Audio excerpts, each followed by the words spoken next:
Hey, tea sippers. See what that look like.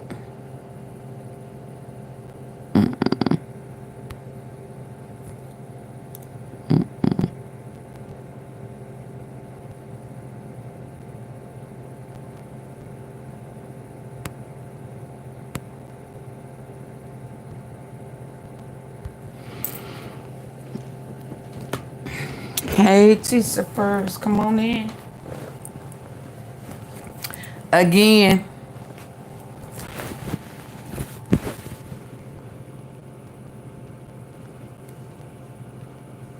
We really got a mess on our hand, don't we?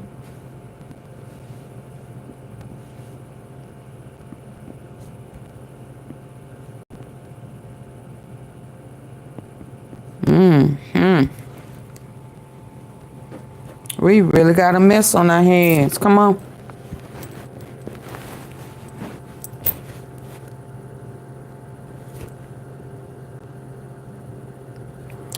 Baby, this little black book is hell for them. Oh, hell to the little black book. Come on in.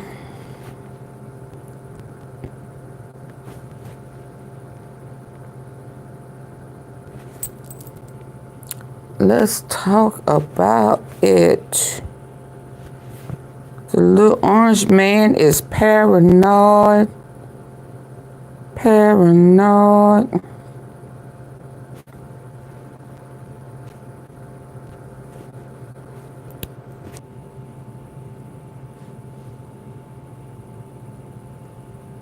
I'm back.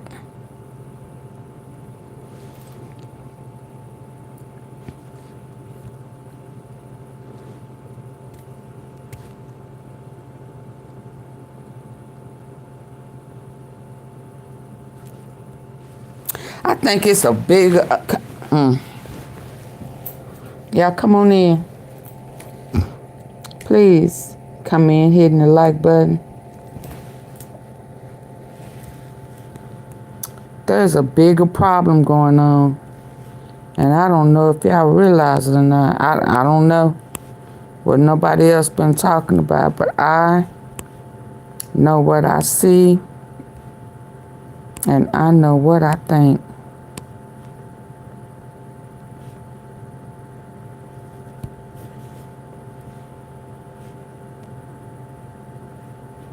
And I'm going to look y'all dead in y'all eyes. Hey, Purple Flower. Dead in your eyes. There's a lot going on, boo. I really don't know, for the first time in my life with this organized crime. I wish my tea sippers. Oh my God. Oh my God. Who go way, way back with me in the ADOLPH. Oh, I need my tea sippers. Where my ADOLPH tea sippers at? When I kept saying it's full circle, it's full. And I know I remember telling y'all I would not be surprised. I know what I said was, y'all don't be surprised.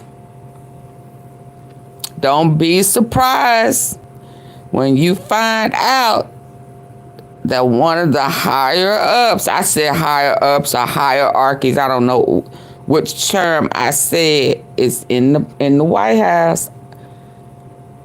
I have been in the White, because at that time, Trump was in office.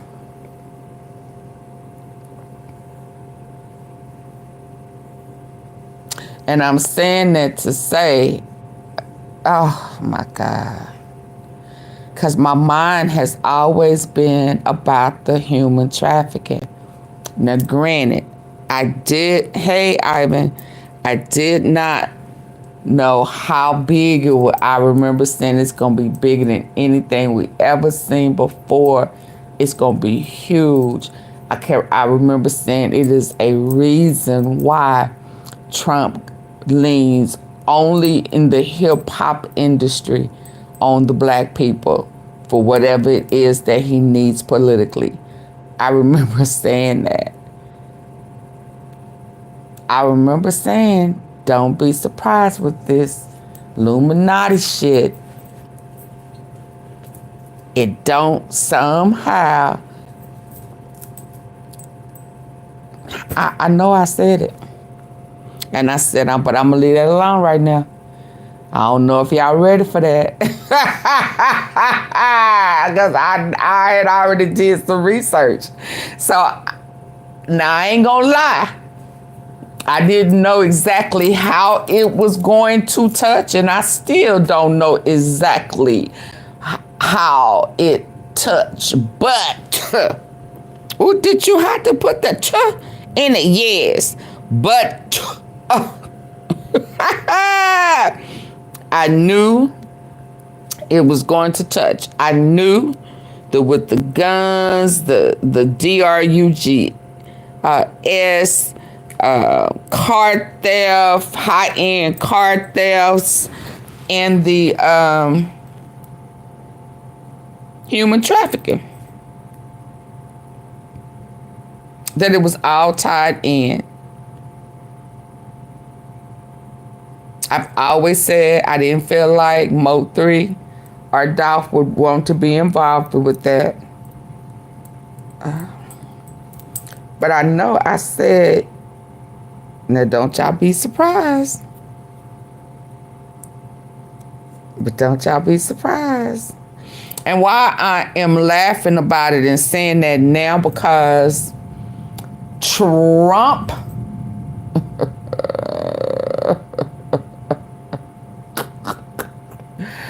dirty diaper Trump so fucking paranoid right now. He's setting up people. He lying on people. They firing folks. Because let me say this, y'all. Maurene Comey. There was no way did she make some errors? I mean, hindsight is 20/20. There's some areas I felt like whoever, all of them, somebody should have picked up on it, and somebody should have drove home. The hotel incident was not just DV when he started dragging her back. So in somewhere in the equation, pimp. I mean, they trying to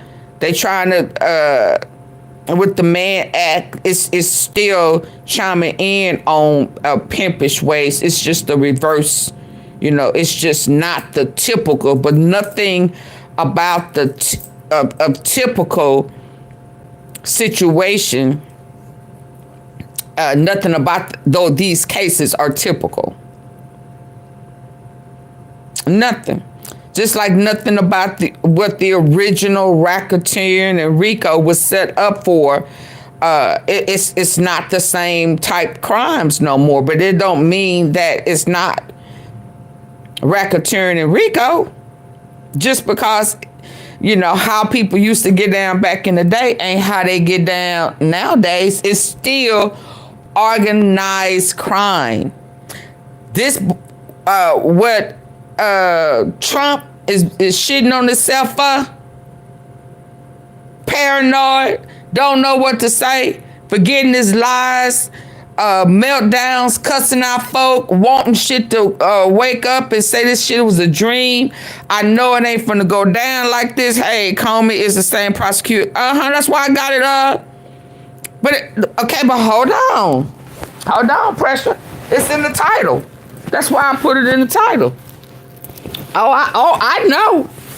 I know Trump has been yeah. Come on now. Come on. Now, I know I have, but anyway. Okay. I can't look at the comments. I can't look at them, not right now. Because the reason why he's shitting bricks it's because if Comey, I need to wait till y'all get my likes up. Get my likes up. Oh, it's absolutely a connection.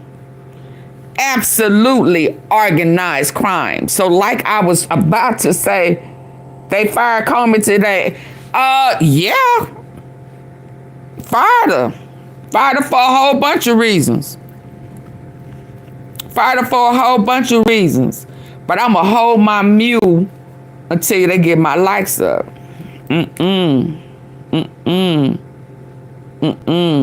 It's too early. Absolutely. Oh, but he's so paranoid. His niece said he was whichever one of those narcissists that has that sociopath and mental. She said he was crazy. He was crazy than best bud. And okay.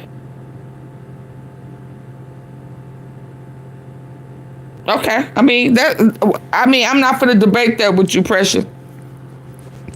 That ain't why she got fired. Hell, if that's the case, fire them all. She wasn't the only one.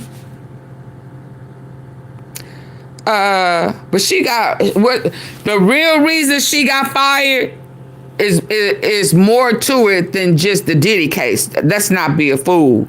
You sound foolish. Trump had her fired because Trump hates her dad. I mean, isn't it such a coincidence that when he started going off Ivan on the people that made this fake Epstein list, Comey's name was up in there? Do we really think that that was a coincidence when he came up with this whole lie? This whole lie to get them off of him. He came up with a whole lie with Barack, Hillary, Comey. So now you mad at Comey. For what? Cause you got busted? Cause you put your own funky feet in your funky ass mouth?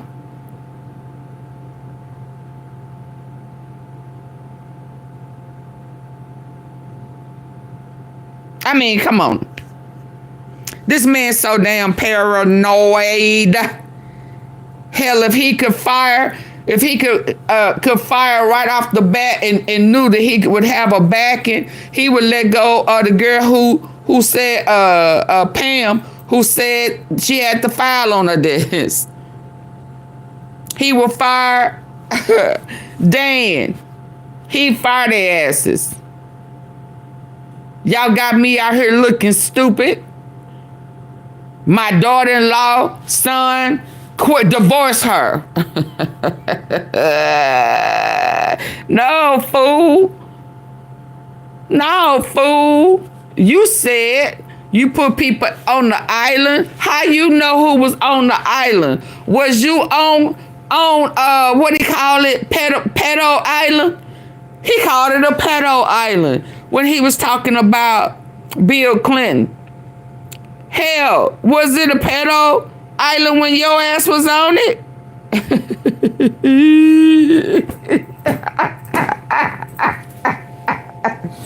You started dropping names in your campaign. You became a whole political snitch.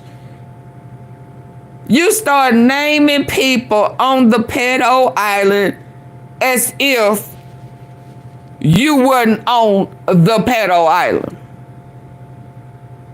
Now, it ain't a list. Although you are identified as DOE, DOE 174. As if it ain't a 171, 172, 173.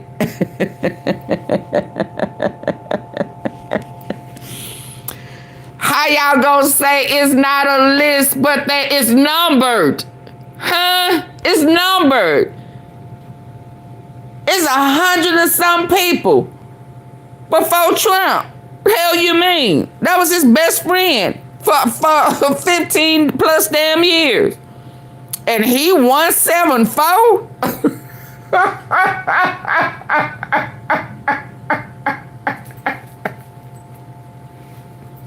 His list started, hell, when he was a unqualified instructor fooling with kids. Huh? You know, when they start saying your pallywhacker really ain't a pallywhacker, it ain't straight, it's a fucked up shape. You look like an old egg with something at the hanging off the top that goes flat. What? So you uncircumcised is what you saying. What that girl was saying.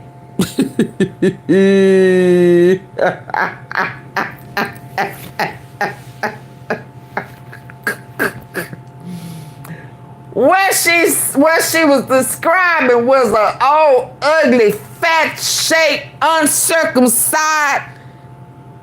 Cause what else is this long, skinny, flat? Huh? That's skin.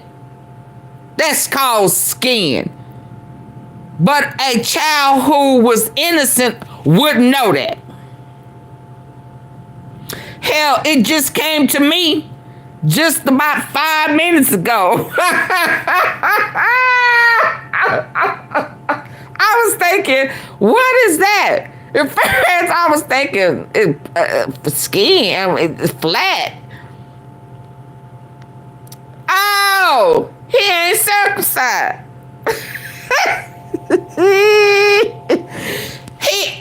He's so deformed, hell. What's supposed to go straight up into that loose ass shit, it won't. Cause please don't tell me you standing in front of somebody you finna ape and it didn't go straight off into that skin. Why is there still skin? How can somebody describe that nasty looking shit? It look like an egg, and then you get mad cause an attorney that's questioning you or the laws, whoever questioning your defected ass, laughing on the inside as they are saying that they said it was shaped of an egg. See me, I'd have said something crazy like she said it was shaped like an old rotten funky egg with some dangling flat ass extra something.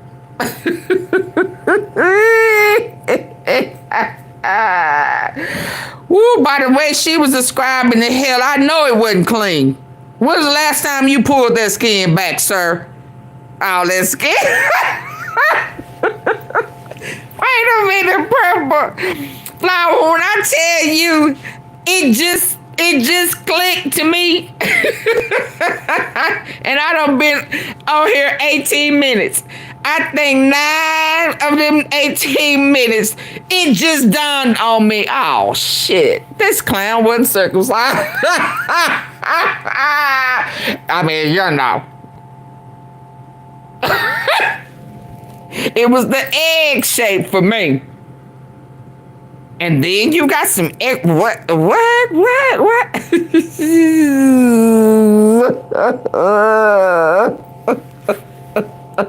That is nasty.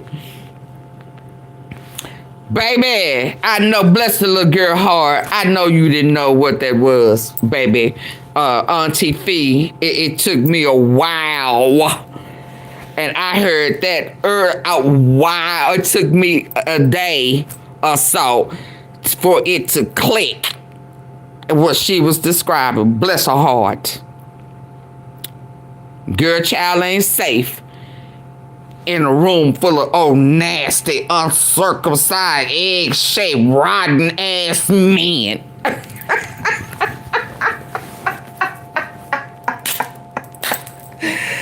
That's why you have to take it, cause a real woman be like, I'm a grown boy. You don't even want to play with that shit. Go on over there. Go on. Very disgusting. Yeah, I'm sorry that I had to figure it. My light bulb came on with y'all. I would have probably presented it better had my light bulb. My light bulb was late coming on. It just came on. Sorry. we gotta deal with this shit together, because that's what that is. They some nasty, perverted. It's the egg shape. You got more skin than you. Okay, I don't know. She said that I'm adding more than 2 cents in there, ain't it? Y'all come on, get my lights. 168 people in here. Whether you in the bushes, you don't think I see you or not, double tap the egg shape. You got more skin than D. What the hell is going on? You could. How you gonna have some extra skin left and your shit is at attention? Is the shit, can it get at it? Sitting up, falling back down. Cause it kept falling, drooping. Oh, I don't know why my light bulb did not go. Oh, so you can't even fill it to the brim. What type of shit is that?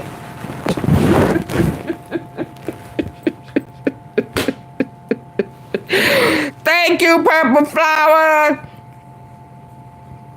I bet you she was confused too. Hell, I'm confused.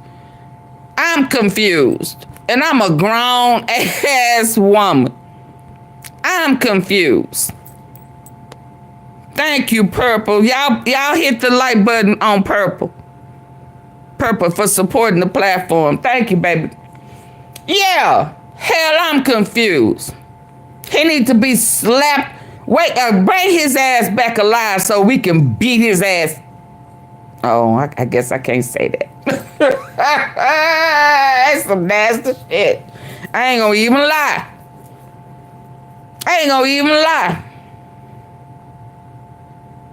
That is messed up. What you say?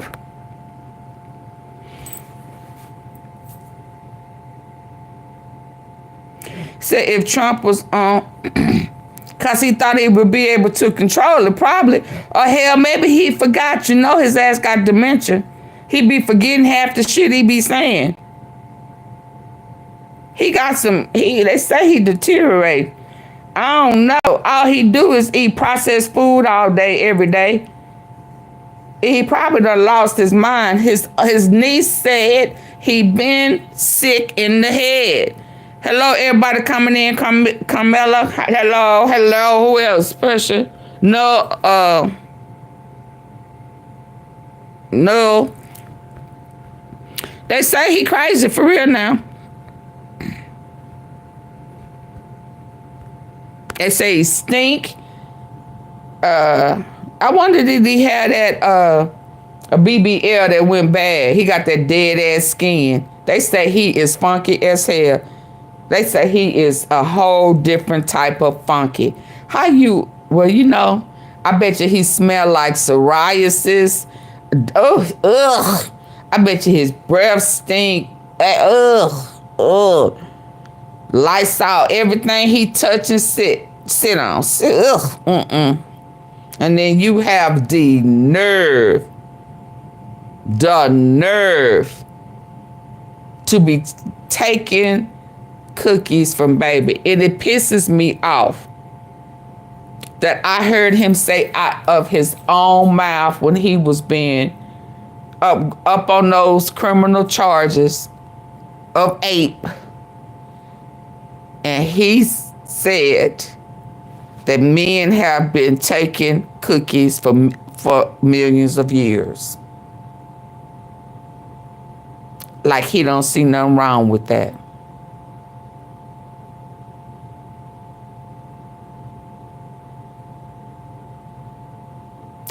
That messed my head up. I ain't gonna even lie, y'all. Because to me, it's just me. I don't know if he tried. I don't know. That's back there during the slavery. I mean, it's going past. I'm just saying. So he okay with that shit. So he said it ain't new. We've been stealing land and stealing pussy for millions of years. And yes, he feels entitled. He said, I'm sorry you don't want to hear this, but people with money can kiss people in their mouth. You can grab their ussy. You can do all of that. And it's okay. Because you're rich. He is a very full-grown narcissist. But y'all, people voted him and said it's okay for him to be a convicted felon and be a president. But you can't work you can't work in corporate America and be a convicted felon.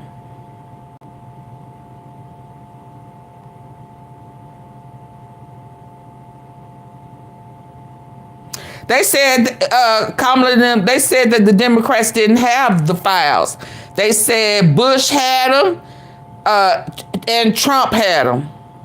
That's what they said today, that Obama and them did not have the files that the Department of Justice have. Bush had them and Trump had them. Now, I'm not saying that they didn't know it, but they did not have the files. And they've been having the files. And I'm gonna play something to you where old Pam Bondi acknowledged that she had the files. But again, it's just like Harvey Levin. How you gonna say there is not a list, but Trump is 174? How can you say there's not a list? And then you got people repeating it. Oh, no, it's not a list. Well, why did he say that? Why did she say it? Why is he a number? How you know it's not a list? Did you talk to Ghislaine? No, you didn't. So you just repeating hearsay from somebody who may be on the list. Y'all get the likes up. Come on. But let me say this. And again, it don't matter how good Maurene Comey did. It was rigged, and we know that. And it was rigged up until the next morning when they came back. No need to deliberate. No nothing. We've reached a verdict.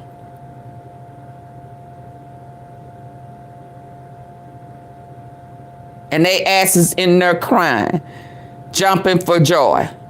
Cause the machine, as they say, the gatekeepers, as they say, flipped it at the very last minute.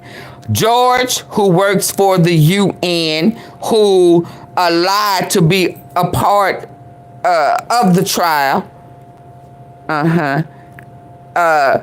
he said they had already negotiated before deliberation. Hold on, y'all, get the likes up so I can go in. I don't want to go in if my likes are not up. So you can't grade her. You can't fire her off of that because it was already rigged. I mean, we just gonna have to keep it real. We got to keep it real.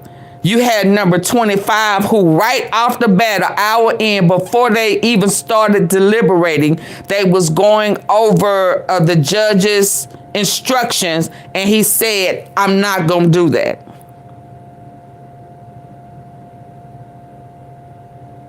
So that has nothing to do with Maurene Comey. Now, we got to call a spade a spade. We got to call a spade a spade. Even though I think the judge should have removed number 25 right then, because that was not about deliberation. That was not about we don't agree. That's right off saying y'all done removed the lesser charges, and no, I ain't gonna be able to do that. I'm not gonna be able to follow your instructions, sir. Why would you not remove him?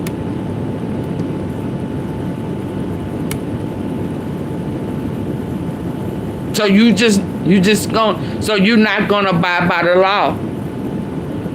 That's why they couldn't. That's why they refused to find 2 on the first count. Although the 2 that was already 2. It don't matter that they overcharged. It was 2. Precious, stop, please. The two that he was found guilty of was those same 2 could have been used in the first count of RICO and racketeering. All they need is 2. So what you saying sounds stupid to me, because the 2 that they found him guilty of was the 2 that was in number 1. They refused to even acknowledge it. That has nothing to do with being overcharged. That has everything to do with, I'm not going to do it. I am not going to follow the law. The law says that it was not an overcharge.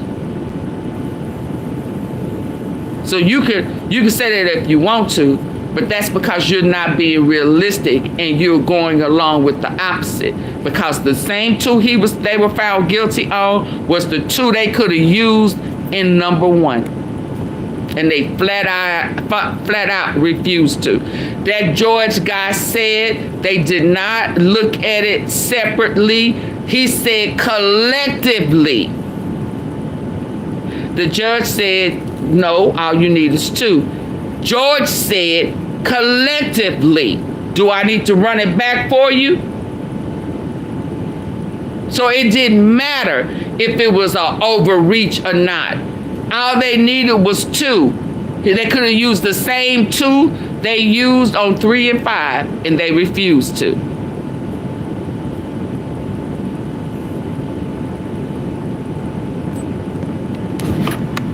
I don't care if you stood on your square or not. You still wrong. You're not following the law. You're a lawbreaker. You're a lawbreaker. And I'm okay with that. If you okay with that. And if they overcharged you, remember that. You broke the law. You broke the law. So it wasn't about her doing a bad job. She did her job. She could have did more, but all they needed was 2. And they laid it out. So that means the judge didn't do his job, because he didn't put his ass, put a number 25 out. I don't know if it was fully his money. Now, in hindsight and what we know now, I think that there is a pattern, Ivan. I think that there is a pattern. I'm not emotionally invested. It's some other things that are unfolding, Pressure. It ain't me. It ain't gonna never be me. So I ain't emotionally invested in it. It's just watching what's unfolding now with this Epstein, Weinstein, and all these things. Yeah, she wasn't fired for that. It's a whole bigger picture. It's a whole nother plot. It's a whole nother paranoia. Very little to do with Diddy, but because Diddy on that list. See, it's about the list more so than it's about the grade of Maurene. Send it, the plot thickens. Oh yeah, and if y'all get my lights up, I'll tell you what I think. But I can't, because if I say it now, somebody gonna run with it, and y'all gonna run over there and give it to them, and they gonna be acting like, oh yeah, bam, I got it. No.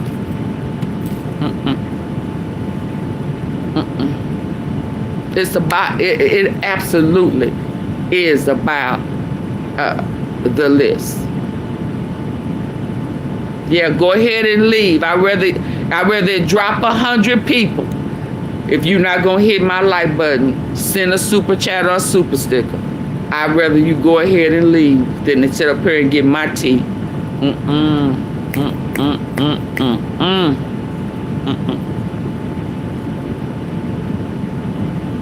You see, he talking about, yeah, why would he bring up Comey? Comey. He was already paranoid. IKDR. Okay, I know. I don't know what that D is. I don't believe that. At this point, I don't believe none of them killed themselves. Her, Epstein, and the other guy who was in jail that was a part of it with Ghislaine and Maxwell. I can't remember his name. So that means, because I didn't even know it was another guy, some scout. Was he a talent scout or something? Who was wrapped up in that mess. Cohen, okay, him. But I mean, just all of a sudden, everybody associated with this is human trafficking, ape and napping and all that type of stuff. You know, they all, yeah, no.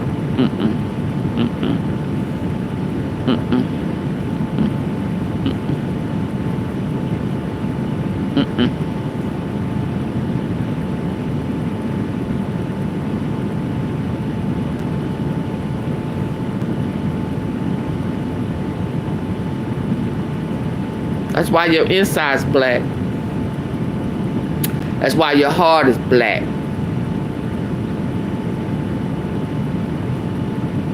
And do y'all know that little girl, let me see why I'm waiting on y'all to get my likes up. That little girl, that they say, somebody put Katie Jackson. Can somebody spam me with Katie Jackson? That's the little girl that brought them charges on to Trump and Epstein back in '96. They said that she disappeared after being threatened by doodle ass Trump. Can somebody put Katie Jackson? Do y'all know she favors Ivanka when she was little? And I heard on they was playing The View a long time ago, where he said that if Ivanka wasn't his daughter, he would date her. Yeah, I saw some more on her. I said, what? Yeah, he said if Ivanka was not his daughter, he would date her. And that little girl, Katie,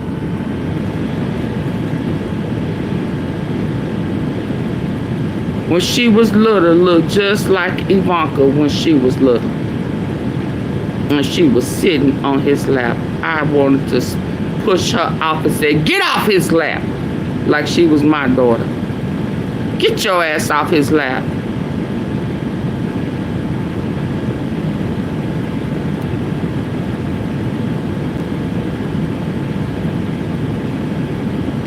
It ain't black.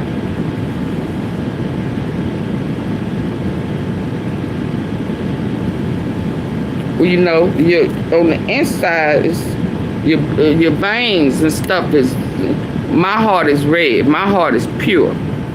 Where is that?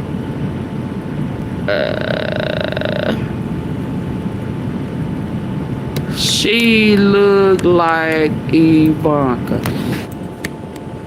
I said, oh, this is some evil shit. I don't know how you get that deep off in this crap right here, but baby, you got to go deep. And Diddy ass is still in trouble because the guy Was this it? Because that guy who was suing him under John Doe, they gave up his name. He going full throttle. And I ain't talking about Lil Rod, that other guy. Their asses is in trouble, y'all. I just don't know what to tell you. I'm trying to... Y'all ain't getting the lights up. I promise I ain't moving. I'm trying to find this little girl, though. Now that I am. 2 hours after Jeffrey Epstein's body was found on 8/10, this message was posted on 8chan from inside the Metropolitan Corrections Center. Soon after this post went public, 8chan was taken down permanently by Cloudflare. Nothing, not said anything after this. Do not try to dox me. But last night after the 4:15 a.m. count, they took him to medical in a wheelchair, front cuff, but not one triage nurse says they spoke to him. Next thing we know, a trip van shows up. Of course, we do not do releases on the weekend unless a judge orders it. Next thing we know, they put in a single man cell. Or he's put in a single man cell and hung himself.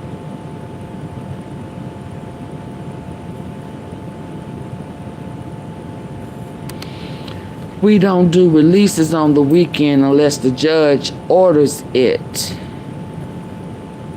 Next thing we know, he's put in a single man cell and hangs himself, question mark. Here's the thing.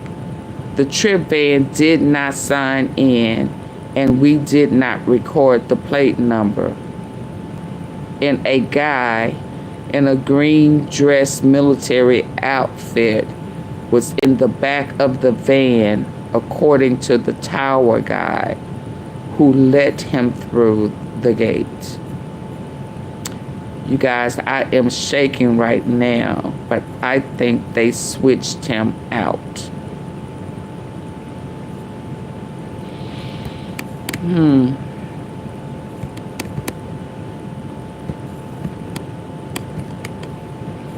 Hold on, y'all. I was reading somebody. I'm not reading the notes. I'm trying to wait for y'all to get my likes up so I can move forward. In case you missed this. In case you missed. Ooh, yeah, this man cussed them out. Ooh, he cussed them. Shame! Why I do not understand. Why? Hold on. Shame! Shame! Why I do not understand why you would relegate this committee to this was March 12, 2025. Significance and resort to saying you will do whatever Elon Musk and Donald Trump tell you to do. Where's the independence of the committee? Where's the legislature? We're an equal branch of government, and yet look at the empty seats here. Where's Elon Musk? I'm sure he's a genius and is a very credible person because of the wealthy. Oh, you talking about Ivanka? Okay. Shame! Shame! Why I do not understand why you would relegate this committee to no longer being of significance and resort to saying you will do whatever Elon Musk and Donald Trump tell you to do. Where's Where's the independence of the committee? Where's the legislature? We're an equal branch of government, and yet we look at the empty seats here. Where's Elon Musk? I'm sure he's a genius and is a very credible person because of the wealth he's accumulated. But that does not put him above the law or the responsibility to come before this committee in this Congress.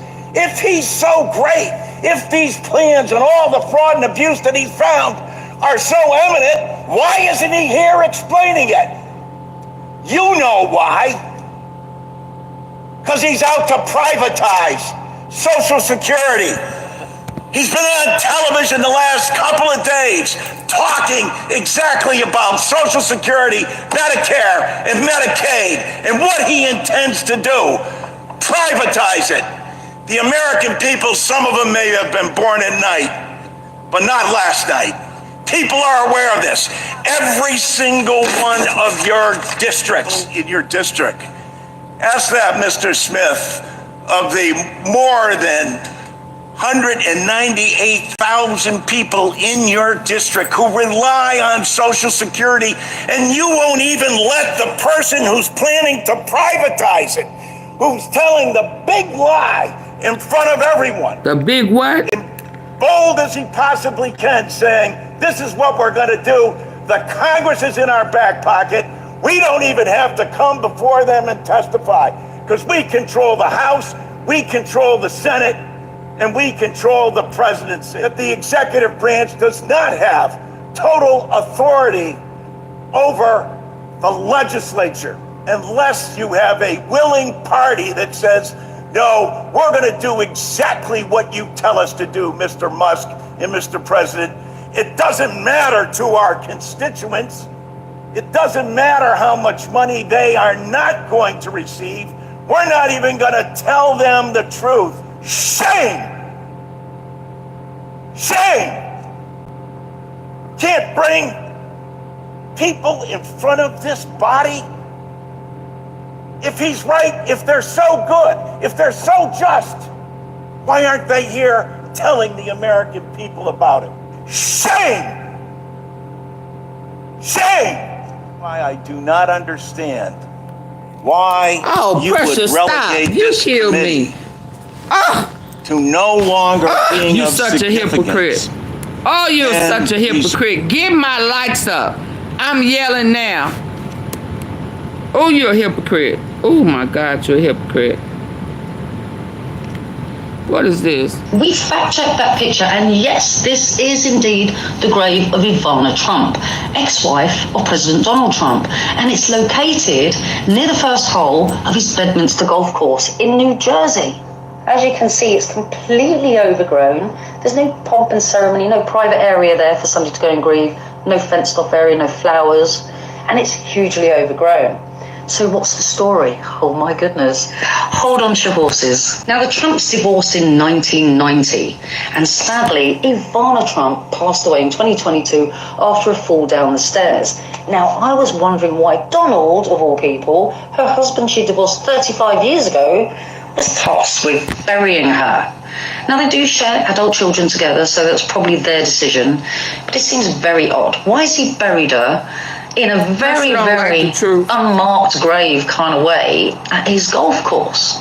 Well, there's a reason, and let me tell you what that is. So what Donnie did was he discreetly registered the club as a non-profit cemetery, and then he buried his ex-wife there.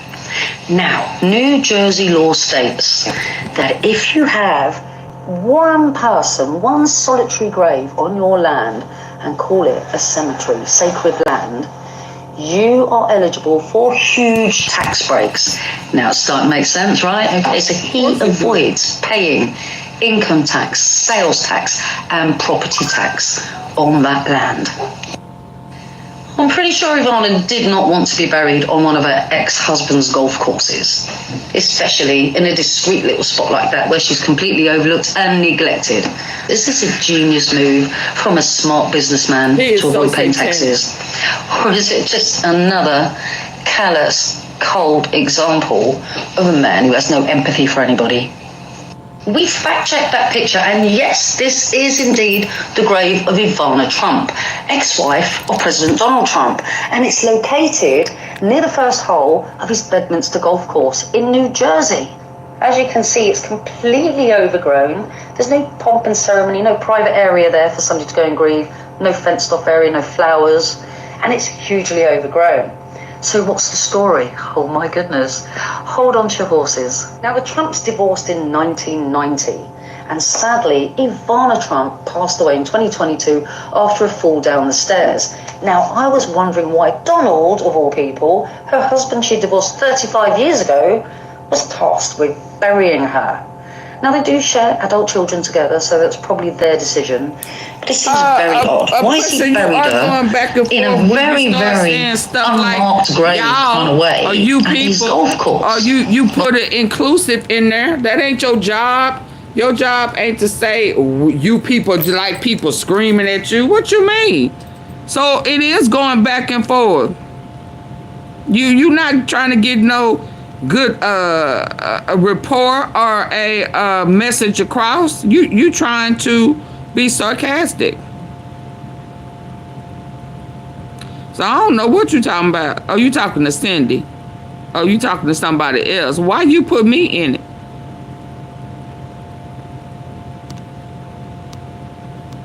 But I know when the man was talking and you said you people like people screaming at y'all. That man was right in what he was saying.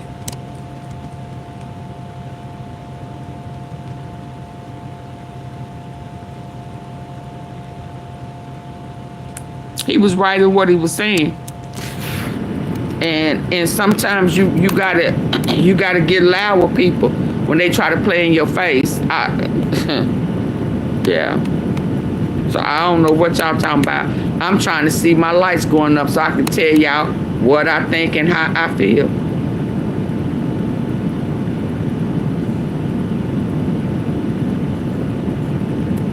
They disappointed in you. Are you still talking about Jeffrey Epstein? This guy's been talked about for years. You're asking, we have Texas, we have this, we have all of the things. I'm going to say something that some people might get upset about, but I'll say it anyway. Has anyone looked more guilty? Absolutely. I'm not a conspiracy kind of guy. I'm a scientist by training, geophysicist. Go back 60 years all the way to JFK. I haven't believed in a single conspiracy theory except for this one in America. There was a guy, Jeffrey Epstein, and a lot of his friends were involved with what he did, including that guy, Donald Trump. Why do I think that? Because he's rich, he's powerful, he's never believed that the rules of society apply to him. He has zero impulse control. And absolutely. What hasn't he been accused of when it comes to matters like this that hasn't come to light later as being true? Absolutely. Except for maybe people like what pressure did make or didn't happen in Moscow. In his teen beauty pageant, he would run into those dressing rooms and scare those girls so much that their moms would have to stand outside, watch guard. He talked openly of his friendship with Jeffrey Epstein, praised him for his taste in women, even though, he admitted they might be on the younger side. And to this day, even though she's in prison, he continues to say kind words about Ghislaine Maxwell. I find it ironic that one of the big things that animated MAGA was the idea that when Trump would be elected, this vast network of the elite engaging in you-know-what would be revealed. Donald Trump might do terrible things to their life, like he's taking away their health care right now. But this evil secret, he would open it up for all to see. I think it's ridiculous to believe that there's a vast network of elites engaging in this, but Jeffrey Epstein, he's real, his friends, they're real too. And it's ironic and tragic that MAGA got conned, that the guy they thought would be the great revealer, he's one of the perpetrators. He's one of the perpetrators. Are you still talking about Jeffrey Epstein? He's one of the perpetrators. Y'all, I need 40 likes. I ain't going nowhere. I promise y'all I ain't.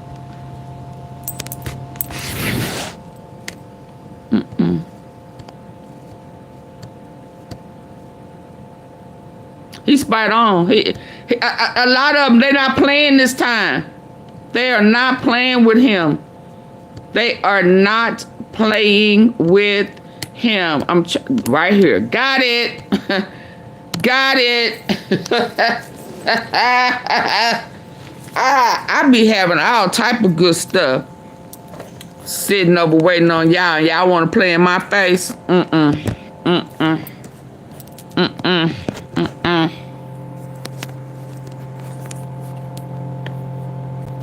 Oh, let me take this down. We ain't.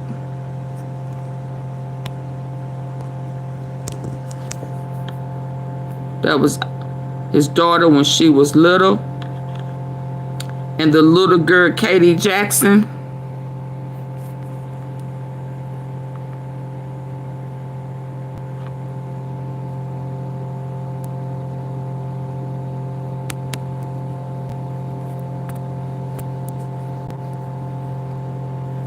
She went missing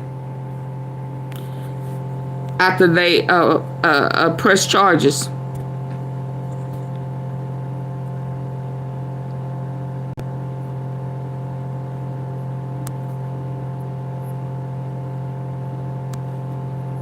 Can y'all believe that?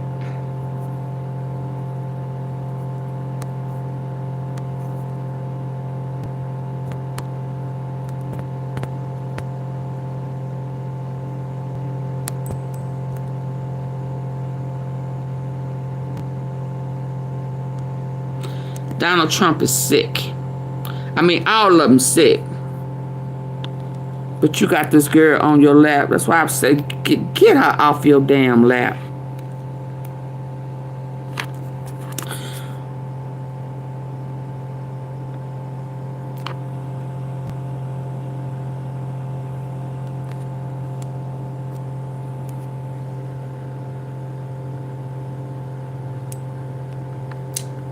Katie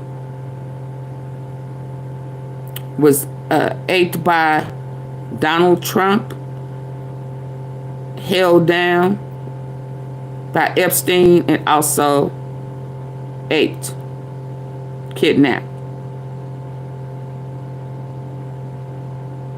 and then was threatened that her family would be harmed.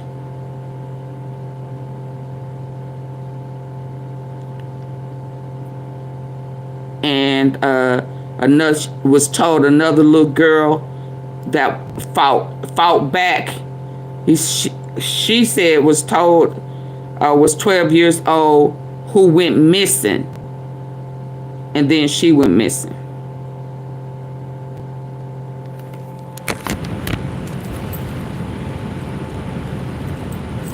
Oh, here it go right here. Oh, okay, this is where I read that at. Hold on.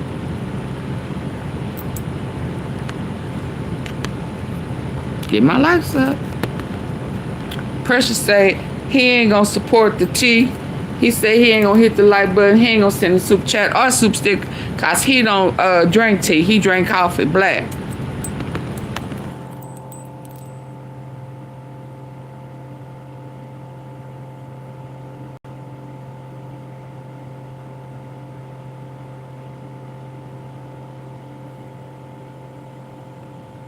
In a private plane in the mansion with marble floors and locked doors.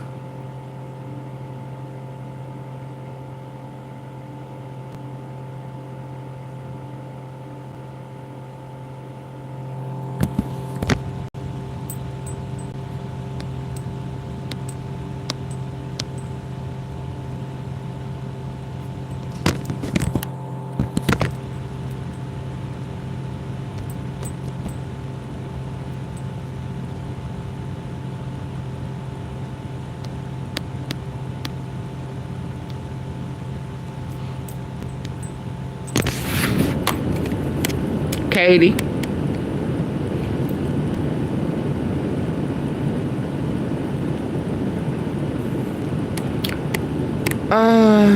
Y'all, come on. Said the media looked away, the Democrats looked away, and the Republicans cheered. say her name, Katie Johnson. Say what he did. Donald Trump aped her. Oh yeah, I'm gonna call it what it is, baby.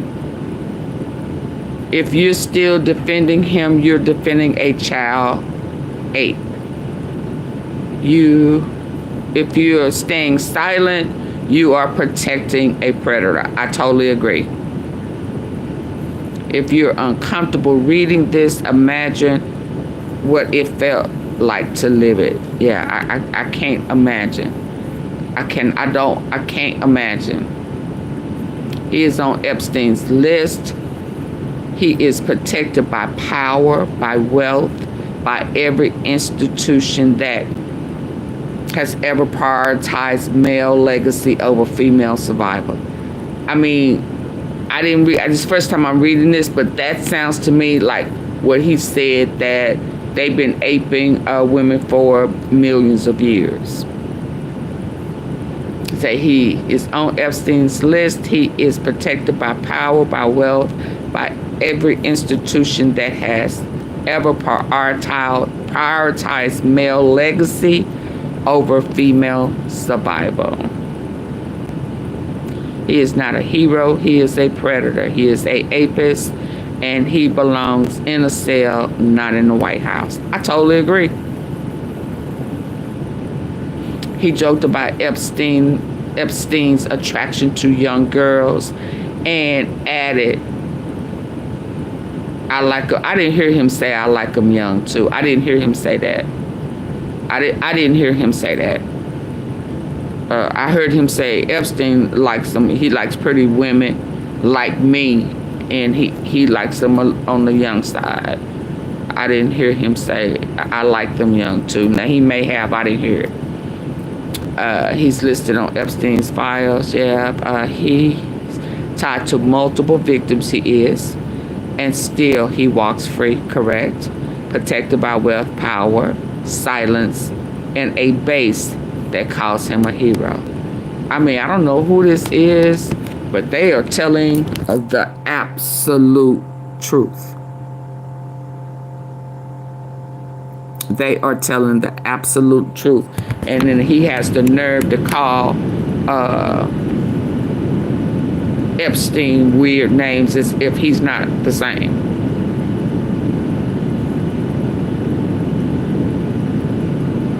Says Donald Trump was not just friends with Epstein, he was a client. Exactly. And he was named. He sure was. And he was photographed with him. Absolutely.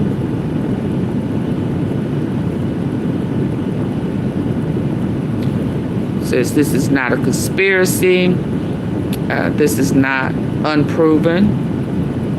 This is on record. Court documents, sworn affidavits, and multiple witnesses filed in the U.S. District Court of the Southern District of New York. That's true. The same court.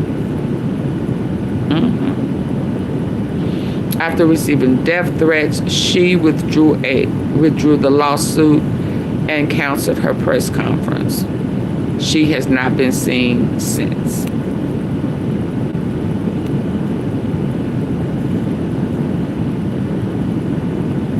She said he tied her to the bed.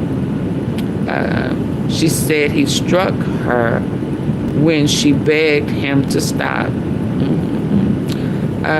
She said he threatened to ill her and her family if she ever spoke a word. She said he told her about a girl named Maria, just 12 years old, who was aped too and then disappeared. And then Katie disappeared.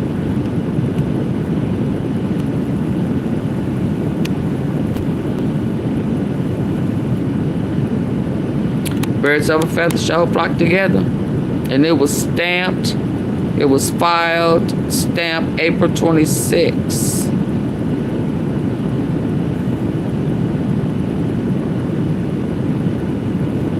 See that other part.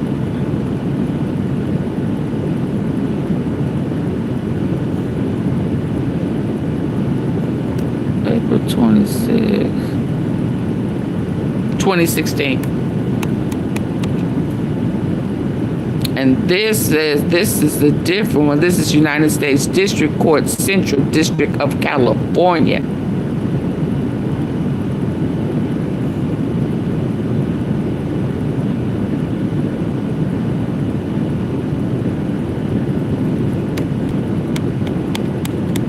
Y'all, this is cold, baby. This is cold. She says she swore under penalty of perjury that Donald J. Trump violently aped her at Jeffrey Epstein Manhattan townhouse.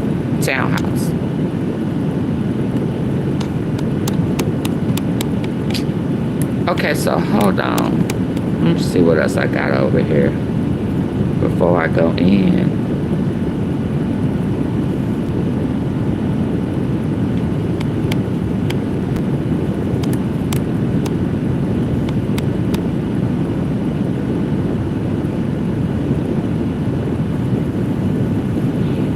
So Ghislaine Maxwell says she's willing to reveal Jeffrey Epstein's client list. Just days ago, the FBI said that the Epstein client list did not exist. Well, that's a lie, because he is Doe 174. I don't want to hear that it's not a list. That's just plain in my face. I can't stand that. Why would he number him? What is this? Let me see. I'm going to throw out some information here and do with it what you will. You remember Bill Barr, Attorney General, during his first term, not to be confused with Bill Burr. I get the names mixed up sometimes. Before Bill Barr's Attorney General. Okay, let me get this position. I'm going to throw out some information here and do with it what you will. You remember Bill Barr, Attorney General, during his first term, not to be confused with Bill Burr. I get the names mixed up sometimes. Before Bill Barr's Attorney General, he was with the CIA. Just kind of tuck that away. Bill Barr's father was a man named Donald Barr, who was the headmaster at a very prestigious school called the Dalton School. He wrote a book. It involved oligarchs and, let's just say, forcible mistreatment of minors. Imagine being a parent who's paying $67,000 a year and the headmaster comes out with this book. Guess who Donald Barr hired to be a math professor? No teaching experience whatsoever, nor a degree in math. But at 21 years old, he's given this position at a prestigious school. He didn't stay there long because he got kind of creepy on the young women. He'd go to parties with them and there were complaints. And he moved on to what, you may ask? Junior assistant to a trader. Within 4 years, was a partner at that firm. 4 years. That lasted about a year because of an SEC violation. So what did he do then? He moved to consulting work. Immediately, he had billionaires and governments that hired him. 2006, Epstein was charged with one of the charges involved 12-year-old triplet girls being flown in for his birthday party.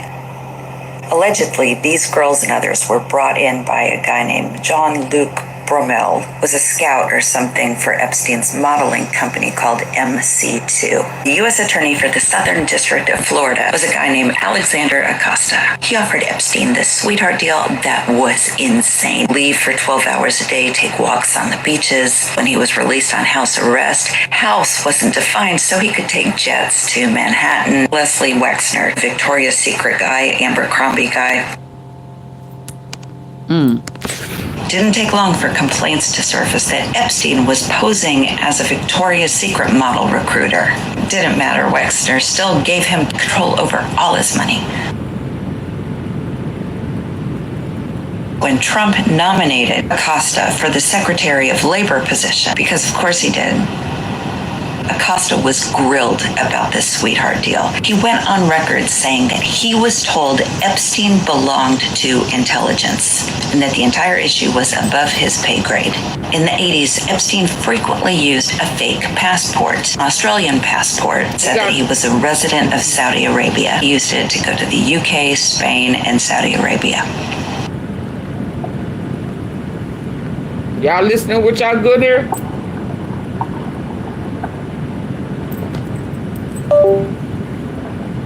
I'm going to throw out some information here and do with it what you will. You remember Bill Barr, Attorney General, during his first term, not to be confused with Bill Burr. I get the names mixed up sometimes. Before Bill Barr's Attorney General days, he was with the CIA. Just kind of tuck that away. Bill Barr's father was a man named Donald Barr, who was the headmaster at a very prestigious school called the Dalton School. He wrote a book. It involved oligarchs and, let's just say, forcible mistreatment of minors. Imagine being a parent who's paying $67,000 a year and the headmaster comes out with this book.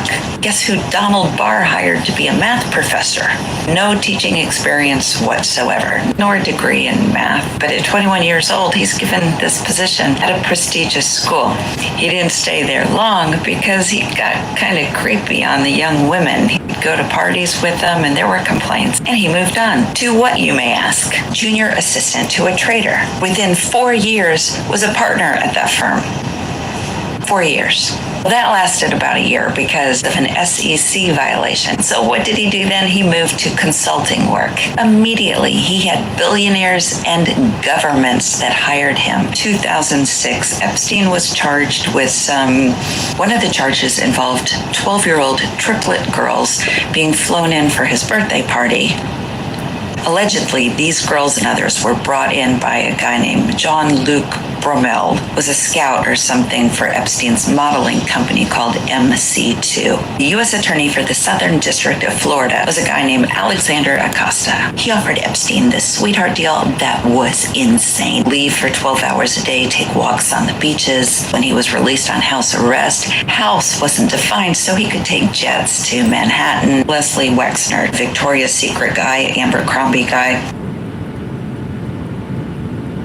Didn't take long for complaints to surface that Epstein was posing as a Victoria's Secret model recruiter.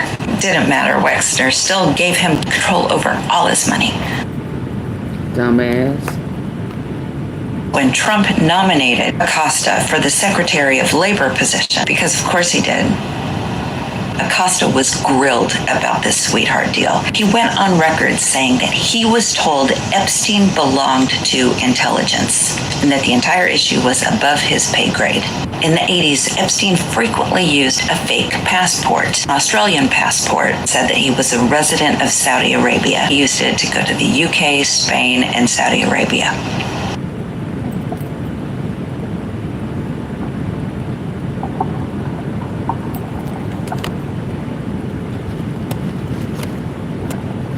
I'm going to throw out some information here and do with it what you will. I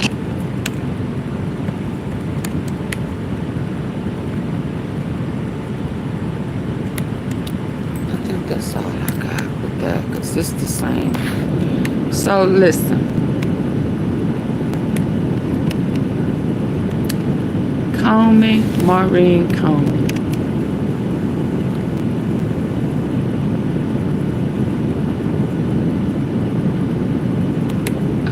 See what this one was.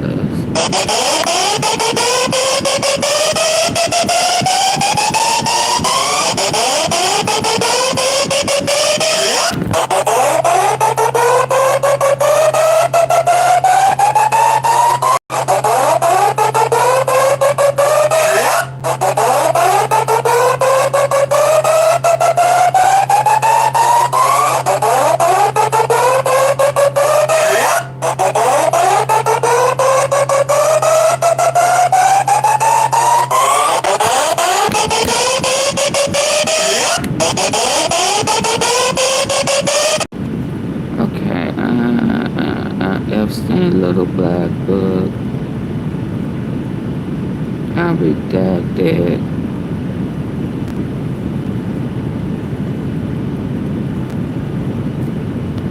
The government, somebody leaking leaking some of the stuff, the paperwork, the files. Somebody being tried, somebody being ooh-wee, man. Oh. Okay. This is making sense to me. Oh, this was 4 days ago.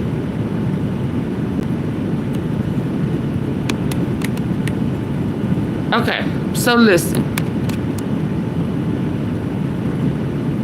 She was fired today.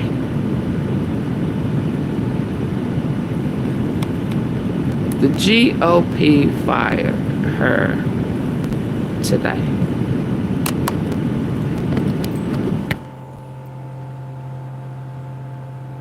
Not because of Diddy.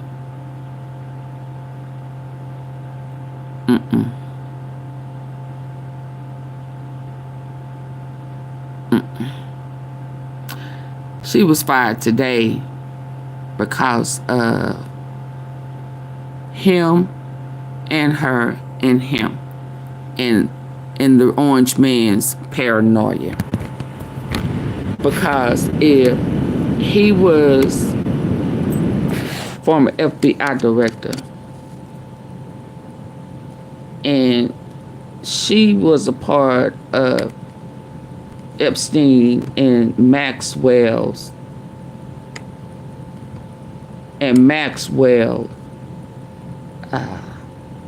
she was a prosecutor, right? Then that means she has evidence. She has the list. Wouldn't that mean that? Wouldn't that mean that she is already privy to Dirty Diaper and his information and all the clients? Wouldn't she? So when and she knows Diddy's name is on his list. She probably know Weinstein's name because remember, all three of them, Weinstein, Epstein, and Comey, only was charged with the lesser charges, but none of them really, none of the good old boys that's a part of the $100,000 a year membership fee club, where the resorts and the hotel minor stay. Okay. She would already have that information because she's already prosecuted him and Maxwell before. Right? So when the paranoid pumpkin, she knows all. She knows all. She knows all. CIA. So this is probably why out of the blue somebody acknowledged, oh shit, they have the list, right? Which is why he came up with Barack, Hillary, and Comey. Comey name comes up with the people who got the list, and the next day she fired.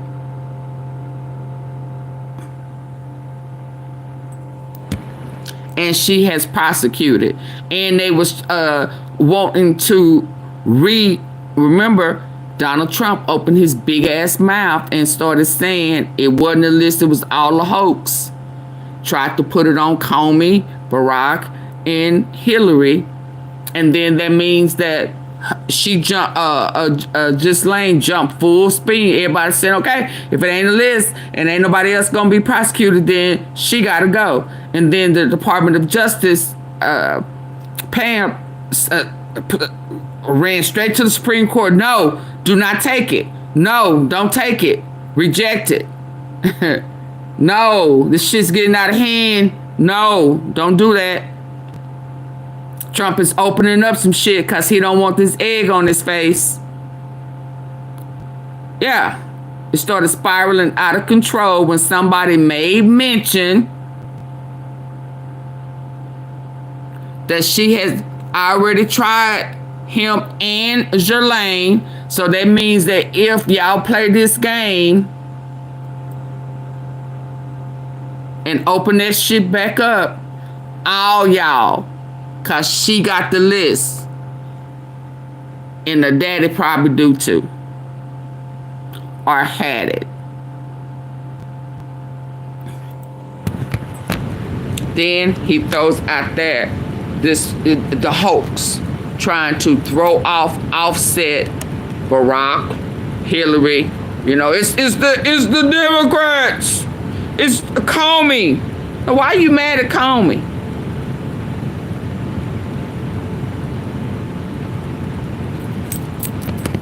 Cause she done already prosecute these people, and you was trying. Some people say he was trying to throw. Oh girl, okay, y'all not gonna hit my like button. Okay.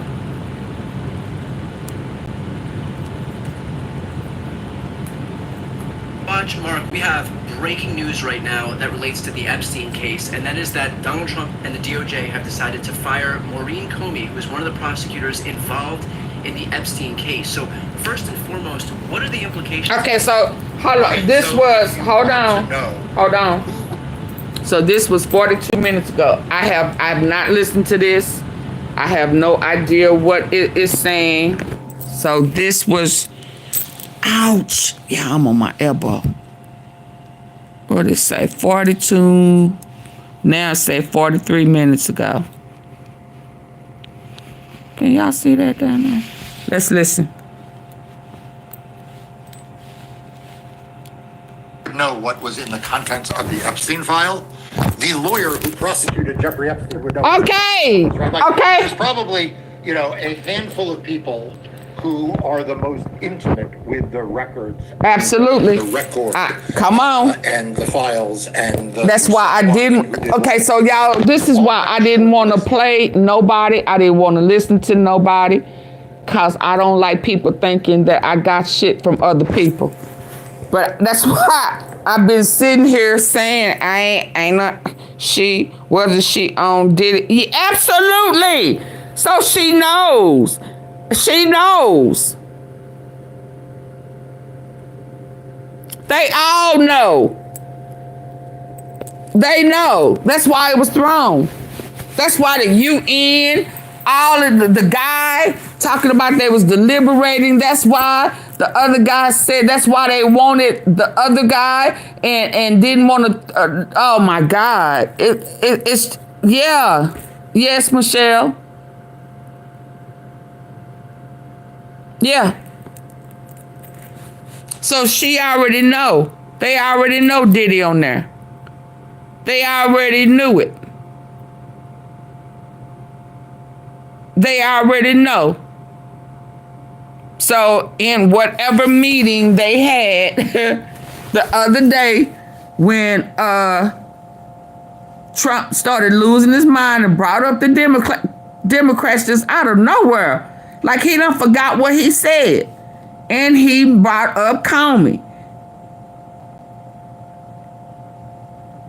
Get rid of her. I can hear him now saying, get rid of her. Fire all of her. Fire her.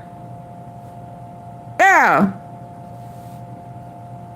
Yes, she already have it. And she probably already have. And that's why I said when those paperwork started leaking, I just said it was 4 days ago. I just looked at it. It was 4 days ago. So paperwork started leaking. I just said, okay, now it makes sense. And then I came over here. paperwork started leaking.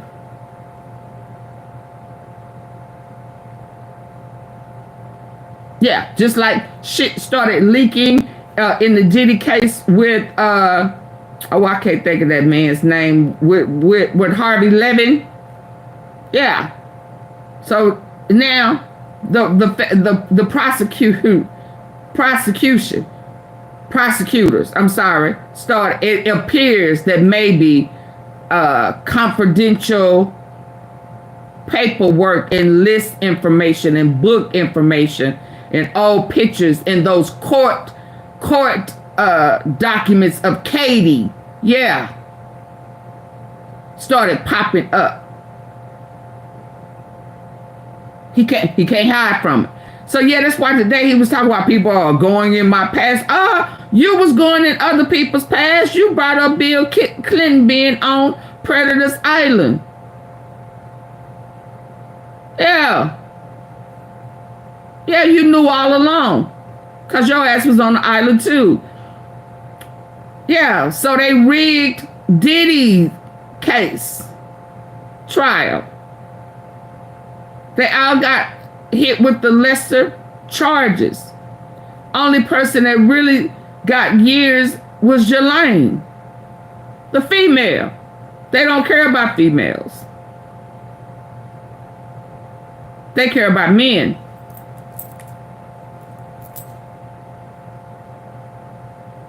Do y'all remember, even in the Diddy case, I said people are getting it twisted.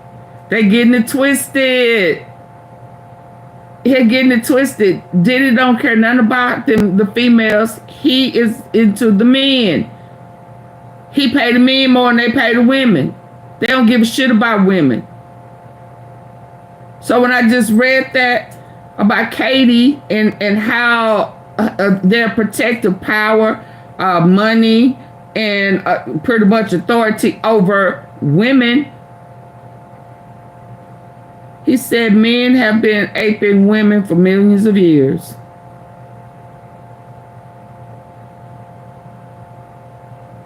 That's why he felt like he could kiss them in their mouth and and grab on their coochie because he's rich. That's what he said out his mouth. So that's the turn up. That's the flip upside down. Yeah. Yeah. The most knowledgeable would be the prosecutors who handled this case. And she is, according to reporting, was one of those prosecutors, was a senior prosecutor, was part of that team. And she has now been fired. She has been fired now in the midst of Donald Trump saying that there we files, know he is. He told on Bill. Right. He told on Bill. Their files, and now trying to claim that those files were talking about Bill Clinton, Meyer, Barack Obama, by Joe Biden, by James Comey, by John Brennan, by Hillary Clinton, like name your super of like addled brain Donald Trump names of Democrats. None of that makes any sense. None of that timing works, right? I mean, he did not like what Epstein was prosecuted under Donald Trump's Department of Justice. He didn't like what was going on over there. Or died in custody. Are you talking? Hold on. Are you talking about? Y'all, please hit the like button because my phone getting hot, and I'm having to hold my phone, and I hate having to hold my phone when y'all not supporting me. I'm gonna tell y'all that now. That is just so disrespectful for me to go out my way for y'all, and y'all can't hit the like button to support the platform. Are you talking about Diddy, Michelle? Are you talking about Epstein's island? If you talking about he got off the island fast, are you talking about Diddy? Are you talking about Star Island? What island are you talking about? Since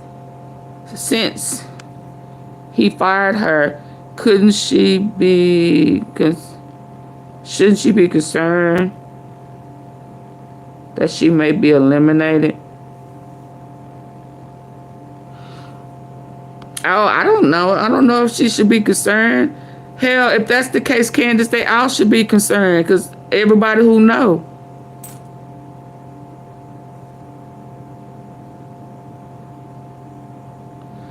Lulu, who is Fifi?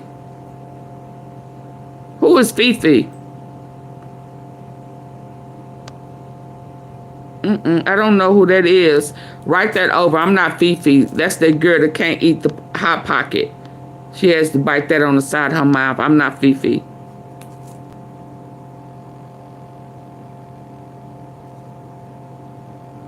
Diddy is Star Island. Now, if you talking Michelle, or if you talking about Star Island, who took a rapper, you talking about a black rapper?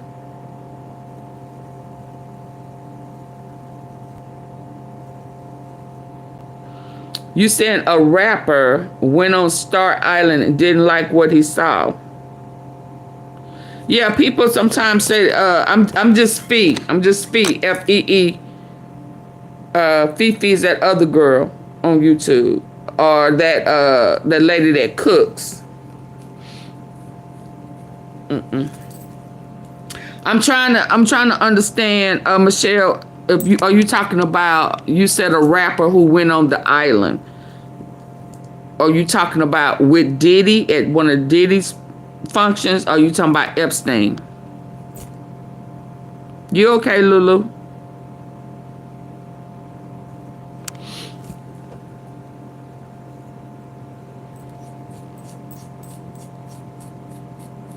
And they leaking that information. They are leaking that information. I'm trying to figure out what rapper. Is it a black rapper? Because only rapper I recently heard that went on, I thought it was Star Island, went on somewhere. I thought it was Diddy. And he didn't like what he saw because somebody was trying to come on to him. And that was T-Pain. Oh, you talking about T-Pain? I don't know no Bill. I don't know who you talking about.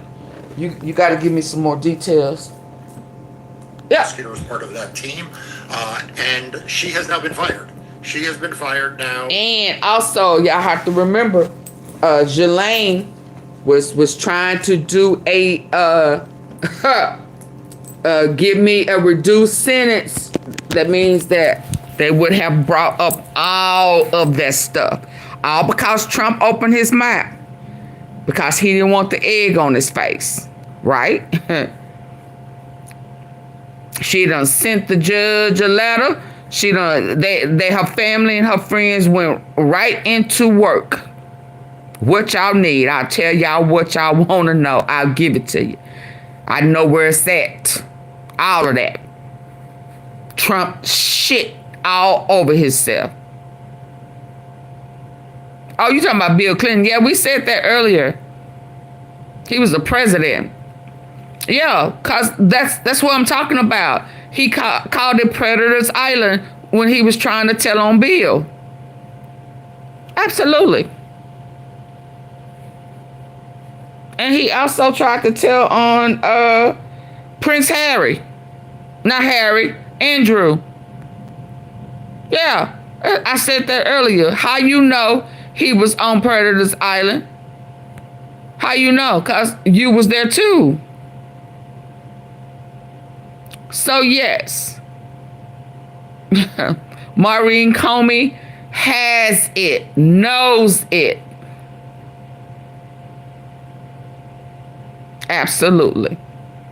And because as well as him starting this, and as far as bringing up there is no case, it was a hoax.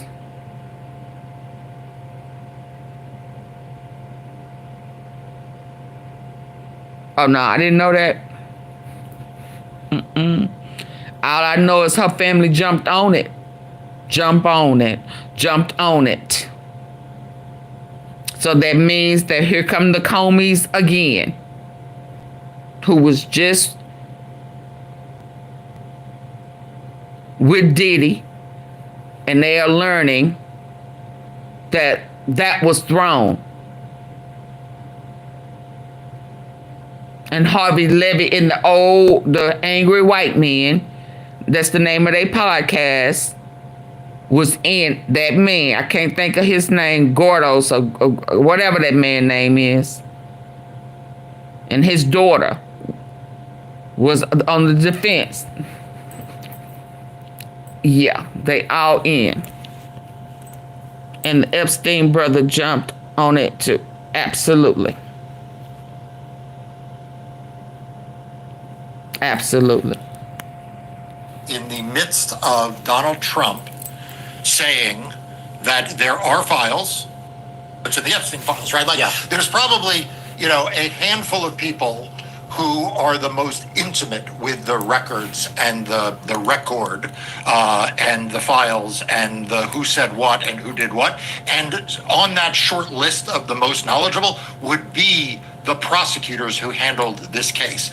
And she is, according to reporting, was one of those prosecutors, was a senior prosecutor, was part of that team. And she has now been fired. She has been fired now in the midst of Donald Trump saying that there are files, right after originally saying they're not, right, admitting that they're acknowledging there are files, and now trying to claim that those files were put together by Democrats, by Barack Obama, by Joe Biden, by James Comey, by John Brennan, by Hillary Clinton. Like name your soup of like addled brain Donald Trump names of Democrats. None of that makes any sense. None of that timing works, right? I mean, it don't work. Epstein was prosecuted under Donald Trump's Department of Justice. He committed suicide or died in custody under Donald Trump's Department of Justice. And so when you are trying to identify who knows, that's why I was telling Pressure that wasn't even under Bondi has dispatched other people to go back and review the files, but this is a blockbuster development. I mean, this is akin to the Saturday Night Massacre in the Nixon. So let's be clear, everybody. Her firing did not have anything to do with Diddy, but Diddy is a part of it because Diddy is on the list. He's on Epstein's list. Now, did that prompt the push? Maybe. But let's be clear. The plan also was to hit his ass again for Miami. And if they, y'all, shit.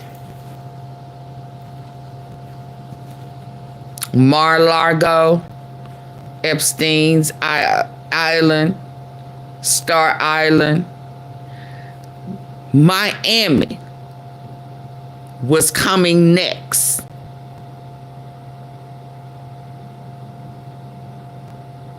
Can y'all hear me with your good ear? Remember, I kept saying, why was Miami not mentioned? Why Florida? Not Miami. Why Florida wasn't mentioned? Why Florida wasn't mentioned? Why was it just New York? And why was it just California? How could they not? All the stars and celebrities and the kids and stuff, that's Florida. The other girl who started out being a go-go dancer and then went from a go-go dancer and wound up having to walk the men to a room and entertain them. She went from all white, they gave her a black dress, and she was introduced to Diddy by Arabs. Y'all remember the Prince?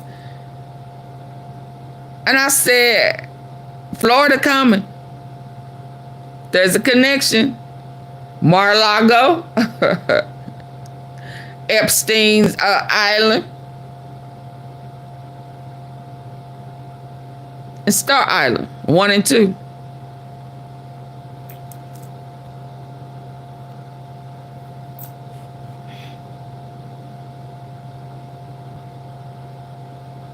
So it wasn't that she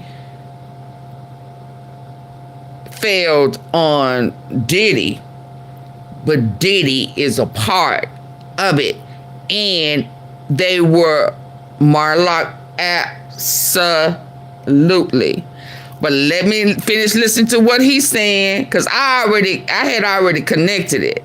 I just wasn't gonna say it because y'all didn't get my likes up. And hell, I didn't know he was talking about it.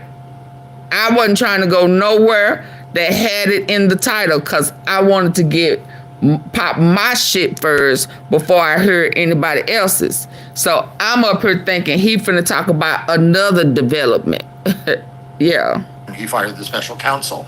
Obviously, this is not a special counsel, but literally he is firing the prosecutor who would know, if not the most, would be in the handful of people who would know the most about what's in the Epstein files. Mark, this seems a little bit counterintuitive to me because presumably, while she's a DOJ prosecutor, she would have to listen to whatever Pam Bondi or Donald Trump told her to do, and so she wouldn't be able to speak out of turn. Does this not just free her up to kind of be able to speak freely in the media about what she may or may not know now that she's no longer employed by the federal government? He's not thinking about that. Look, there is a critical fact that we don't know, okay? Absolutely. And I think we need to acknowledge to the audience, you don't know it, I don't know it. But, it is something you and I have talked about in other videos. We've talked about privately, off air. I've written about this for Democracy Docket.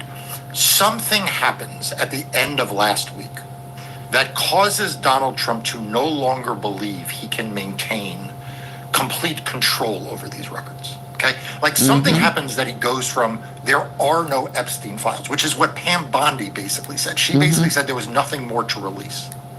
And Donald Trump on Saturday night at about 5:30 p.m. Come on. pivots away from that, away from there is nothing more to release, or there's nothing important to release, to this new position that he's been in ever since, which is that the Democrats, what there would be released would not be accurate. It would be written by Democrats, and it is not to be believed. And I have to think that whatever it is that triggered it changed the calculation in his head from containment to discredit it. So you're asking a question like, but why wouldn't he want to contain? Like, why wouldn't he want people inside the tent, right? Why would he? And what I'm saying to you is that this is just the latest example of what appears to be a systematic change in which Trump is sort of preparing for something to be released, and he wants to be in the position of discrediting the people who are the records that come forward. And so from his standpoint, and his supporters' standpoint, having fired a prosecutor gives him the ability to say, well, this is a disgruntled person. This was someone we fired, right? This is like, what I mean? And so, and I don't know what it is that's caused this shift. Oh, we do. It's nothing. Maybe he just like, we do. Different synapse fired while it was coming. Yeah. Miami, Florida was coming. The most logical answer. No, I think that makes perfect sense. And it does seem like he's given up on this idea. I think he's come to terms with the fact that information and he knew that she was coming. And she already had evidence against him already. And then he started this mess with the Democrats, and there's nothing there, and that started a domino effect with the Maxwell family. Okay, well, shit. If he said, then I need a new trial, or this needs to be thrown out. We got a new circumstantial evidence that we didn't even know. So okay. And it started a whole nother snowball. Because he started shitting on himself. Because somebody presented to him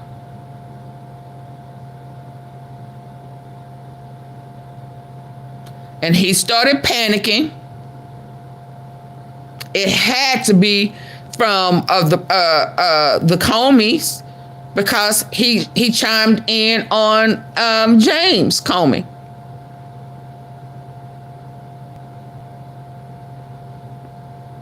Yeah.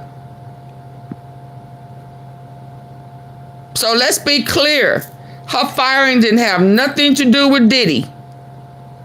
But Diddy is a part of her firing.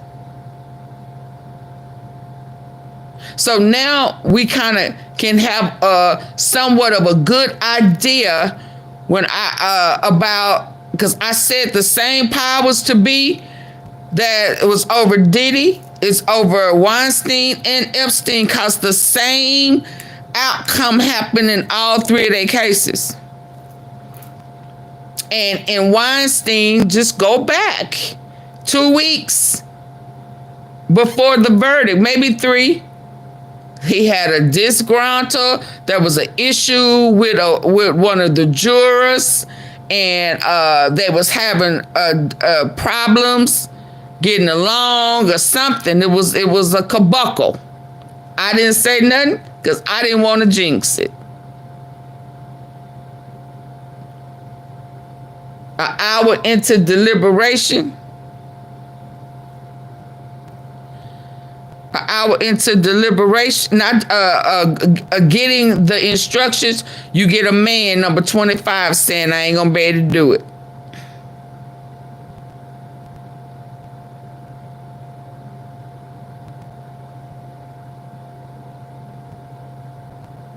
So the same powers to be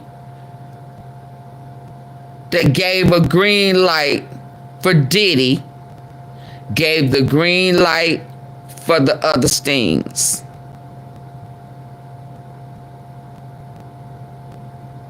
Let's be clear. Come out, and so he's pivoted from trying to prevent it from coming out, saying that the files are non-existent, because he took so much flack for that. I mean, it was so widely panned from left and right that him saying that they're not there was not a tenable position. And so now he's gone all in on laying the groundwork to pretend that this is some concoction of the communist Marxist Democrats. What he's looking to do is basically to sort this into the same partisan bucket that any other, you know, the Russia hoax, or the 51, whatever, like all of his conspiracy theories. He wants this to become that. And so now, that's not what I was expecting for you to say, Pressure. Are not real. He knows they're going to come out. Now it's just a matter of discrediting them so fully that they just seem like some democratic creation. But that's not going to work. The discredit is not going to work, because we already know that he's on the list. He's Doe 174.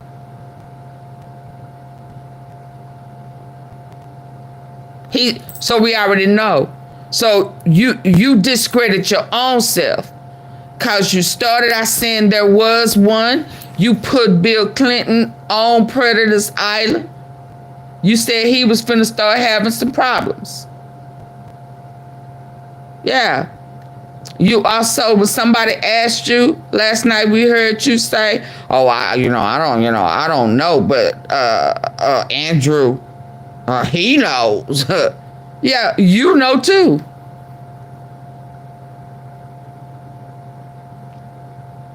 And last night, D.L. Hughley sparked it when he said to Harvey, why you making excuses for him? He made mention of them being sued together, aping the 14-year-old girl, Trump included. All of that was coming out. It was coming out. And he said, yeah, and then he went back to, yeah, there's a list, but the Democrats put it together. Because he knew the shit was coming. Now, that is what I thought you was going to say, Pressure, was do y'all still trust the government? That's what I thought that you was going to be saying. He was digging a ditch for others and forgot, and he forgot the truth. You absolutely. Because remember, when they was throwing it out there to save Puffy with the pardon. Y'all remember we was worried about the pardon. We was worried about the pardon. And I kept saying he better leave Diddy where he at. He got his own shit. He better leave Diddy where he at. So then they had to figure out a way how to make that shit happen on Diddy, cause y'all remember yesterday I started saying, wait a minute, did Diddy snitch on Trump? Yeah, do y'all remember me asking? Cause it was unfolding in my head yesterday.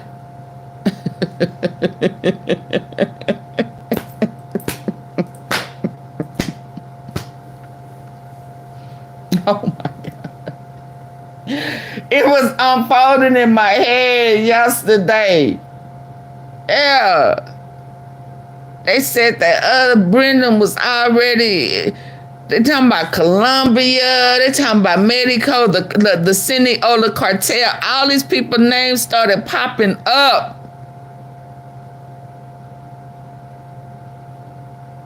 Yeah. Well, where about the kid? Where the kids? I thought it was kids.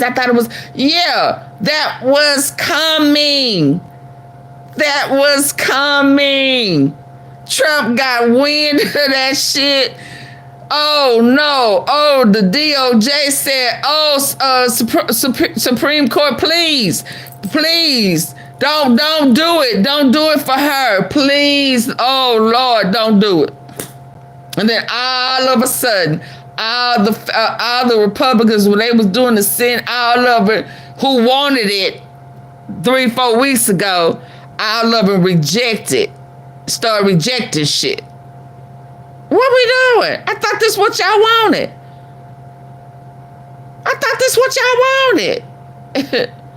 Yeah. They knew it was coming. Diddy started going to rehab. Yeah, I'm like, wait. This shit bigger than Diddy. This shit bigger than Diddy. This shit right here. This shit right here. And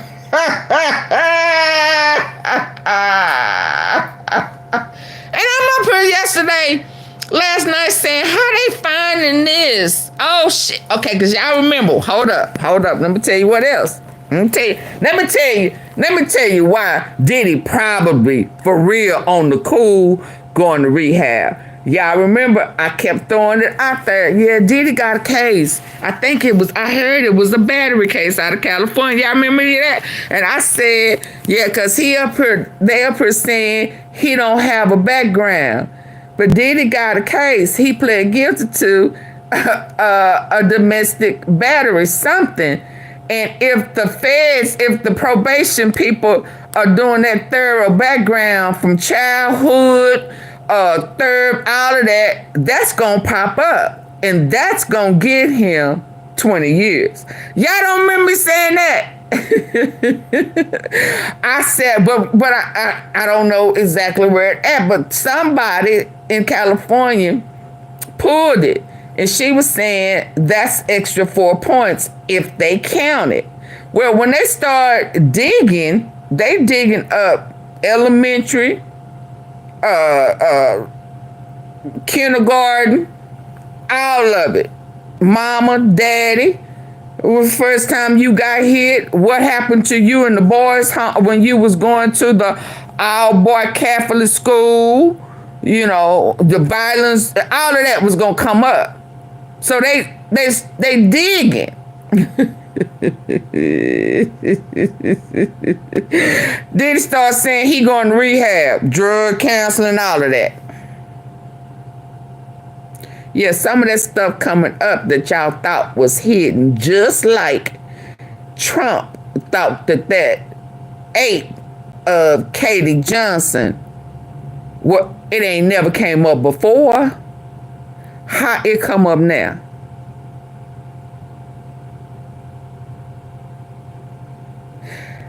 That ape with Katie Johnson ain't never came up before. Who dug that up? And why?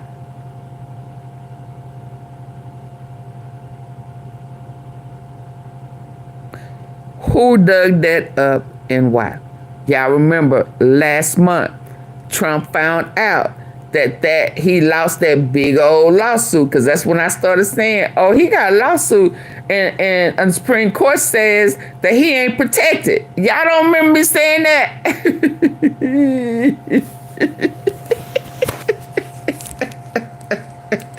He a convicted felon, and some things that that judge says you gonna learn today. You are not exempt. It wasn't under their watch, Pressure. I told you that a while ago. They didn't have the files. They didn't have that files. They said that, what's his name? Bush had it. Bush had it. And Trump had it his first go round. So that means that they held on to it. The Republicans held on to it. So it wasn't an issue. But why Trump forgot and let somebody put a battery in his back trying to get at Bill Clinton? Why? So you trying to get at Hillary? I mean, so you was trying to get at Hillary, and you brought that up on your campaign to get at Hillary. Because wasn't nobody talking about Epstein. No, it wasn't an issue. They didn't bring it up. Hell, that happened in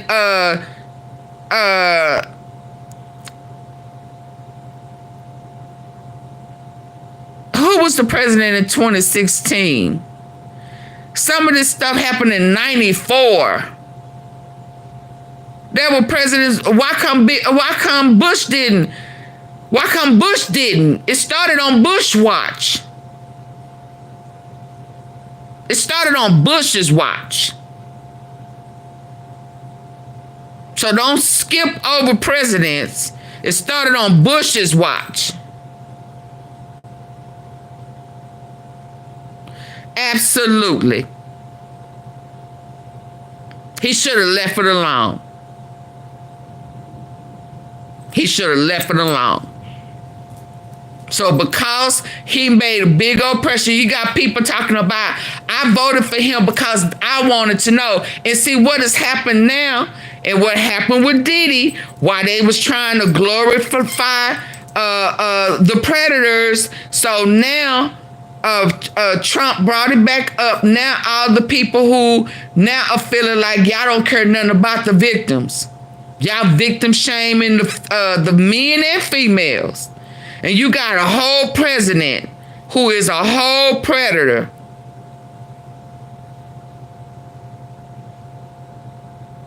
So now you have a whole outpour of people wanting to know, because it ain't just minorities that have been aped. There are a lot of Caucasians that done been aped, and all the suppression. Everybody a lot of people now are feeling like I voted for you and you're a fucking predator. And you're okay with this. Now you don't even want to expose this list. Now there's kids. Because I'm telling you, listening to that man, and he talking about this kids with these hotels and how deep this shit is. This shit is deep. They got a whole resort that was built on somebody's property where these people have trafficked all of these kids, 11 years old. They reattaching hymies and shit so that they have zero. I mean, just to think of how they're executing this orphanage type shit. And every room has a minor in it. That these people pay $100,000 a year. This shit is deep. So Trump opened up a whole nother can of worms, and he lifted the rug of trauma on a lot of magna, or whatever, however they pronounce it, on they end, his base. Now we want to know. I voted for you. You said that you were going to reveal this. You were going to get to the bottom of it. God damn it, get to the bottom of it. Stop blaming people. Nope. You can't pass the buck. Nope. You can't put... You know it's bad if the base and his supporters are not allowing them to put it on the Democrats. They saying nope.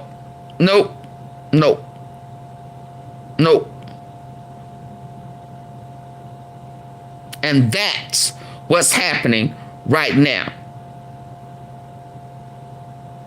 I trusted you. Well, hell, he's a convicted felon. What do you mean you trusted him? He got Billy, the guy on E! Entertainment, fired because his mic was hot, and he said, "Oh yeah, I just stick my hand in that coochie and grab it." So, yeah, so there are a lot of people who have been violated, who has suppressed it. So all the people out there saying, why did it take so long? And why did you still work for him? Or why did you go back? All of that shit woke up. And they saying no. And it's a whole base of people that's pissed. They won't even let Trump put it on the Democrats. They won't even let him put it on the black guy. That is bad for Trump. But let's listen. I'm going to tell you that shit now. Going back to the question I asked before, does Maurene Comey have the ability to speak freely now that she's no longer at the DOJ? Pressure, it ain't about he had access. He don't work. He don't do shit. He got other people to do it for him. He ain't looked at shit. Having access to it, reading it. Hell, can he read? He got his ex-wife buried out on... what? No. He said make it go away. Well, he can't. He should have shut up. She has...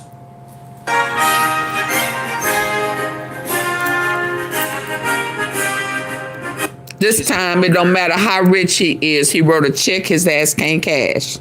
At the DOJ? She has more... Are not real. He knows they're going to come out. Now it's just a matter of discrediting them so fully that they just seem like some Democratic creation. But it's worth asking. Going back to the question I asked before, does Maurene Comey have the ability to speak freely now that she's no longer at the DOJ?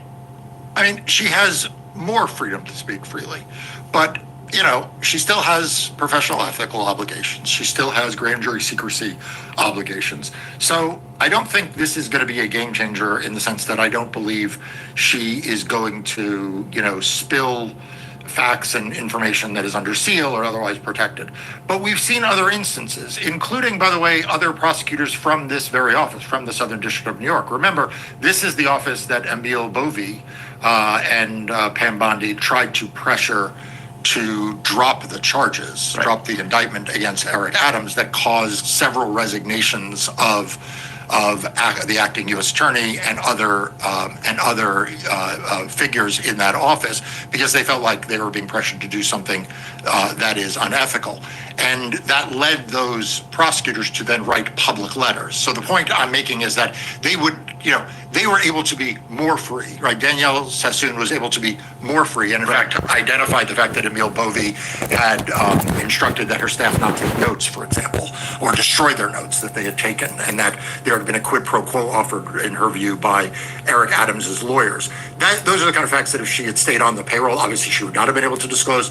That came out as as part of her resignation. So, we don't know how free this prosecutor, this former prosecutor now will feel to be able to speak. But I think that from the Trump administration standpoint, they are giving themselves a plausible villain, a plausible argument that this person has bias for whatever theory they need to spin next. Now, I think that one of the ways that this story needs to be advanced, and not that I count on the legacy media to do much, but maybe they'll be up for this, is who fired Ms. Comey? Yeah. Was it the U.S. attorney in the Southern District of New York, which again has been we've seen a lot of resignations around that office over being pressured to do things. Was it Blanche or Bovee or some other intermediate? Was it Pam Bondi? You and I assume that Pam Bondi doesn't get a Diet Coke from the fridge without checking with Donald Trump. Right. But we don't know where it is. And I think that will be a critical set of facts to be uncovered, because certainly you would not expect that a line assistant in the U.S. attorneys in the Southern District of New York would garner the attention of anyone outside of their immediate supervisor in the Southern District of New York. So we haven't heard the reason for this, was there a reason given for the termination, and where in this chain did this originate? Because I think that will also tell us a lot about, whether how this connects up to the Epstein matter. It's also worth asking here, is it possible that good prosecutors, ethical prosecutors who worked on this Epstein case are being pushed out so that they can be replaced by unethical prosecutors who may be handpicked by Donald Trump, who may be willing to offer up a narrative that more closely aligns to the narrative that Trump is trying to push here? Yeah, that's also, by the way, I'm glad you raised that, because I had not thought about that, but that is also a plausible theory here, and of course that would more closely hew to the Eric Adams case. Remember, what happened in the Eric Adams case is the Southern District of New York had indicted the former mayor, or I'm sure the current mayor, not the former mayor, had indicted the mayor. And the Department of Justice, the Attorney General, and the higher-ups pressured the Southern District to drop the prosecution. And essentially, the good prosecutors, the ethical prosecutors, said, we can't do that. We have to resign. And ultimately, one of them wrote a resignation letter saying, you will find a fool or a coward to do this. It was never going to be me. Yeah. And so there is some reason to believe that this Department of Justice thinks that if it has a recalcitrant prosecutor that is refusing to do something that they believe unethical, that they can push them out and replace them with someone who will be more pliable. Right. And I mean, we've, again, to your exact point, we have seen that happen before. And it looks like this administration it looks like Donald Trump himself is in such dire straits here, is so desperate to reclaim ownership of the narrative, that I wouldn't be surprised if he was finding people that he could put in place now, so that if and when some damaging information comes out, notwithstanding what people like Maurene Comey might say on the outside, but he'll have the full power of a very compliant DOJ behind him, backing up whatever it is that he claims. Right, and I think that you said something here that relates to this a little bit to the side, but I think is really important. I don't think I've heard anyone say. You mentioned Donald Trump and his administration. This really feels very much like Donald Trump alone. Yeah. J.D. Vance. Yeah, because he said fuck them all. We have not, and we have seen the vice president come out and defend Donald Trump's positions on things where Donald Trump needed to be defended. For example, he took on the MAGA base over the bombing in Iran, right? Yeah. You saw him step forward, and he has been a loyal soldier on that. I don't think we've heard from him. I don't think we've heard from J.D. Vance. I don't think we've heard from Stephen Miller. I don't think we've heard from a lot of the voices from the administration. Yeah, Dan Bongino, I don't even know if he's come back to work yet. You know what I mean? That's right. And so so he sure haven't. The question is Donald Trump sort of walking the proverbial halls talking to the paintings? Yeah. Where he is making these decisions alone, or is there some infrastructure around him? It doesn't appear that the usual infrastructure, which in his world is external, You know, he picks up the phone, he calls this right-wing podcaster, that right-wing activist, Laura Loomer, or whatever. Like, it doesn't feel like that world is with him. And so, you know, one wonders, what is the decision-making structure around him? Listen, Yeah, $14.99 a they month don't jump ship and $9.99 a month for a music. because he done already threw some of them under the bus. What is the decision-making structure around him? And by the way, just as it relates to Maurene Comey, is this if they're not So Dan hadn't came back yet. fired? I mean, does she have grounds to be able to? No, to the fight feds this? are laying off. I presume that prosecutors here have to be fired for cause. I don't want to get mired too much in the legal intricacies of this thing because it doesn't really matter here. But I'm just curious as it relates to her. The federal courts. What her next steps are and what her rights are. Yeah, look, I think she's been told something. Okay, like, she's been told a reason.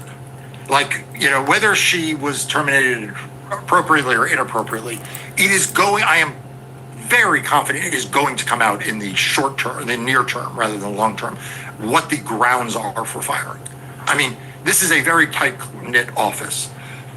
Some of the early reports suggest that she had a lot of friends and private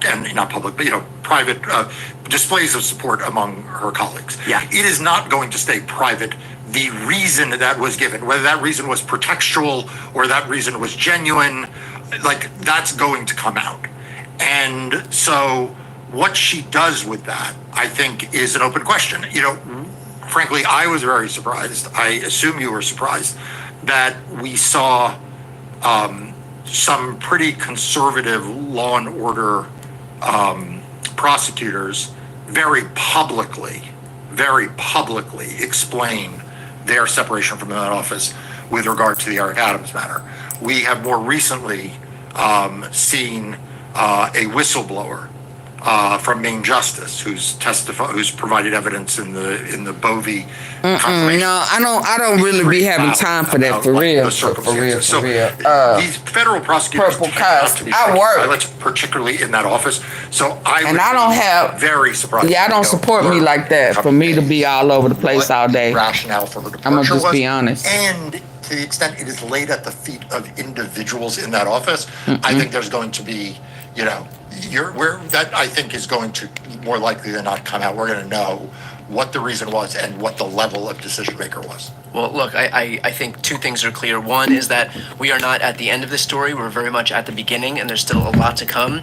Another point that I want to make is that you bring a much different perspective on this issue than I think most people who are speaking about it, because you're able to come at this from a legal perspective, and you've been very focused on this issue. So even if they try to say it was about Diddy, it ain't. From somebody like Mark, who's able and they're not going to buy that either. Different perspective. Please make sure to sign up, subscribe. Y'all understand that? Even if they try to make it be about Diddy, they not gonna buy that, because it's not as big than Diddy.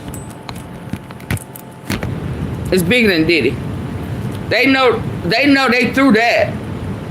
So it's about what they can expose about Trump. That's why his record is coming up. That's why that ape of Katie. And they saying, say her name, say her name.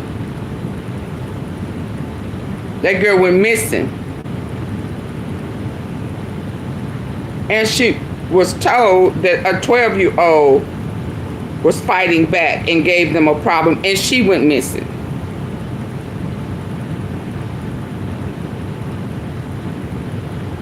So they are intentionally putting it out there. Y'all listen, there is as much stuff as even when he got convicted of them 33, 38, it didn't even come out then. Do y'all understand? It didn't come out then. They was finna hit Florida, Mar-a-Lago.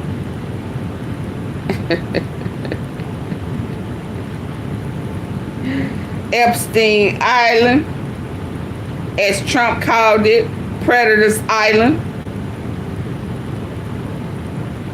and Star Island.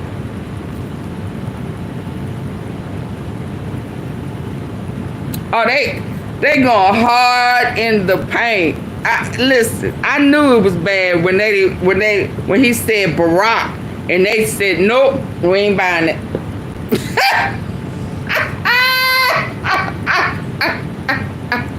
He ain't had nothing to do with this.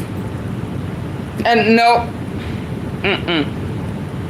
You could have been better off saying Kamala. You ain't even put no. They said no. Go back to the drawing board. Hell, last night you were saying it wasn't a list. Now you come back and saying it is, and they put it together. Nope. No, we ain't buying none of that. We want the list. It ain't a list. It's a list. He's number 174.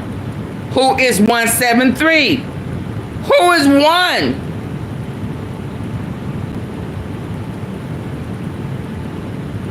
Shit, now you got Ghislaine out there, she jogging. She done called people, you know. Shit, it's finna get worse. You trying to buy her off, you trying to get her alley-oop. She said, no, I want a alley-oop, I want a three-pointer, I want a dunk, I want all of that.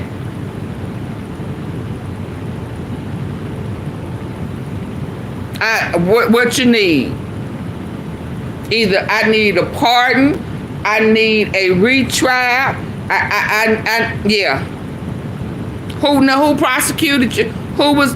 Oh, Comey again? God damn. Yeah. She got the. Yeah, she was on it. Yeah, she was a part of that prosecutor. Epstein took. Yes. So she sees the pattern. Yes. Yes, she sees it. Yes. We didn't switch it up. So she has the paperwork.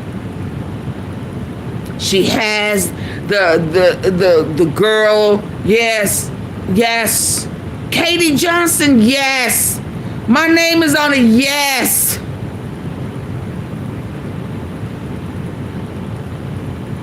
Yes.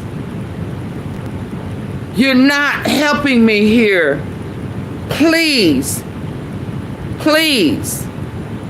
And when they started questioning her, Pam or Paula or whatever, yeah, he said, excuse me, yeah. When they start saying the minutes is missing off of Epstein, now we find out it was more than a minute. Hell, it's 3. Yeah.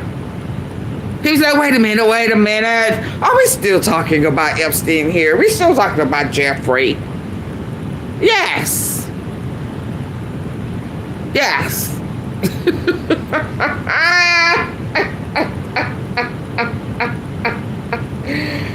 I know he is sick than the motherfucker. Yes. All of what you're asking is yes. Please let us figure this out. Please do not say anything else. Then the daughter-in-law, she comes out and says, I don't think it is, but he's going to, he's going to, oh, he is, so it is a list. Can y'all at least come together and hold hands and say, yes, there's a list. And tell Harvey Levin, yeah, to stop faking the fuck. Saying it ain't one. Cause goddamn it, your homie is 174. There is no reason to give him a number if he ain't numbered on a list. He wrote down somewhere and the shit is leaking. Absolutely. Get her ass out of here. Fuck her and the daddy.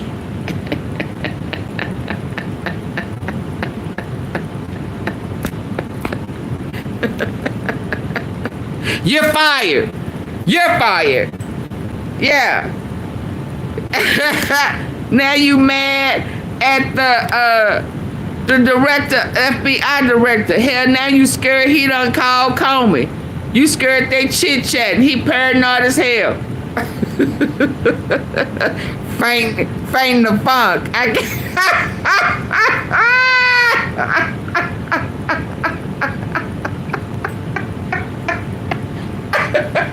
Then they done leaked the conversation that he had with one of the foreign.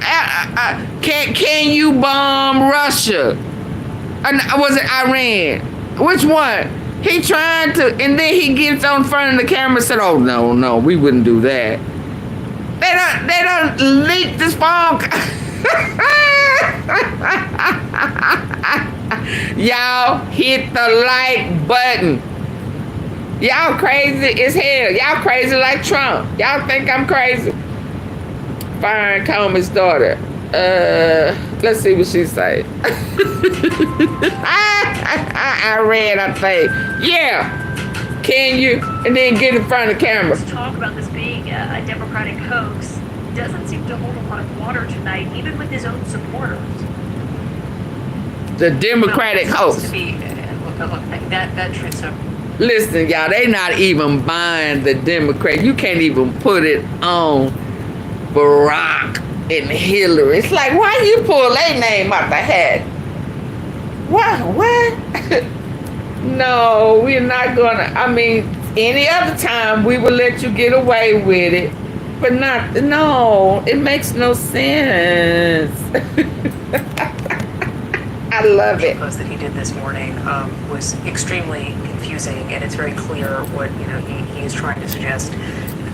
Backfill this essentially, that anybody who raises questions about this now that it was some kind of a setup by Democrats or by Obama, even though Jeffrey Epstein or Joe Biden, even though Jeffrey Epstein died in jail when Donald Trump was president last time. I mean, there was a reason that you are seeing people like Mike Flynn say this just doesn't make sense. It simply doesn't. You are correct that, a decade ago, President Trump was more than happy to raise questions of guilt by association for the Clintons. This was something that his advisors talked about, that his allies talked about. Has he talked about Jeffrey Epstein as much in the interregnum period between his two presidencies as some of his top advisors have? No, but he has populated his administration with people who really made names talking about this. And to now say it doesn't matter, you are seeing an emboldened Congress to some extent calling him out for saying these things. I wonder what you make of that, because one thing he has made clear is he wants people to stop talking about this. He wants this to stop being a story. And you're seeing the right-wing influencers that he's calling, or like some of his most ardent members in Congress, most ardent supporters, say they still want to hear more. I wonder what you make of that when typically they fall in line with what he says. I think there's a couple of things at play, Caitlin. I mean, I think one is, he is a lame duck. I mean, part of why he has tried to hold on to his party so tightly since he took office again was to get things done. He saw what happened in term one when members of his own party were rising against him on various fronts. And so he wanted to pass, the one big beautiful bill. And there were other pieces, there were other things he wanted to accomplish. And generally, he has scared members into not speaking out if they were upset with it, or people supported what he was doing. Now you're seeing things like Tom Tillis, who you just played a quote from North Carolina. He's not running again, and so he clearly feels emboldened to speak out. Marjorie Taylor Greene has been speaking out more and more. You may see others. I think time will tell, but it is definitely a notable shift since he came back. Mm-hmm. Yeah, I mean, when it comes to Trump trying to move off the story, I want you to listen to what he said in the Oval Office, where he himself was basically trying to say it's time to move on from this. I call it the Epstein hoax. It takes a lot of time and effort. Instead of talking about the great achievements we've had, instead of talking about the things we've achieved, we've had tremendous achievement. The scandal you should be talking about is the auto pen. The things that you should be talking about. The big beautiful bill, that one of the greatest pieces of legislation ever in this country. All these things that happened that wouldn't have happened if you had good leadership, and that's what you should be talking about. Maggie, as you know, the president is typically pretty good at changing the narrative when he wants to, or putting something else out there. Does your reporting show, are you surprised that he's Yeah, I need 20 likes. Change it in a way that he typically has not? I think this one, Caitlin, a couple of things. Number one, Jeffrey Epstein has been a mainstream story for a long time. You know, there were a lot of people who covered issues related to Jeffrey Epstein and the crimes that he committed. He was in prison. His death was very well covered when President Trump was in office the first time. So number one, it's not just a story that takes place, you know, on the internet. This takes place across the board. Number two, you are seeing his allies, advisors, supporters who have gone out there and talked about this and who I think believed that they had his support on this, getting questioned by their own base. And so this is sort of a story of a question of who do you trust? And that is very clear in what he's saying. It's hard to tell people. I mean, again, I said this earlier about his Truth Social post. It strains credibility to suggest that this was, you know, I call this a hoax and therefore it's a hoax. People are clearly feeling as if for their own reasons, whether it is because of the people who listen to their podcasts or because of their voters in the midterms, that they need to make clear that they don't agree with them.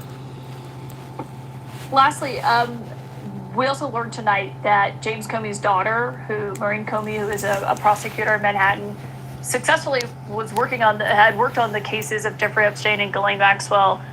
She's been fired abruptly. Our sense is that she wasn't given a specific reason. Do you believe that that's related to what's happening right now? What's your sense of that?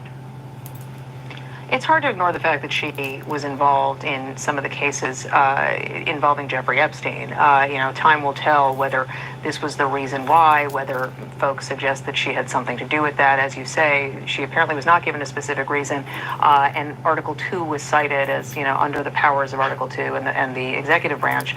She was dismissed. You know, the president has obviously no love for James Comey, but this would, you know, potentially feed into a line of what he is trying to allege is some broader effort that's separate from him.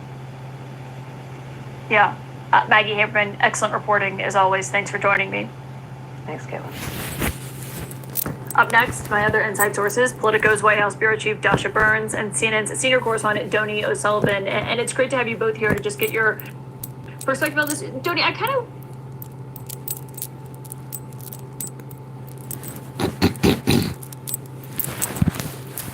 Okay, so I need for y'all to hear me. Yeah, I need for y'all to hear me with your good ear. Okay?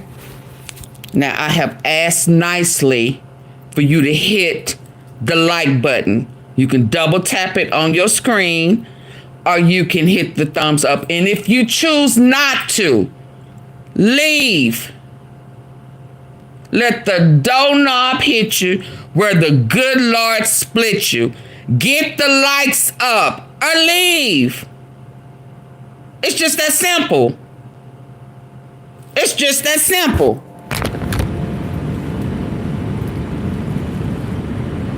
It's just that simple. Double tap your screen, hit the thumbs up on your tablet or your computer, or leave. Yeah.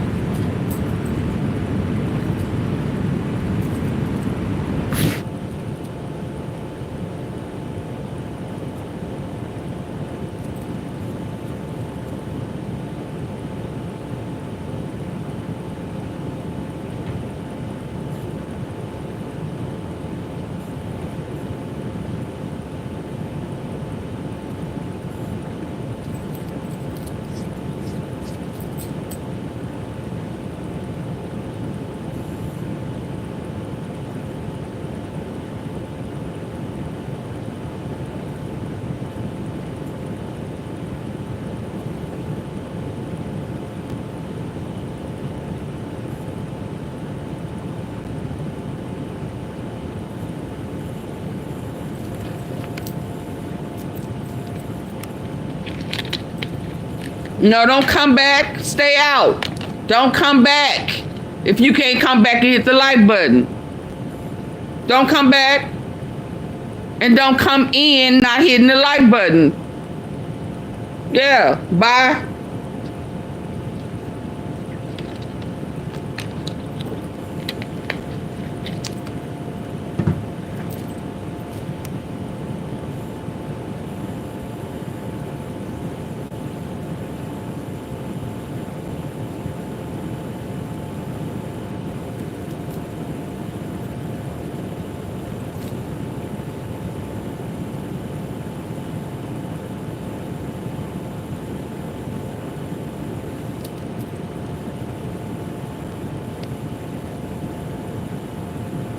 Putin.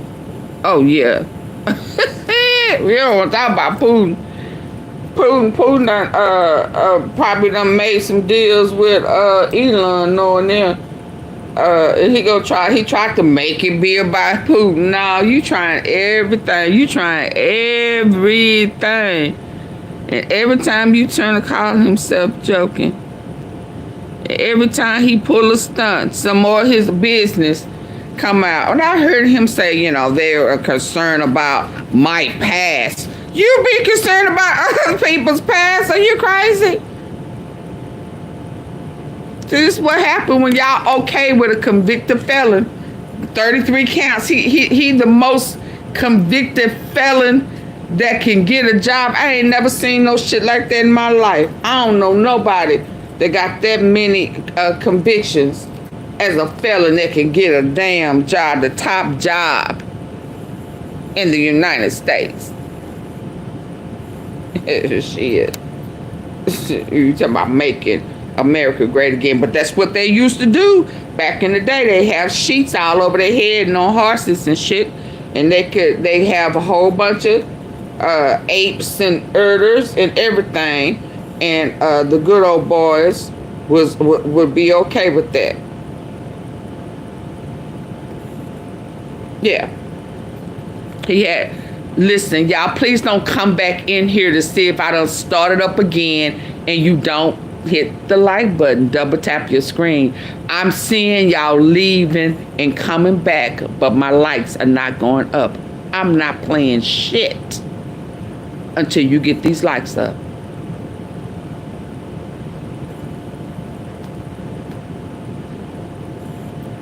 I can talk, boo. I don't have a problem talking. Thank you, Candace.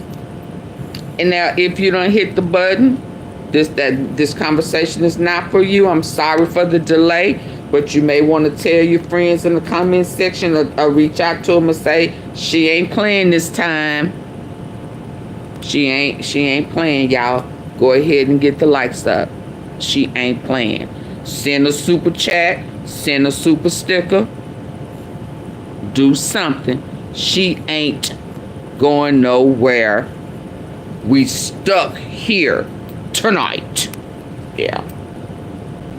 We stuck here tonight. We ain't going nowhere. Shit. She ain't playing Candace and shit. I'm not. I'm finna put my earplugs in my ear. And listen.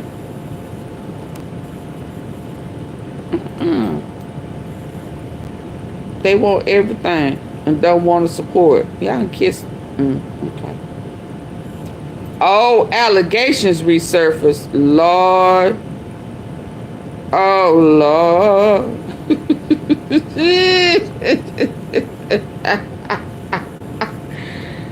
Oh, look, I already got this one. I already got this picture. They going in the archives. I already got this one, baby. I almost put this one up the other day. I got it all colored and cute. Yeah, they finna start connecting them dots, baby.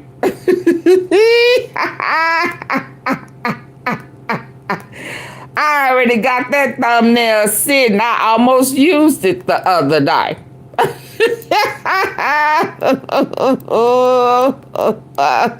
Cause one thing is for sure, Diddy name on that list too. Yeah, Weinstein's on that list too. Yes, indeed. Yes, indeed. That's why I said y'all better not. He better not pardon. He pardoned Diddy. My eyebrow went up. They gonna dig off in your ass. That's what I was saying to myself. You better leave Diddy where he at.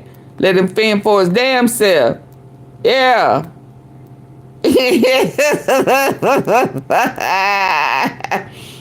Cause that judge told you don't play with me. You gotta pay this, and no, you cannot. Your position is does not secure you. Where that picture at? I just saw it.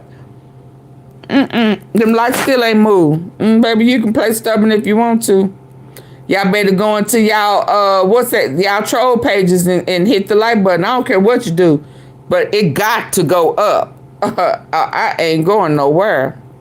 I'm telling you that shit now. Not today. Where the picture at? I just had it.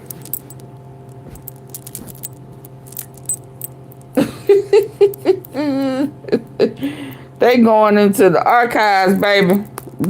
People are doing their research. Oh, 1 minute you didn't know him. Oh, not really. You started lying about if you knew him. Then people started popping out your pictures. Y'all together. It's like, well, yeah, I mean, I knew him. That was a long time ago, but he's been dead. Or why are we bringing him up? I mean, it's boring. I mean, I watched it, but it's boring. Nah, it's boring. I thought it wasn't nothing. So you don't watched it? Yeah. Yeah. Oh, wow. Where's that one at? Oh, boy said, oh, girl, hold on. Yeah. Okay, now.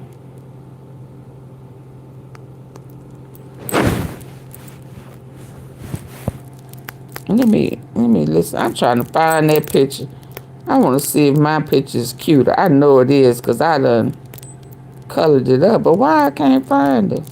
AunTeaFee, you just go ignore. Yeah, my lights ain't moved, baby. They calling my bluff.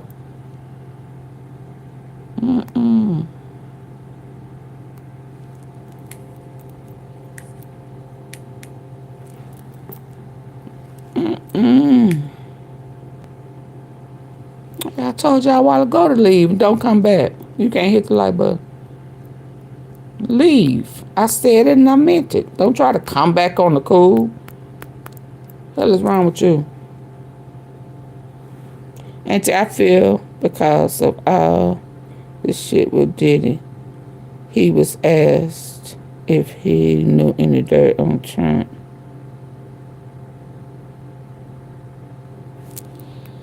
Yeah, but see, this stuff is out. See, that's the problem is this stuff already been brewing though.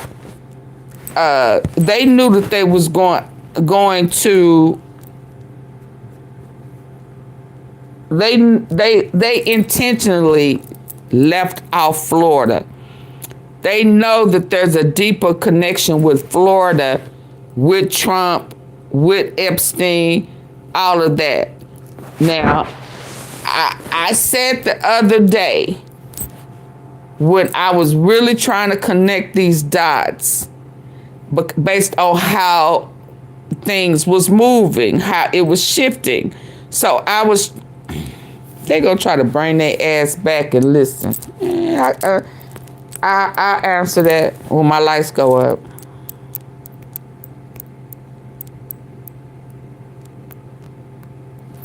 To answer that, I think her firing was to throw off their plan to incorporate more names, more higher ups, more political officials with Florida.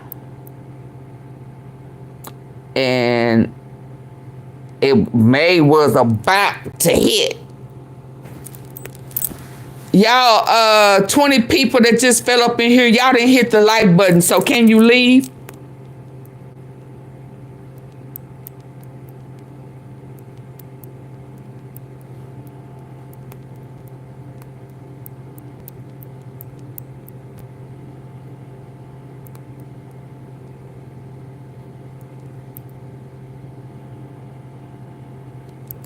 It must be on my other tablet because I can't find the picture now.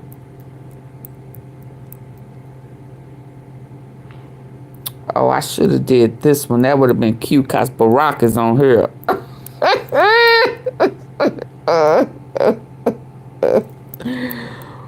Ooh, this shit is funny to me. It is funny to me.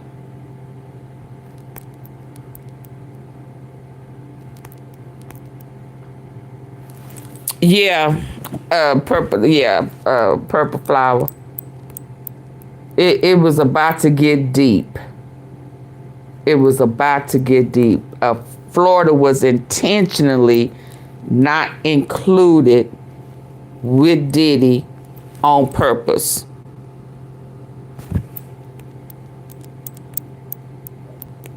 That was intentional.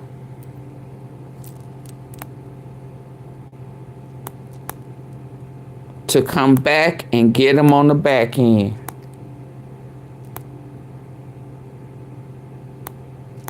It's like, how?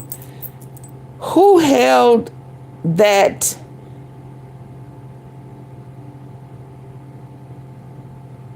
Was it washed away? Or why nobody else had found that lawsuit that with Epstein and Trump on it? How did that slide through the cracks? And now it's all over the place. Starting last night. It dropped last night.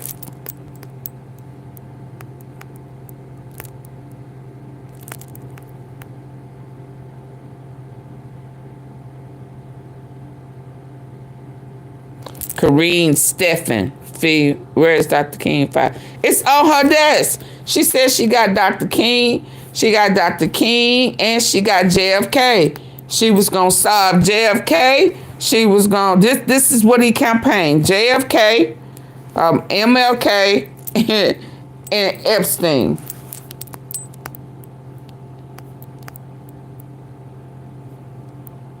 That's what she said. That's what she said. So when I said I had the files, I mean, I was talking about JFK and MLK.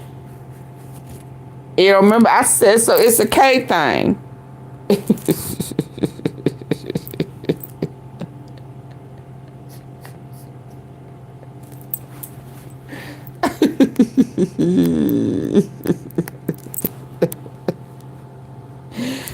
She got it on her desk. Now I don't know if they just hold them for when for the Republicans, but they said Bush had the documents, had the paperwork. Oh wow! Let me see before I forget, because I had that one part. Hold on. Okay, so it went up 3 likes. Okay. Which one is it? Where? Let me see. He's cooked.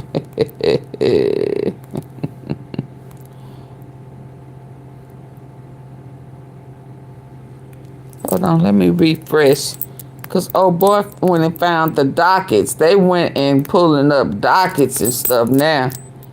They pulling up dockets where, oh girl, they done busted her all upside her head with all her lies.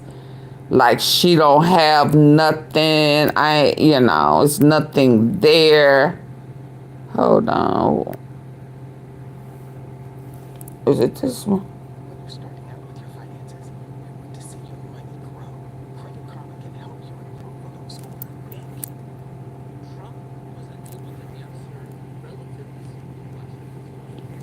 Can y'all hear that?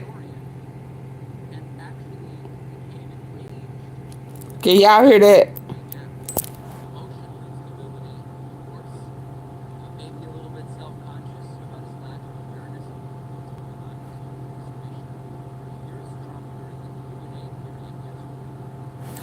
Oh, maybe I'm spinning.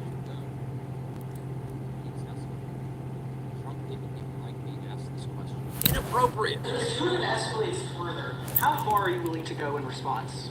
I don't want y'all to be able to hear it. How far are you willing to go if Putin were to escalate, send more bombs in the coming days? Don't ask me the question how far. I want to get the war settled. They're not Americans. He said, don't ask me no question like that. See? I don't want y'all to be able to hear it until my lights go up. AunTeaFee, that's being trifling. AunTeaFee, that's trifling. I'm trying to see if this is the one where he shows that paperwork.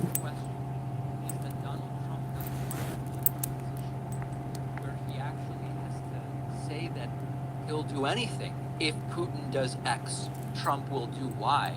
That's too concrete. That's too specific. That would expose Trump because Trump wants to play tough. I'm doing 100% tariffs on Russia if they keep this up in 50 days. Which means no, this ain't it. This one ain't it, but that's the guy though. Did he take it down? Hold on. It's time. We will stop doing what you didn't want us to do. Then there's no tariffs. Trump realizes that. Trump realizes this is totally phony. And Trump was asked, why are you giving him 50 more days, right? Like the implication being, it would be much stronger, more believable, more... There is a smoking gun letter dated February 27th, 2025, that proves that the Trump administration had and has an Epstein list. Is it complete? Well, we don't know. But we now know that... So on February what? There is a smoking 27th. On February.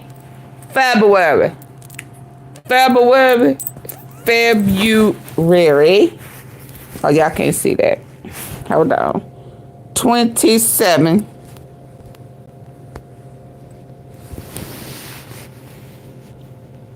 There was a letter dated the 27th, 2025 that proves that Trump administration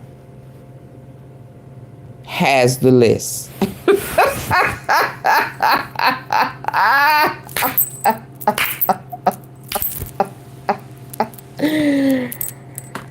They been having the list, ain't February 27th, 2025 that proves that the Trump administration had and has an Epstein list. Is it complete?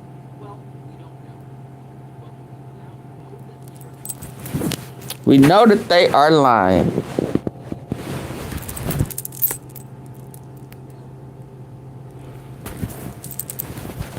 We know that they are lying.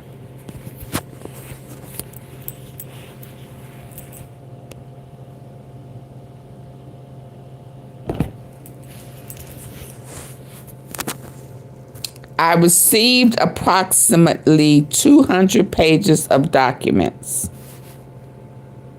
Oh, they're the files related to Jeffrey Epstein. In response to this request, I received approximately 200 pages of documents, which consist primarily of flight logs, Epstein list of contacts,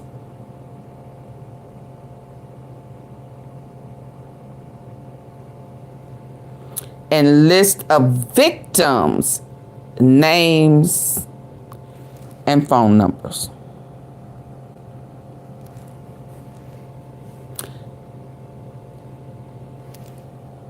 Dear Director Patel,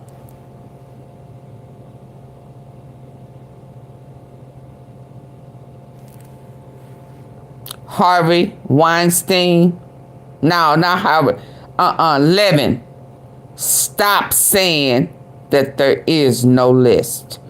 You are a liar and you have been bought.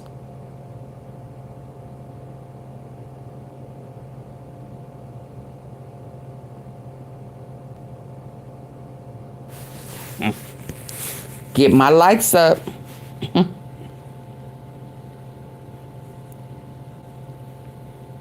We ain't going nowhere. He been lying in our face. I mean, I knew it was a list, but I'm just saying. I'm just saying. I'm just saying. She said, now, she did say it's been sitting on her desk. Did she not? And she said, huh? before Trump halted her and told her to stop in the name of Trump. She said she had it. And as of February 27th, she had it. She had received 200 pages of documents. And the Epstein list of contact was one of the pages. Or well, however many pages.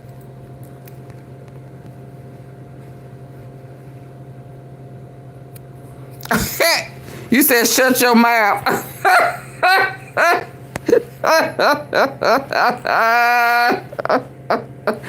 Pressure, you told me to shut my mouth. Shut your mouth.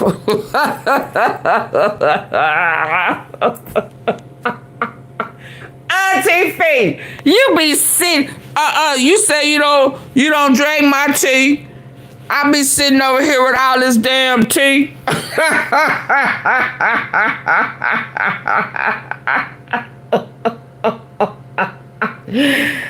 Ain't none of y'all other people said shit about that list, had it?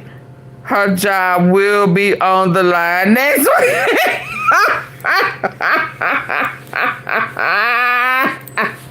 They lie in your face all the time. They want to take your place. They place robbers. Yes, ma'am, AunTeaFee, you surely did. I be trying to tell them, baby, I be sitting over here with all the tea. But Pressure, you say you don't drink tea. You drink black coffee with some Hershey chocolate kisses in it.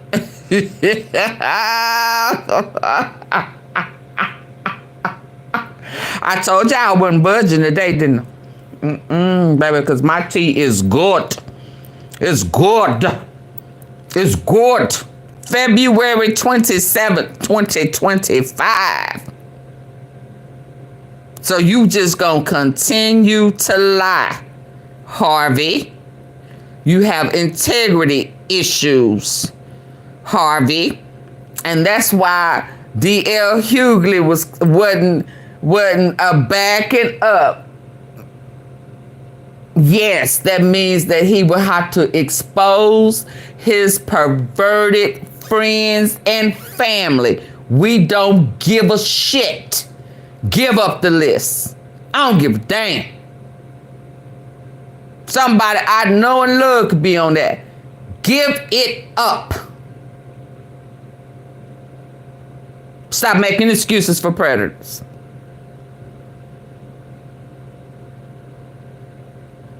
I know it to my heel. Yeah. Because we know Pressure will leave now. Ain't no doubt about it. He will pack up and go. I done seen it for myself. He will go. So I know. So tea sippers, so they won't be playing in our face. Is there a list? I'm from Mississippi. I sip tea.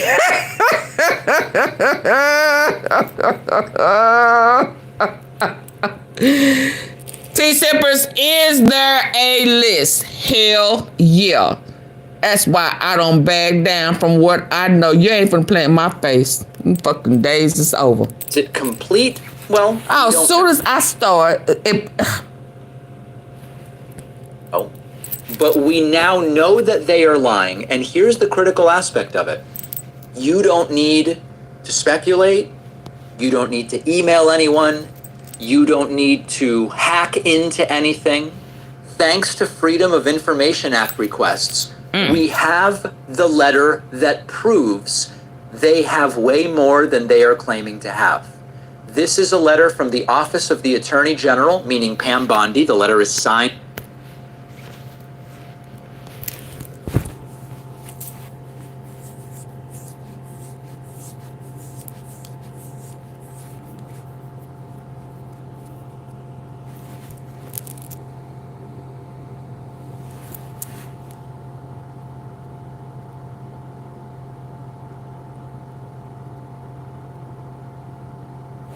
I read my last comment and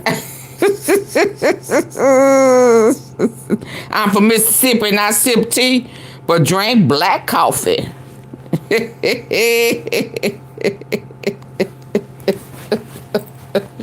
I need for somebody to guard the door. Don't let nobody else in when I start playing the tea. They can't have none. They cannot have no tea if they ass can't support the platform. Now, I need for y'all to guard the door. Tell them to get their asses up out of here. I hit the like button. Soon as I start playing, they pop back up in here. Stay your ass up out of here. Go on now. Go on now. Get your ass on out of here. Y'all had that old Annie. Get your ass on over around here. Go play around the corner. Yeah. Y'all some badass kids. Y'all mind. You got a mind around here, boo. Because I whoops ass. I make you go get your own switch. Like, Mama, why you take me over there? Them rubber switches, that shit don't break. What type of switch is that? Where am I? What part of the country is that? Y'all remember them old rubber switches? Them shit, they don't break. You can't pop them.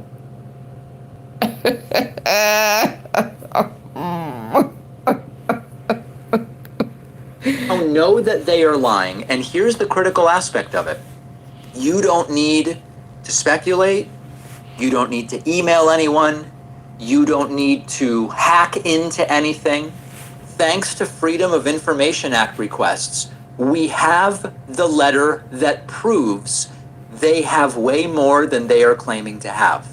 This is a letter from the Office of the Attorney General, meaning Pam Bondi. The letter is signed by Pam Bondi, written to FBI Director Kash Patel. Folks, these are public documents, okay? Dear Director Patel, before you came into office, I requested the full and complete files related to Jeffrey Epstein. Now In you got me this weak. request, this is the key. I received approximately 200 pages of documents. I sip tea. I ain't going nowhere. Hey, Samantha. Epstein's list of contacts, a list of victims' names, and phone numbers. Okay. Hello. They say there is no list, and we suspected that was hey, D. semantics. Because here is Pam Bondi. I repeatedly questioned before getting additional documents. This is what she already had before getting additional documents. Flight logs, which tell you where planes went and who was on the planes. Epstein's list of contacts, which by the way is also available. I looked at it. Ivana Trump is on there. All sorts of people are on there. And a list of the victims. Say what now? Phone numbers. Say what now? You say you looked at it. You say you looked at it. There's a whole list of people on there. Hell, now we know if Ivanka's on there. We do know Diddy on there too, right? Told y'all that shit leaking. They done went to digging. They said, you playing in our face, and we ain't going no more. Now, give us the list.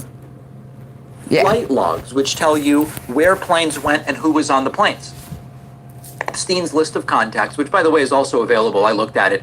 Ivana Trump is on there. All sorts of people are on there. And a list of the victims' names and phone numbers. Damn, that does sound like the Epstein list, which they now claim what to have. Pam Bondi goes on to say, I repeatedly questioned whether this was the full set of documents responsive to my request, and was repeatedly assured by the FBI that we had received the full set of documents. Late yesterday, I learned from a source that the FBI field office in New York was in possession of thousands of pages of documents related to the investigation. Oh, so it's more. So she's saying she got a tip.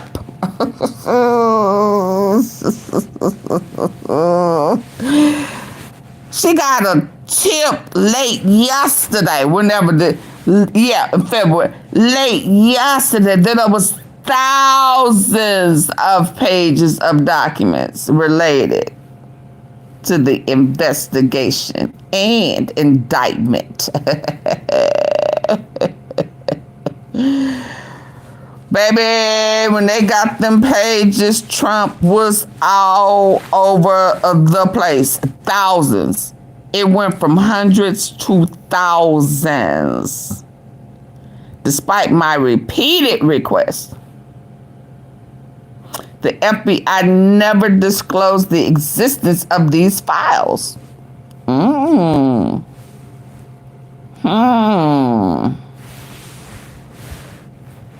When I spoke yesterday, you was just as surprised. Oh, so somebody now, so now just a quick thought Even Diddy, he was shocked when they picked him up the day before because who normally would inform him wasn't informed. Y'all remember that? So we already knew they had somebody on the feds that was working for federal government that was working for them. So we know at least Diddy, because Diddy didn't get his tip off. They caught him off guard. So Big Brother always watching, and Big Brother always watching. Somebody's always watching somebody. So, Pressure, that's when you supposed to say, you still believe the feds? See, this is your teachable moment, Pressure. When you be like, y'all still believe the feds? This is when you supposed to say that. Because she found out that day before that there was thousands of pages and nobody. And now she's saying who? Mr. Patel, was that Patel? Saying you was acting like you was just as surprised as I was. You was acting like.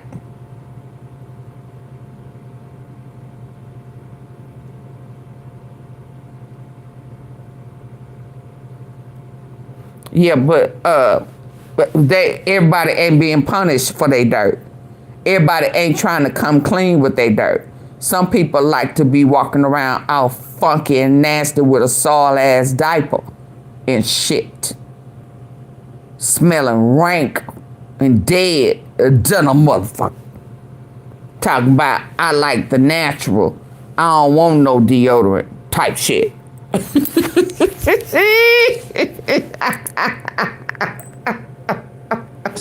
And was repeatedly assured by the FBI that we have received the full set of documents. Late yesterday, I learned from a source that the FBI field office in New York was in possession of thousands of pages of documents related to the investigation and indictment of Epstein. So here Pam Bondi is saying, not only do I have 200 pages of documents, which certainly meet the colloquial definition of the Epstein list, she is aware of something that is at least 5 times larger, right? At least 1,000 pages, and she says thousands, so it actually could be at least 10 times larger or more than what she already has. And now we're supposed to believe there's no list? The FBI had thousands of pages conforming to what we colloquially know of as a list, and Pam Bondi had hundreds of pages of what would be a list. And she goes on to say, despite my repeated requests, the FBI never disclosed the existence of these files. When you and I spoke yesterday, you were just as surprised as I was to learn this new information. By 8 a.m. tomorrow, the FBI will deliver the full and complete Epstein files to my office, including all records, documents, audio and video recordings, and materials related to Jeffrey Epstein and his clients, regardless of how such information was obtained. There will be no withholdings or limitations to my or your access. So there's 3 important aspects to this letter. Number 1, Pam Bondi acknowledges having 200 pages of documents that are certainly a list. The flights, who was on them, Epstein's contacts, and victim names. That's a list. Okay, she had it. Now she says she doesn't. The FBI, according to Pam Bondi in this letter, had thousands of pages compared to Pam Bondi's hundreds. Thousands of pages, which the FBI has also said, we don't have anything either. Over the last 10 days, we've heard from the DOJ, we have nothing, and the FBI, we have nothing. So that's lie number 2. And then thirdly, it would be interesting to get a definitive answer. Did the FBI comply with the Attorney General's demand that by the following morning, February 28th, the full files be delivered? If they didn't, why were they allowed to get away with that? And if they did, why does Pam Bondi now, with hundreds of her own files and thousands of additional documents from the FBI, claim that she has nothing? The stuff is happening in plain sight. It's happening in plain sight, and Trump is so triggered that he is now going after a sitting senator. Your personal data is everywhere, and you might not even know. People search sites and data broker or sponsor Incogni. Incogni is now taking this even further with... I don't know. Maybe, I don't know. Biden and them... Listen, we would not have known that it was more to what was going on unless Trump and them wouldn't have been bringing... they said, what's his name? Bush. Bush didn't do nothing with it. They picked back up with it. I guess maybe they thought that they had prosecuted who needed to be tried. I don't know. But we would not have been talking about it had Trump not brought it back up. We have other issues that was going on, but he brought it up. He brought it back to our attention, right? And now he's trying to renege on it and saying, why y'all talking about this? Now you playing in our face.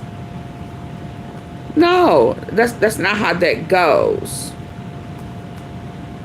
Yeah, you shouldn't have brought it back up. They think, the average person, I guess, thinking he committed suicide, will unalive himself, excuse me. And now we questioning, saying it ain't true. We would not have been questioning it had Trump not brought it up.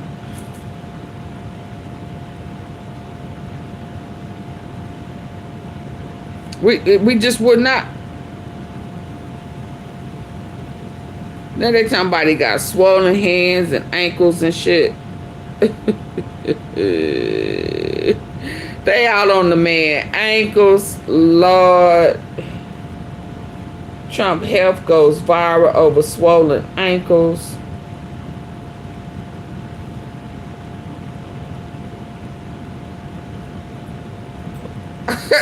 They on his ankles. Who could have thought that this little change could help fight off accidental leaks? Did you know that the ability... New Trump health fears have absolutely exploded because Donald Trump's bruised hands are now being covered up with very obvious makeup, and he has both ankles notably swollen. Wow. And they don't tell us the damn thing. So yeah, he retaining water. He's shitting on himself. For a while now, Trump's right hand, at the top of the hand, right, has been bruised, notably bruised and swollen. So you got clots. Video from the White House just hours ago. You see that Donald Trump is now very obvious. Oh wow, he sure is covering it.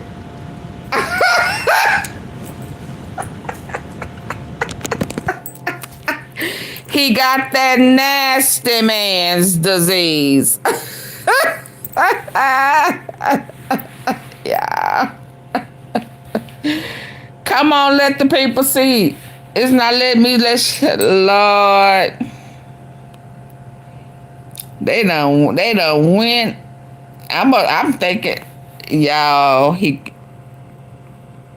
yep, he got makeup on it.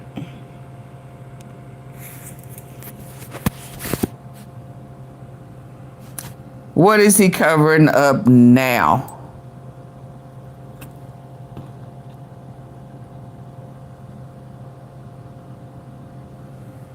Definitely is makeup. Maybe it's not good. That ain't even Maybelline. You need some. You need some Estee Lauder. Ain't that what y'all use? Estee Lauder, Lancome, something. Hell, you better leave that Mary Kay shit alone. That's cake. That's cake. They don't. It's just you. This looks like the color. Is that paste? I mean, what is that? What you hiding? And we know it's true. Look at the little hairs and shit. All on. Lord, let's listen.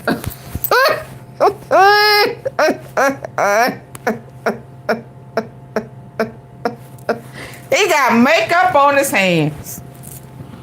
Lord have mercy. Covering the bruise with makeup. Makeup that doesn't quite... It is definitely not the right color. Hours ago. You see that Donald Trump is now very obviously covering the bruise with makeup. Every makeup president has doesn't quite match the color of his skin. Yeah, but if you think, Precious, stop. If you think that people are in jail and you're under the impression that the people that's responsible is no longer alive and the other lady is in jail, only Trump knew the full extent to it because his ass was on the island. And he let somebody, he done been running his mouth. Okay? We're not saying that they don't, but it wasn't their issue. They was trying to get the Democrats. I mean, it's like, why you bring up JFK and MLK? And why was that your political run? He stuck his hand in that hornet's nest. You can't even act like you didn't know that it was a whole bunch of misconduct and illegal stuff going on. You called it Predator's Island. So you knew. So you was gonna stir up, what y'all call it, you was just gonna hold it till the time was right, then you was gonna unleash. That was the plot. But you forgot that you was on the island too. Or maybe he thought because he was in office, if he win, that he could redact his name. I don't know what he thought. Hell, maybe that hand, whatever's going on with his hands and feet and shit, got him forgetting. I don't know. But Biden had other issues to clean up, and he had may have been under the impression that it was that it had been resolved with people going to jail. Trump should have left it alone. The swollen hand, the makeup, and this bump. The bruise could be from an IV, could be from a large number of things. We're going to talk about that in a moment. Trump's ankles are very swollen. They seem almost wider than his shoe. Speculation, is he wearing very strong compression stockings?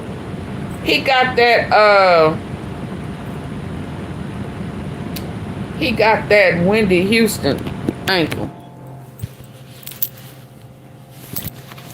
Not Wendy Williams. He got that Wendy Williams ankle.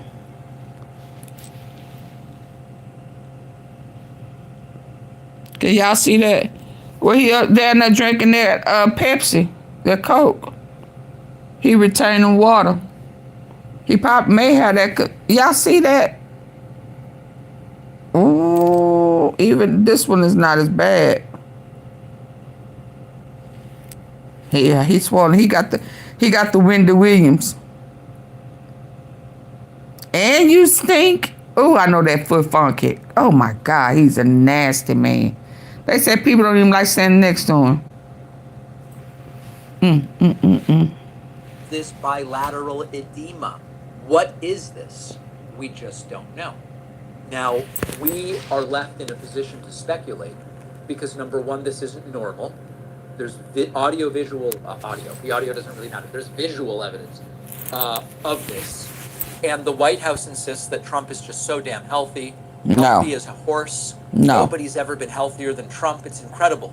And so we are left to sort of ask the question, what can cause this combination of symptoms? One of the They say all he likes is McDonald's. Is congestive heart failure. Of course, not something that the White House has disclosed. You can get peripheral edema due to congestive heart failure. very common in older folks who are overweight. Fluid builds up in the legs, right? Gravity pulls it down. Lateral ankle swelling is a common aspect of it. Possible jugular venous distension, shortness of breath, right? We don't know. You know, Trump does breathe very heavily. He breathes heavy. And you can also explain the bruising because Trump's veins are fragile. Could be poor vascular integrity, blood thinners, a whole bunch. He got that nasty man's disease. Could it be the disease. result of some medication? Could it be, you know, if you put elderly folks on warfarin or other anticoagulants, also known as blood thinners, that can cause some of this. It causes easy bruising, especially on the hands and the arms, especially after a blood draw or getting an IV. Now, the White House previously said the bruises on Trump's hands are because he's so vigorously and passionately shaking hands with people. I think you can sort of do the math yourself. Nah, they say them people don't even want to shake that man's hand. They be all sweaty and funky and shit. From a handshake doesn't really make sense, but easy bruising as a result of blood thinners in an IV spot for something that hasn't been disclosed that Trump is getting via IV, certainly a possibility. And then there's also something called chronic. It's something also called, he was trying to take somebody's cookies and somebody beat the hell up out of him and beat the hell out that hand, telling him to keep your hand to yourself because you're trying to put your hands in somebody's panties. Huh?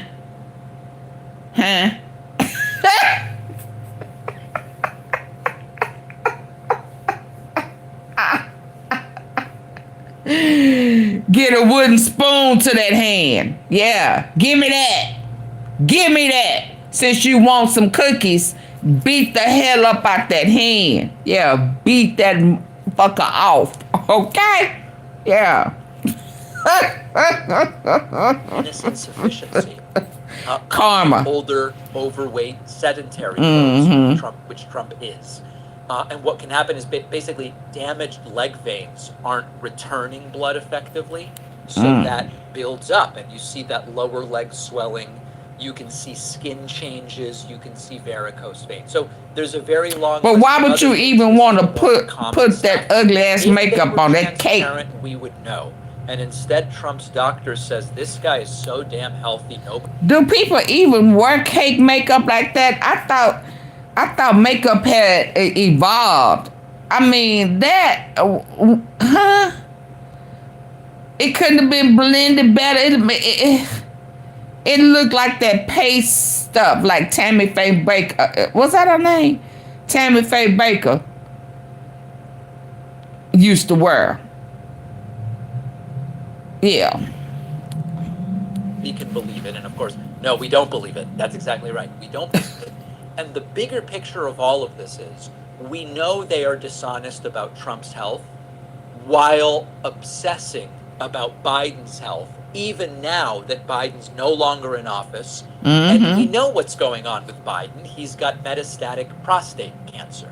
So we go that's that Tammy Faye Baker shit. Of Trump. They've already tried to cover up the state of Trump's health when Trump had COVID. Facts. They flew him by helicopter to Walter Reed. There was dishonesty and deception all over the place. I know this is not new information to many in the audience, but I think it's important to be thorough and remind people who have not seen that segment. We were given one picture of Trump's health when he had COVID.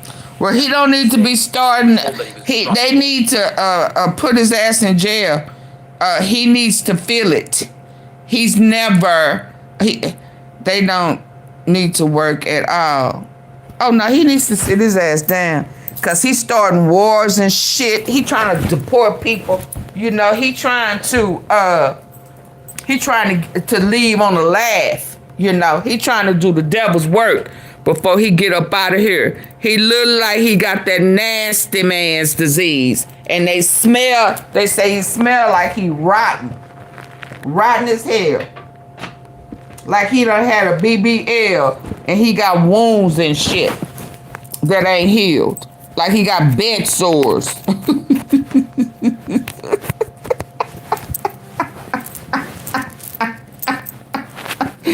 I'm gonna start calling his ass bed sore Donnie.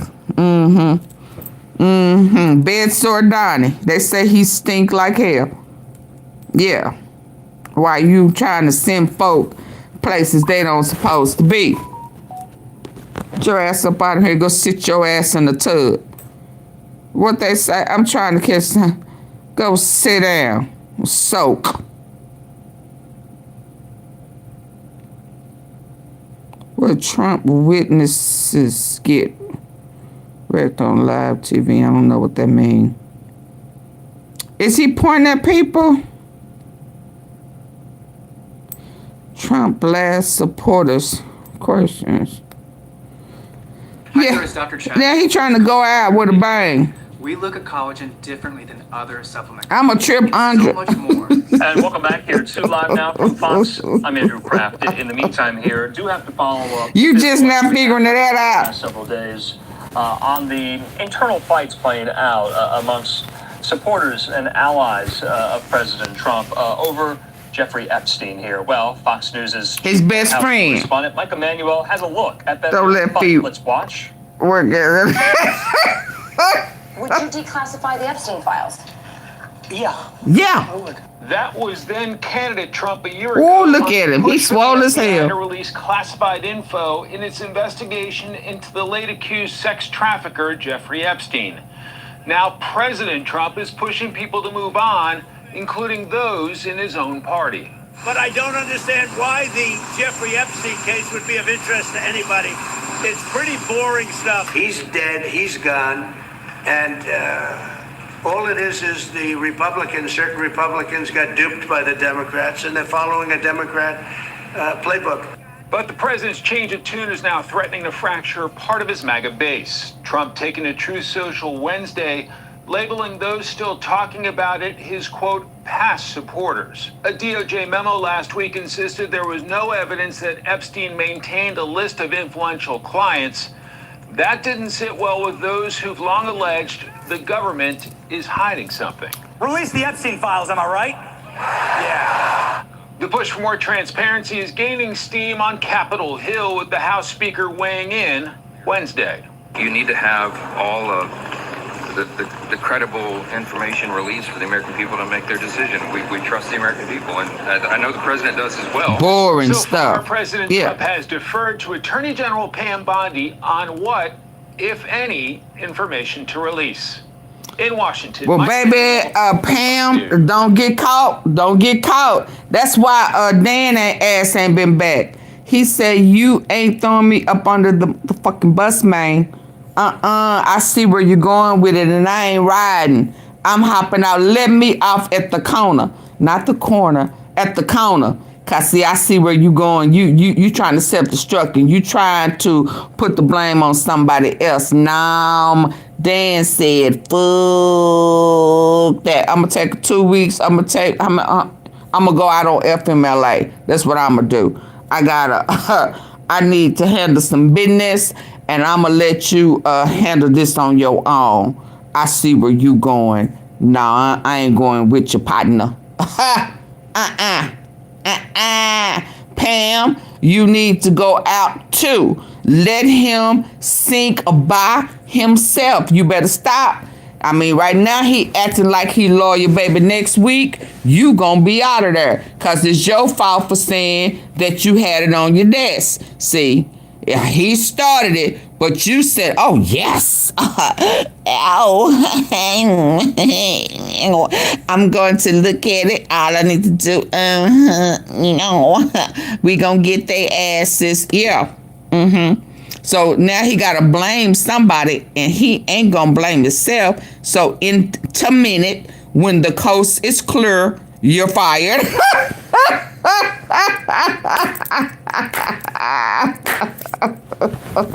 And now, guess what? They don't win the freedom of information, boo. You might as well just go ahead and release it, because can't nobody lie. Craig, you ain't got to lie, cause old boy done already went, and god damn, AunTeaFee and her funky teeth sippers done saw it, so she gonna keep talking about it. talking about it, and then somebody gonna grab it and they gonna run with it. And next thing you know, it said, and it came from Blondie. I'm Goldie. I'm Blondie. Yeah, and she said his list, his logs, his flight, his telephone, y'all phone numbers, the victim's phone number, and then she said somebody tipped her off and said that, all you got is 200. Is that all they sent you, girl? Girl, you lying. You lying to me. Child, it's thousands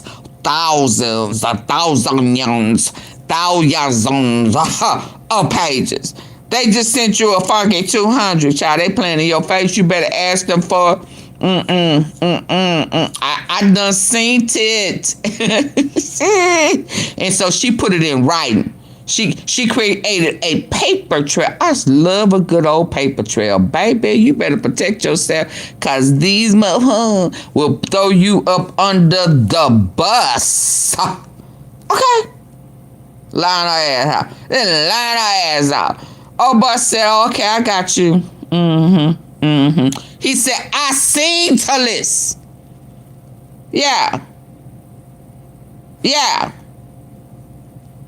Please don't tell me Ivanka had her ass over on Predator's Island. Now, I wouldn't be surprised. Now, Ivanka, I'm going to maybe try to defend you a little bit until I hear you was fucking with some kids. And I'm gonna throw your ass in Alligator Island. What is it? Alligator Alcatraz. I'm gonna kind of defend you on the cool, because your daddy had he was a pervert, and he had you on his knee. And it didn't look right. And then he said that if I wasn't her daddy, I fucked my daughter. And he said it on The View. And then they done went and pulled up. Oh, baby, let me tell you something. They mad at you, Ivana Trump, baby. They mad at you. Because they done went found the picture. Not only did they find the lawsuit where you and your best friend was sued together, criminal charges and shit together. Y'all are Bonnie and Clyde. Now y'all are Bat. No, you can't be Batman. What are two? You the Joker and the Penguin ass serial apis. Yeah. Y'all got sued and shit together. AunTeaFee, you lying. Yeah. And they so mad at you, they done went and pulled little Katie Johnson's picture and lined her up with the daughter. Yeah, and that you said if she wasn't your child, you uckle. Yeah. So I'm telling you now, I'm probably going to give her a little leeway until I hear she done up with some kids. And I'm going to tip her ass over there in Alligator Alcatraz so them alligators can eat that ass up. Yes, indeed. So you mean to tell me your family and shit was on Epstein's Island? Predator's Island? Yeah, I know you want to moonwalk back now, baby. Yeah, baby. And the word is out, folks. And he told you where to go and get it. You think he the only one that done went and ordered it?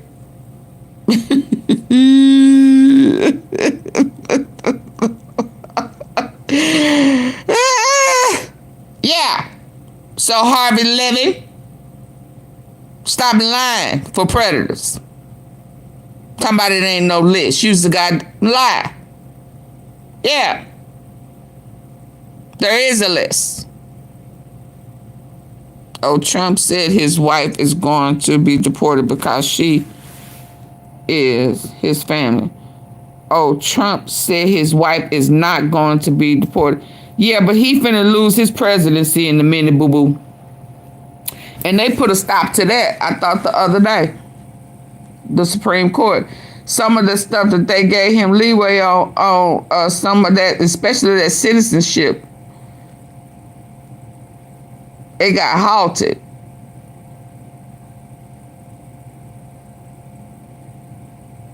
Yeah.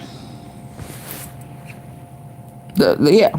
And one of the Supreme Court told him some of the stuff that he think he's exempt from, he not.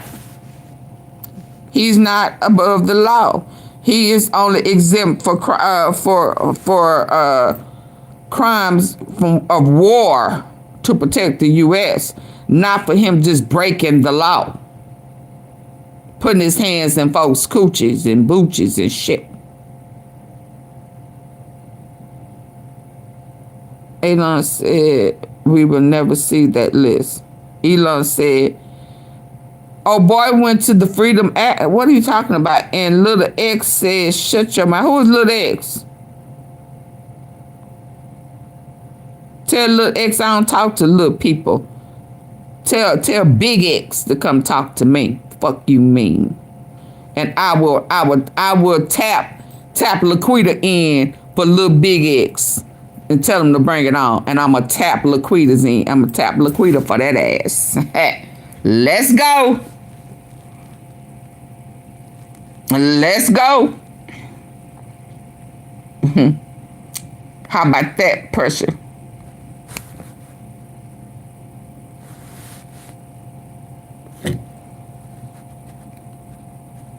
Yeah, he's sick. He a predator. He's trying to go out with a bang. Let's bring into the conversation our friend there, politics editor at the Washington Monthly, Bill Scher. He joins me. Bill, good to see you here. So, first off, let's go back to 2015, 2016. Let's go back. Donald Trump said on the campaign trail at that time, he could stand in the middle of Fifth Avenue, shoot someone dead, he wouldn't lose any support. He's losing support now. He sure is. Epstein saga here. Is Teflon Don wearing thin, Bill? Well, this is the one development that does seem to really weaken Stomped his ass. MAGA coalition. There's always times when Musk support and is Jeff, weakened but also sort of center-right folks. But MAGA folks seem to be truly upset about this, at least some. And I think that's because conspiracy theorizing has been Look, Ed said you ain't the president. to holding the MAGA coalition together. It helps Trump portray himself as outside of the establishment. I'm someone who's going to infiltrate the establishment. I'm going to expose the secrets. I'm not going to be kowtowed or co-opted by the deep state. And the clip that you showed beforehand where he said, when he was asked if he would release the Epstein files, and he said, yeah, I would. That's how that segment aired when it first aired in June during the campaign. But he actually said some stuff afterwards that hedged. He said, I guess I would. I think that less so compared to other conspiracy theories he was asked about, JFK and 9/11. I think that less so because you don't know. You don't want to affect people's lives if it's phony stuff in there. Look, There's a lot of phony stuff with that whole world. But I think I would. Or at least, I don't know about Epstein as much as I do the others. He did say Sorry that. about the way he died. Be interesting to find out what happened there, because that was a weird situation. The cameras didn't happen to be working, et cetera, et cetera. But yeah, I'd go a long way toward that one. So he knew the cameras wasn't working then. But he had a hesitation from the jump that was not widely understood and accepted by hardcore MAGA people. They expected the full Epstein file. Man, my girl thought I was losing my mind. Yeah, but then he went on a further campaign about it and started bringing up folk names. Stood and accepted by hardcore MAGA people. They expected the full Epstein file. Pam Bondi and Kash Patel indicated they were going to get it over the last 4 months, and now they're not. And this really unsettles folks who thought, hey, I thought you, Donald Trump, were going to reveal the conspiracies, and now you're going to be part of the conspiracy. That doesn't sit well with them. Yeah, I want to kind of highlight that point here. You were supposed Trump to is reveal becoming it. in the middle of all of this. Now you're a part of what it? his supporters and acolytes to what they say and what they claim, are trying to fight. The alleged deep state, the cabal of big government, the elites. And because Donald Trump has been so recalcitrant about this and hesitant to go any further, it's almost as if he's now become part of the conspiracy, or at least he's now the central character, because he wants this to go away and he doesn't want to release anything else. Now his supporters think he's in on it. And I think to the point you were trying to allude to earlier, Trump has always said, from going back to the first campaign, that his supporters would stick with him no matter what, with the Fifth Avenue shooting hypothetical as an example. And he's been proven right on that point time and time again. So you can understand why he thinks he could do it one more time and just tell his people to shut up and move on. There's nothing to see here. It ain't working this time. And what we've gotten back anecdotally so far is that this time is different. This is not like the others. Because they thought they were on the same page, that there is a Jeffrey Epstein conspiracy, and Donald Trump was going to be the guy to reveal it. And if he's not revealing it, why is that the case? Now, I don't want to act like I'm a conspiracy theorist here. I'm not suggesting that there's an actual cover-up involved, but I do think that's why you're seeing this severe agita amongst those in MAGA world. So, before I can ask this question, I have to ask the first question, because I wanted to ask you this: why wouldn't he release everything? But then I have to ask this: what is there to release? Everyone is talking about more files. Some are under seal, as we know, to protect some of the victims in the case. We know Ghislaine Maxwell, who's serving a 20-year prison sentence, she's trying to get her conviction appealed. That's one of the reasons here. Also, we also heard from Pam Bondi last week and Kash Patel. There's no client list to speak of here. So what do they want released?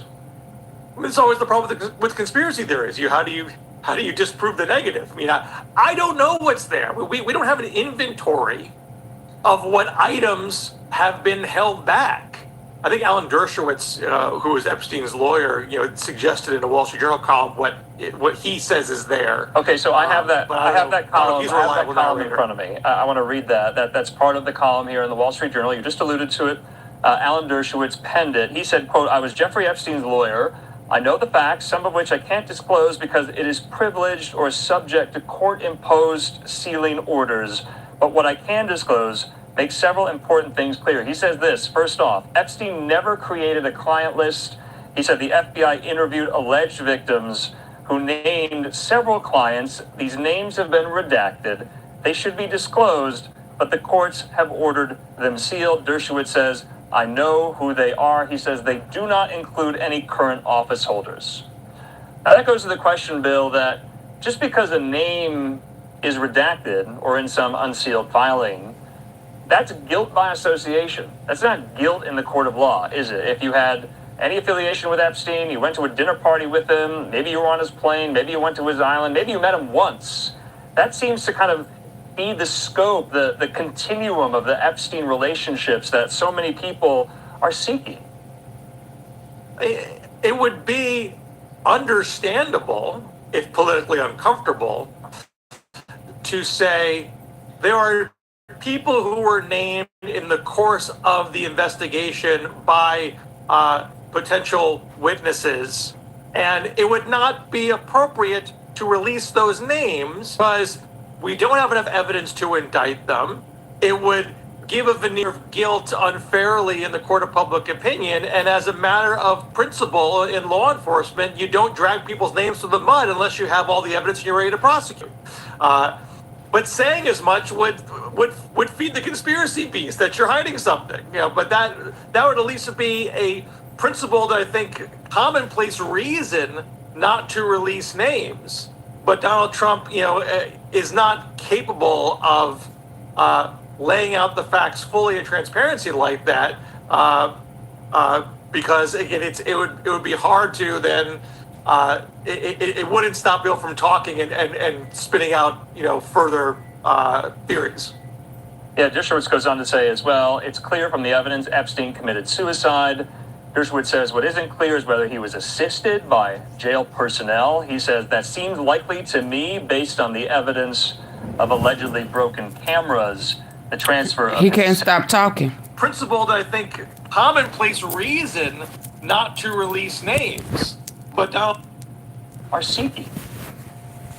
It would be understandable, if politically uncomfortable, to say there are people who were named in the course of the investigation by potential witnesses, and it would not be appropriate to release those names. Okay, Lisa, Candace, I need proof. Don't start dropping something I ain't never heard before. I feel like you are staging a narrative. I mean, you keep itching, and you keep making comments. I think you are staging narratives. I need proof. Okay, you can't come over here and just be dropping stuff.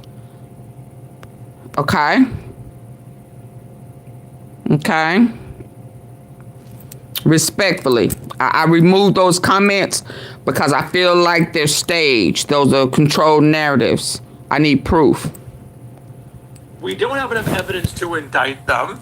It would give a veneer of guilt. Well, fairly I haven't. Public opinion. I'm not concerned about that right now. Okay, let me say that, because I'm not gonna stop. I'm not gonna do the research. I don't know his daddy. I'm not gonna do none of that. And if you want me to know it, then send me an IG message, and then I'll go from there. You need to, if you want me to do some research, you need to support my platform. You need to send a Cash App, super sticker, something like that. If not, don't bring that over here. I'm not doing no research other than what I already do for free. Respectfully, support my platform. Okay? No problem. Well, in law enforcement, you don't drag people's names to the mud unless you have all the evidence and you're ready to prosecute. But saying as much would feed the conspiracy beef that you're hiding something. Yeah, why was they walking him? Because he was behind bars. Let me see. Because we don't have enough evidence to indict them. It would give a veneer of guilt unfairly in the court of public opinion. And as a matter of principle in law enforcement, you don't drag people's names to the mud unless you have all the evidence and you're ready to prosecute. But saying as much would feed the conspiracy beast that you're hiding something. But that would at least be a principle that I think commonplace reason not to release names. But Donald Trump, is not capable of laying out the facts fully in transparency like that. Let me say this, in my smartness and with my intelligence, since Elon was bringing it up on Trump, the same way Trump brought up Bill Clinton was on Pedo Island, I know for a fact he would have brought up Elon. So now, Candace, I think you playing in my face. Because anybody that comes for Trump, he would go for them. If he was on that island, he would have told him. Now, what done happened in them getting cool, Trump ran his fucking mouth to Elon. Because he can't hold water when he bragging. See? Yeah, people only want him for him to do that crooked shit and make money. Make deals. And when he started doing that reneging shit, he can make deals, but he never follows through.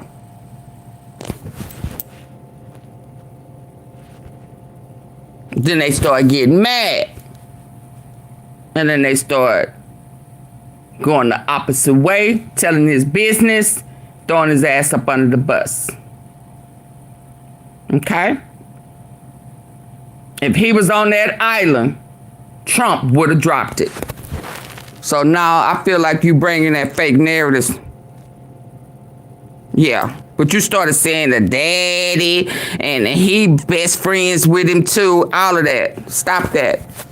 I feel like you playing in my face. Okay? Because again, it would be hard to then. It wouldn't stop Bill from talking and spitting out, further. He done went all the way over to the Democrats. Yeah, Dershowitz goes on to say, and trying to debunk suicide. Dershowitz says what Elon done started. Assisted by jail personnel. He says that seems likely to me based on the evidence of allegedly broken cameras, the transfer of his cellmate, and the absence of guards during relevant time periods. He then goes on to say this other conspiracy theory, this kind of side conspiracy theory, he refutes it thus. He says, I have absolutely no doubt that Epstein never worked for any intelligence agency. He also goes on to say conspiracy stories attract readers, viewers, and listeners. They're also fodder for political attacks. He says the Epstein case has generated more than its share of such theories, and there's nothing more annoying to gossip mongers than when stubborn facts or the absence of facts get in the way of a juicy theory here. He shouldn't have lied. And Bill. I mean, I'm not sure it does end. I mean, we've seen other conspiracy theories linger and linger and linger, often because someone like Donald Trump is giving it oxygen over and over again. Yeah. And so long as there are people in MAGA world, there's nothing that's more enticing than intra-party conflict. If people within a party are criticizing each other, people are going to write about it, people are going to talk about it. So as long as there are MAGA people not letting it go, then it's just going to hang around. Okay. And it does create I'm not saying this is a Democratic problem per se, but do Democrats try to feed the conspiracy beast themselves? I think Trump's covering something up here and trying to push that. Or is it an opportunity to say, you know what, people, maybe it's conspiracy theories that are the problem here. Yeah. And Donald Trump, built a political movement out of that. And that's not what governing is supposed to be about. When we have evidence, we pursue. When we don't have evidence, we move on. Stop getting taken in by Trump's conspiracy theorizing, because he clearly only does it when it serves his political interest, and he drops it when it doesn't. Yeah, I mean, Democrats, to your point, do seem to be relishing in all of this. I just thought of this lastly, though. I was trying to rack my brain earlier today of a time in the 10 years that Donald Trump has been on the political stage when he told his core base of people, his very strong constituency, some of them, I don't want your support anymore. Has there ever been a time that he's done that until today in this Truth Social post? Oh, well, I think when he attacked John McCain in the first campaign, that was an audacious move to go at a faction of the Republican Party and insult them. And but this is the faction of the party that he created, that 30% of the American electorate that are MAGA hardcore no matter what. Has he ever said that to them? I don't think so. Not to my recollection. I mean, he was always going after the more moderate Republicans and the rhinos, quote unquote. Now he's going after his own MAGA base. Again, if one might just believe that. Has there ever been a time? He's going after his base. Until today in this Truth Social post. Oh, well, I think hi, Willie. McCain in the first campaign. That was Elon and look extra. You say you ain't the president. But this is the faction when he told. You know what, people? Maybe it's more enticing than intra-party conflict. If people within a party are criticizing each other, people are going to write about it. People are going to talk about it. So as long as there are MAGA people not letting it go, then it's just going to hang around. Okay. And it does create I'm not saying this is a Democratic problem per se, but do Democrats try to feed the conspiracy beast themselves? I think Trump's covering something up here and trying to push that. Or is it an opportunity to say, you know what, people, maybe it's conspiracy theories that are the problem here. Yeah. And Donald Trump, built a political movement out of that, and that's not what governing is supposed to be about. When we have evidence, we pursue. When we don't have evidence, we move on. Stop getting taken in by Trump's conspiracy theorizing because he clearly only does it when it serves his political interests, and he drops it when it doesn't. Yeah, I mean, Democrats, to your point, do seem to be relishing in all of this. I just thought of this lastly, though. I was trying to rack my brain earlier today of a time in the 10 years that Donald Trump has been on the political stage when he told his core base of people, his very strong constituency, some of them, I don't want your support anymore. Has there ever been a time that he's done that until today in this Truth Social post? Oh, well, I think when he attacked John McCain in the first campaign, that was an audacious move to go at a faction of the Republican Party and insult them. And but this is the faction of the party that he created, that 30% of the American electorate that are MAGA hardcore no matter what. Has he ever said that to them? I don't think so. Not to my recollection. He was always going after the more moderate Republicans and the rhinos, quote unquote. Now he's going after his own MAGA base. And again, he might just believe that there's no way people will actually leave him because the loyalty bond is so strong. Or he's quite aware that he's not running for election again. He's not going to be on the ballot. Despite all the third term talk, it's not going to happen. So it doesn't really matter. And all Donald Trump ever really focuses on is the immediate news cycle that he's in, and the political ramifications down the road are usually out of sight, out of mind for him. All right. Share. Always fun talking politics with you. So good to see you. We'll talk soon. Great. Take care. Okay, in the meantime here, just want to focus briefly on Capitol Hill. Take a look at this. Like I said, Speaker of the House, Mike Johnson, was asked about the Epstein drama here. Want to play out that for you? Listen. Why do you think Lawrence I have been misquoted and misrepresented on all of that. Go watch the interview I did with Benny Johnson. I was very clear. I mean, we're for transparency. I'm saying the same thing the president is, that I mean, you need to have all of the credible information released for the American people to make their decision. We trust the American people, and I know the president does as well. That's an important principle to abide by here. What they have to do, though, what the president he ain't never protect the. This remind me of when You Always Know. Involved in things related to Epstein, obviously, and you got to be careful not to release that.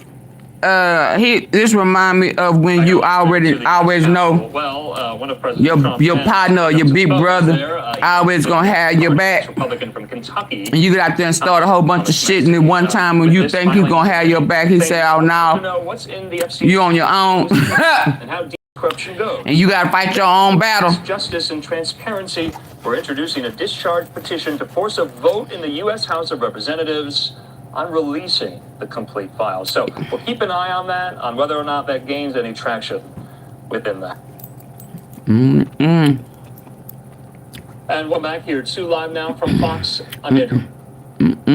See. That's why he was in there begging. Okay, I thought that my friends, my former supporters, he's so petty, but that's what happens when narcissists get exposed. They hate to be exposed. They do not do well with being exposed. They don't know how to process that. Especially when folk been going along with your little old program, letting you handle shit, and they take their hands up off you. Oh, he don't know how to act. Hold on, let me see. He don't know how to act. He don't know how to process that. So now he cussing all them folk out. Fuck all y'all.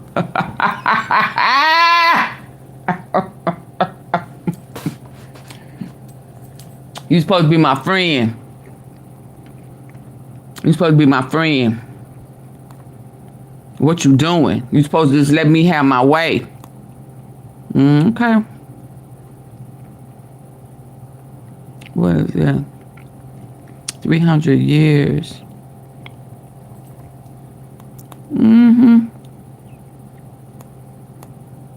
They don't want to play with him no more. They're sick of him. You done lied. And you was gonna try to pardon somebody knowing you had all this shit on you, you funky ass.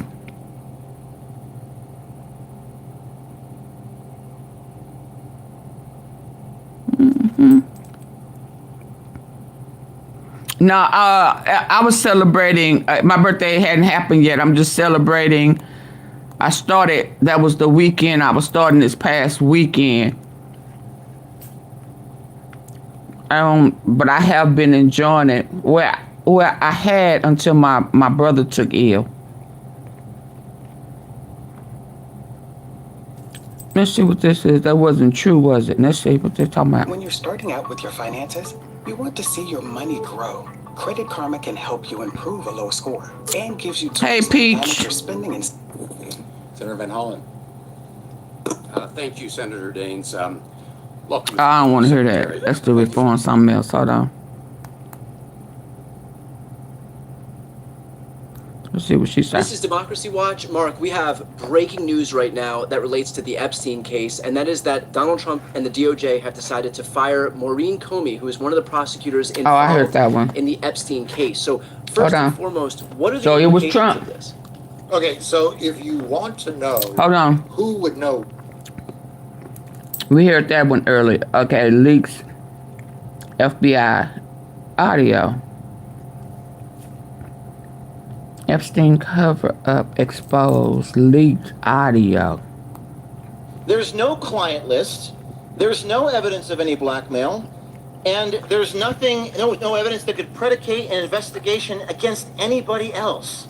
So, And now we know Ivanka's name is on there. But I'm going to release some new information here on stage with you today. It's time to take matters into our own hands. If we can't get transparency, then we need to be the change that we seek. We released images. These were images given to us by people in the government.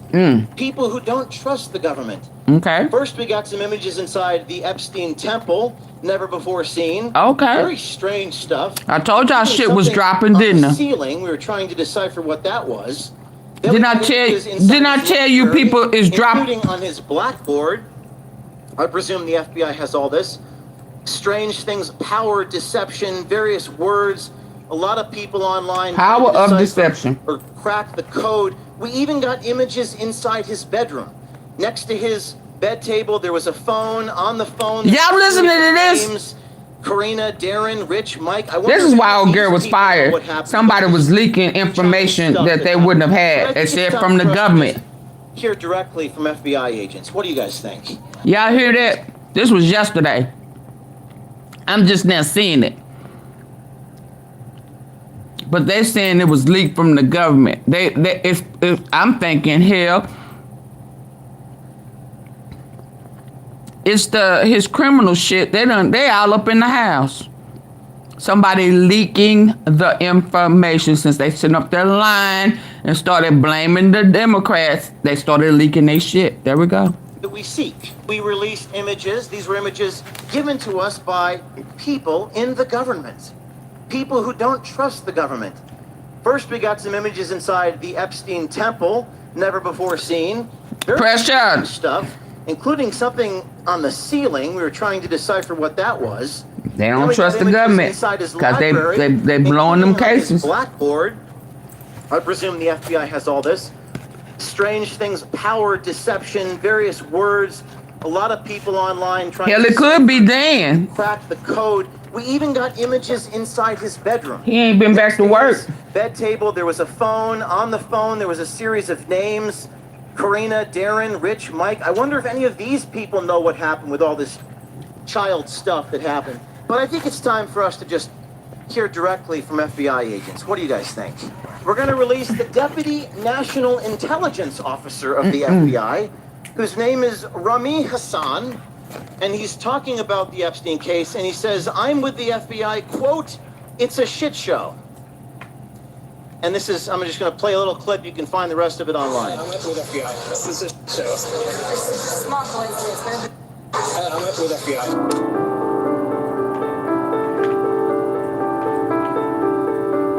This is incredible. It's great to be back here. I don't have the bulletproof vest on. I'm just wearing the cross today, so hopefully that protects me. Because we tend to make a lot of enemies telling the truth, don't we? You can tell a man's virtues by his enemies and his vices by his friends. Thank you, Charlie Kirk, for having me. I got a lot to get through in 20 minutes. Thank you, everyone. This is incredible. One of the largest crowds I've ever seen. It's my 10th year at Turning Point. And I'm going to tell you about Jeffrey Epstein. So, some news last night as I was flying in. I saw the news regarding Dan Bongino weighing resigning from the FBI. I saw the collision between Pam Bondi, Bongino, Kash Patel, stuff happening. I want to tell you a little story. Take you behind the scenes, take you undercover. Try to ascertain what's really going on. They always, why do they always tell the truth? And y'all don't want to hit the fucking like button over here, and we going undercover. But maybe they say it. What is wrong with y'all? Let me take you back to the month of April. This is April 28th. He said we going undercover. So, some news last night as I was flying in. I saw the news regarding Dan Bongino resigning from the FBI. I saw the and he ain't been back to work between Pam Bondi, Bongino, Kash Patel, stuff happening. I want to tell you a little story. Take you behind the scenes, take you undercover, as we try to ascertain what's really going on. They always, why do they always tell the truth only in private? Why do they not say the quiet part publicly? But maybe they say it privately. Let me take you back to the month of April. This is April 28th in a restaurant in Washington, D.C. This is the Attorney General of the United States talking to someone. They recorded it, sent it to us, talking about tens of thousands of videos. Files are going to get released? We hope soon after your husband. Okay. So, any dates? No, you know what it is? There are tons and thousands of videos. Yeah. And it's all with little kids. So they have to go through every one. It's all little Now, we kids. sent the Attorney General an email requesting comment. This is on May the 1st of April. This is April 28th in a restaurant in Washington, D.C. This is the Attorney General of the United States talking to someone. They recorded it, sent it to us, talking about tens of thousands of videos. Attorney General. So that's Files are going to get released? We hope soon after your husband. Okay. So, any dates? No, you know what it is? There are tons and thousands of videos. Yeah. And it's all with little kids. So they have to go through every one.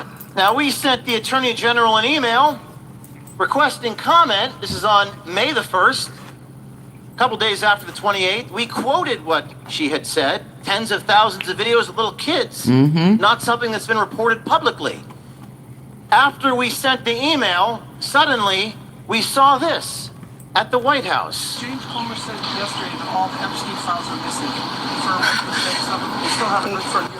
No, the FBI, they're reviewing, there are tens of thousands of videos of Epstein with children or child porn. It seemed to mirror quite identically what we had captured just 9 days prior. Tens and thousands of videos. Yeah. And it's all with little kids. There are tens of thousands of videos of Epstein with children or child porn. Something didn't seem to add up. It raised questions. The questions for me and my team was, and this is not an easy story for us to publish, is why share that with someone at a restaurant, but not share it with the American people first? Wow. We also saw this on Joe Rogan. No, we're giving you everything we have. And is there video from the island? Not of what you want. But is there footage? If there was footage of anyone doing anything else, we would have opened a case. There are tens and thousands of videos. Yeah. this is why Something doesn't seem to be is adding up. that is Now, that the Department of Dan? Videos of Epstein with children or Y'all, child are y'all porn. listening? It seemed to mirror quite identically what we had captured just 9 days prior. Tens and thousands of videos. Yeah. And it's all with little kids. There are tens of thousands of videos of Epstein with children or child porn. Something didn't seem to add up. It raised questions. The questions for me and my team was, and this is not an easy story for us to publish, is why share that with someone at a restaurant, but not share it with the American people first? We also saw this on Joe Rogan. No, we're giving you everything we have. And is there video from the island? Not of what you want. But is there footage? If there was footage of anyone doing anything else, we would have opened a case. There are tens and thousands of videos. Yeah, and it's all with little kids. Something doesn't seem to be adding up. Now, the Department of Justice issued this statement, which you probably all saw this week. There's no client list. There's no evidence of any blackmail. And there's no evidence that could predicate an investigation against anybody else. There's no story. There's no evidence. Now, listen, as a reporter, as a journalist, I can always tell you, there's always a story. That's always a story. It's just a question of to what degree. But to see the government tell us there's no story, it just doesn't seem to add up. And I'm a little biased on this issue because I myself, my team, as you know, have been raided by the FBI. Granted, it was the previous administration that did this. You're looking at a search warrant. The FBI taking battering rams to our doors a couple years ago. I'm sorry, so what is this regarding? This is the search warrant. Open up. Let me see your hands. Let me see your hands. They go after teachers, they go after mothers, they go after journalists in the United States of America under the flimsiest of pretenses, often a pretext, often a false pretense, and they lie about it. They ruffle through our notes, they go through, and by the way, the previous Attorney General expressly forbid this. Even the liberal news media was against it at the time that it happened, but this administration did get around to releasing the affidavit, the probable cause. The case is now closed. In my case, they closed the case and they had to release what's called an affidavit. That is the justification for the search warrant, the probable cause. Thankfully, hopefully, we'll now see who lied to the FBI. We'll see the transparency. We'll get the accountability. But when they released this affidavit, this probable cause, they redacted every single word. You are looking at the justification for the raid of my newsroom. The Department of Justice right now could wave their magic wand and show you what's behind these black lines.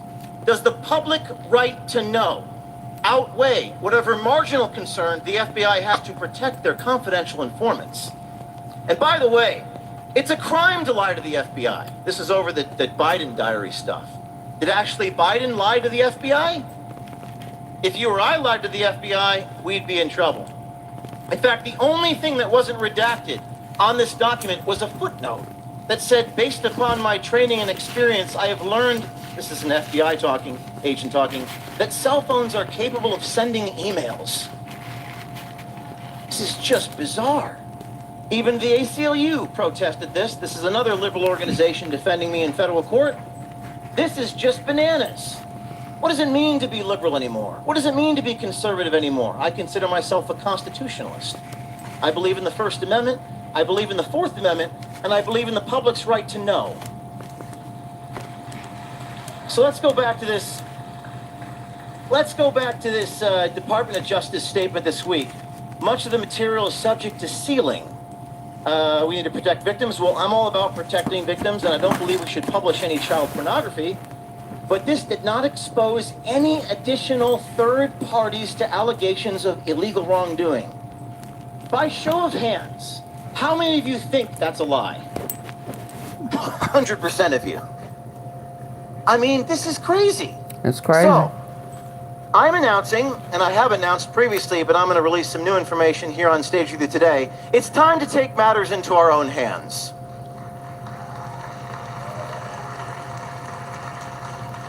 If we can't get transparency, then we need to be the change that we seek. We need to have people come to us, sources on the inside, brave Who is people, Comer? often speaking out of turn. Who is Comer? And we released images. These were images given to us by people in the government, people who don't trust the government. First, we got some images inside the Epstein temple, never before seen. Very strange stuff, including something on the ceiling. We were trying to decipher what that was. Then we got images inside his library, including on his blackboard. I presume the FBI has all this. Strange things, power, deception, various words. a lot of people online trying to decipher or crack the code. We even got images inside his bedroom. Next to his bed table, there was a phone. On the phone, there was a series of names: Karina, Darren, Rich, Mike. I wonder if any of these people know what happened with all this child stuff that happened. We even were able to find out the names of these people by doing some research.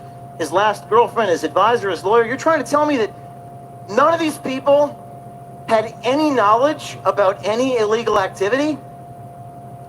But I think it's time for us to just hear directly from FBI agents. What do you guys think? Oh, wow. Are y'all gone? Because my lights ain't moved. I mean, come on now. We all up into the FBI tape recorded. We out undercover and my lights didn't go up. Come on, y'all shameful. What time is it? It's damn near. I know I'm tripping.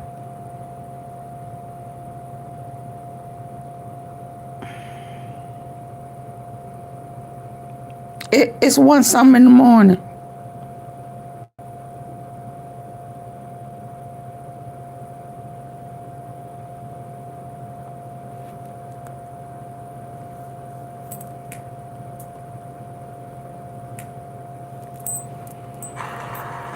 You know, I have an idea.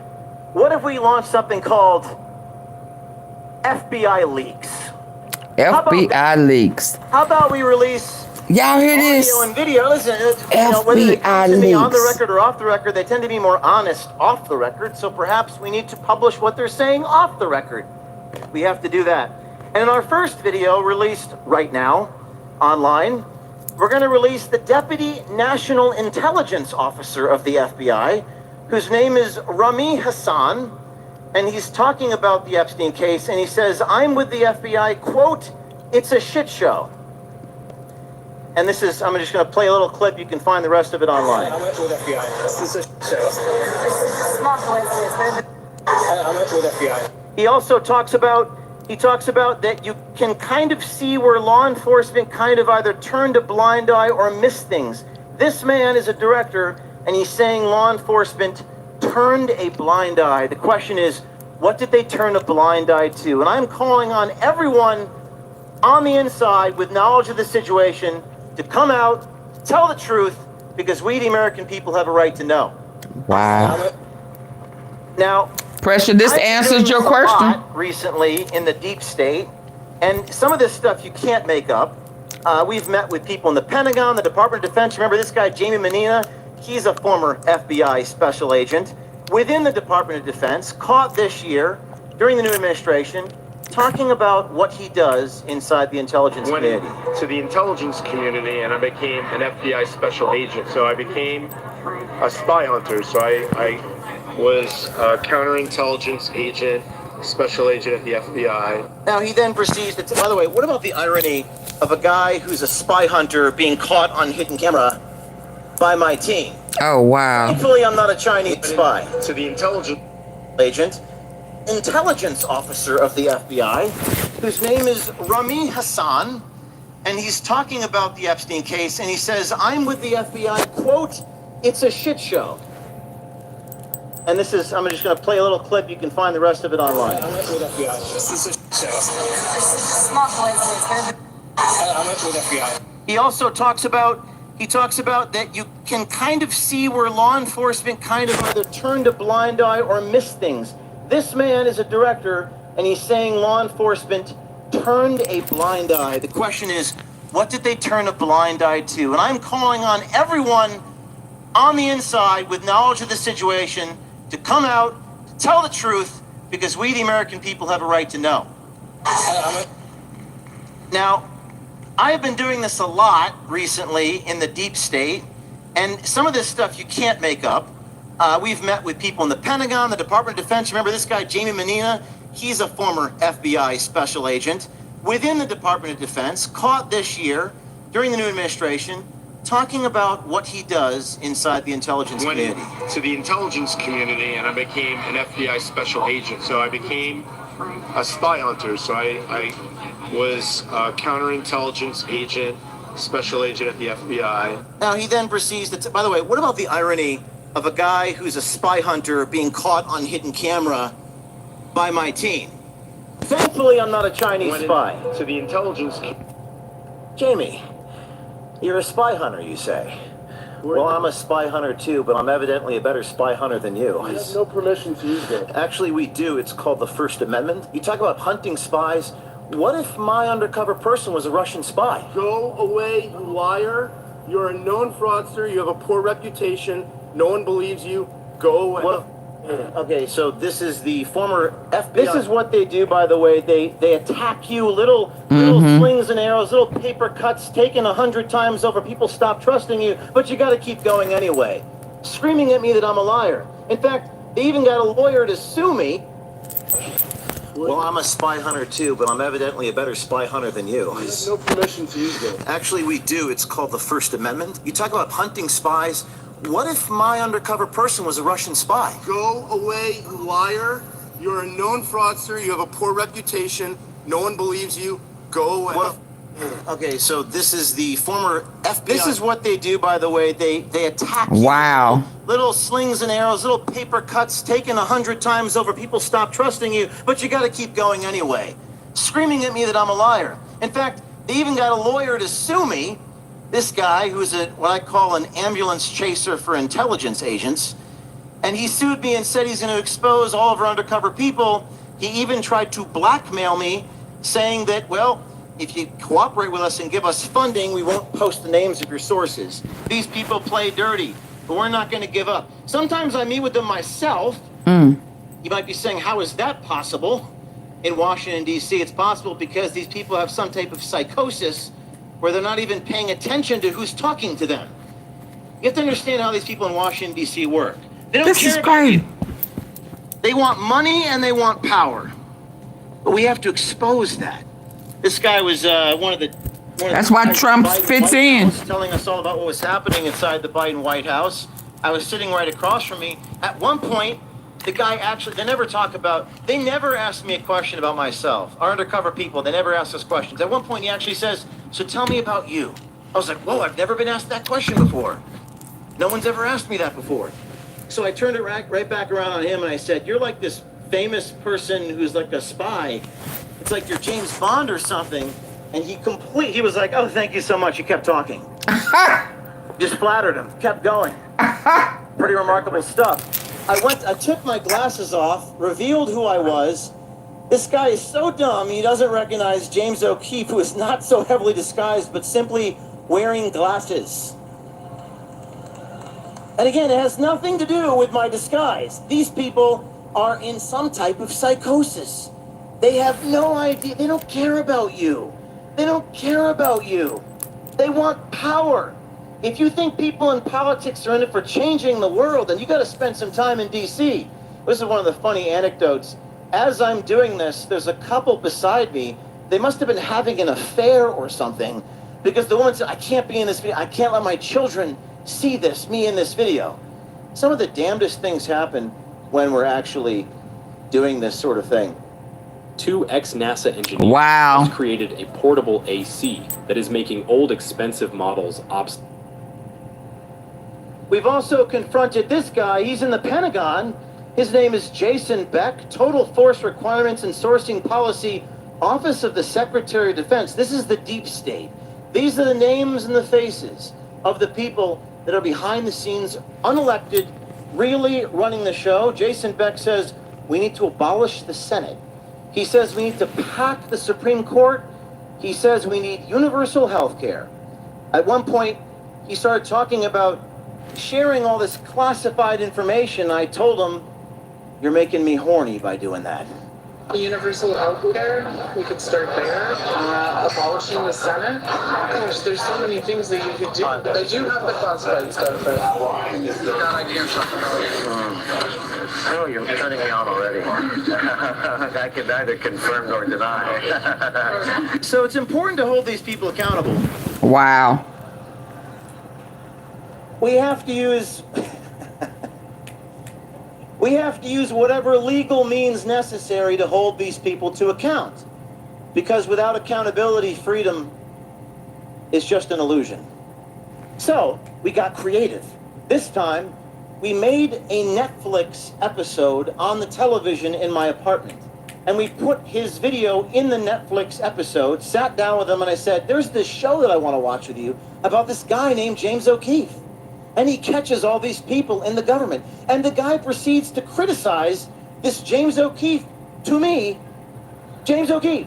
So there's this show that's based upon like what he does, and I thought you'd find it very interesting given who you are. So I just want to show a few minutes of it and get your thoughts. And it's based upon this guy, James O'Keefe. Yeah. And I think the organization was Project Veritas. Oh, Project Veritas. Yeah. Yes, that's what it was. Yeah. Have you heard of that? Yeah. Yeah. Yeah.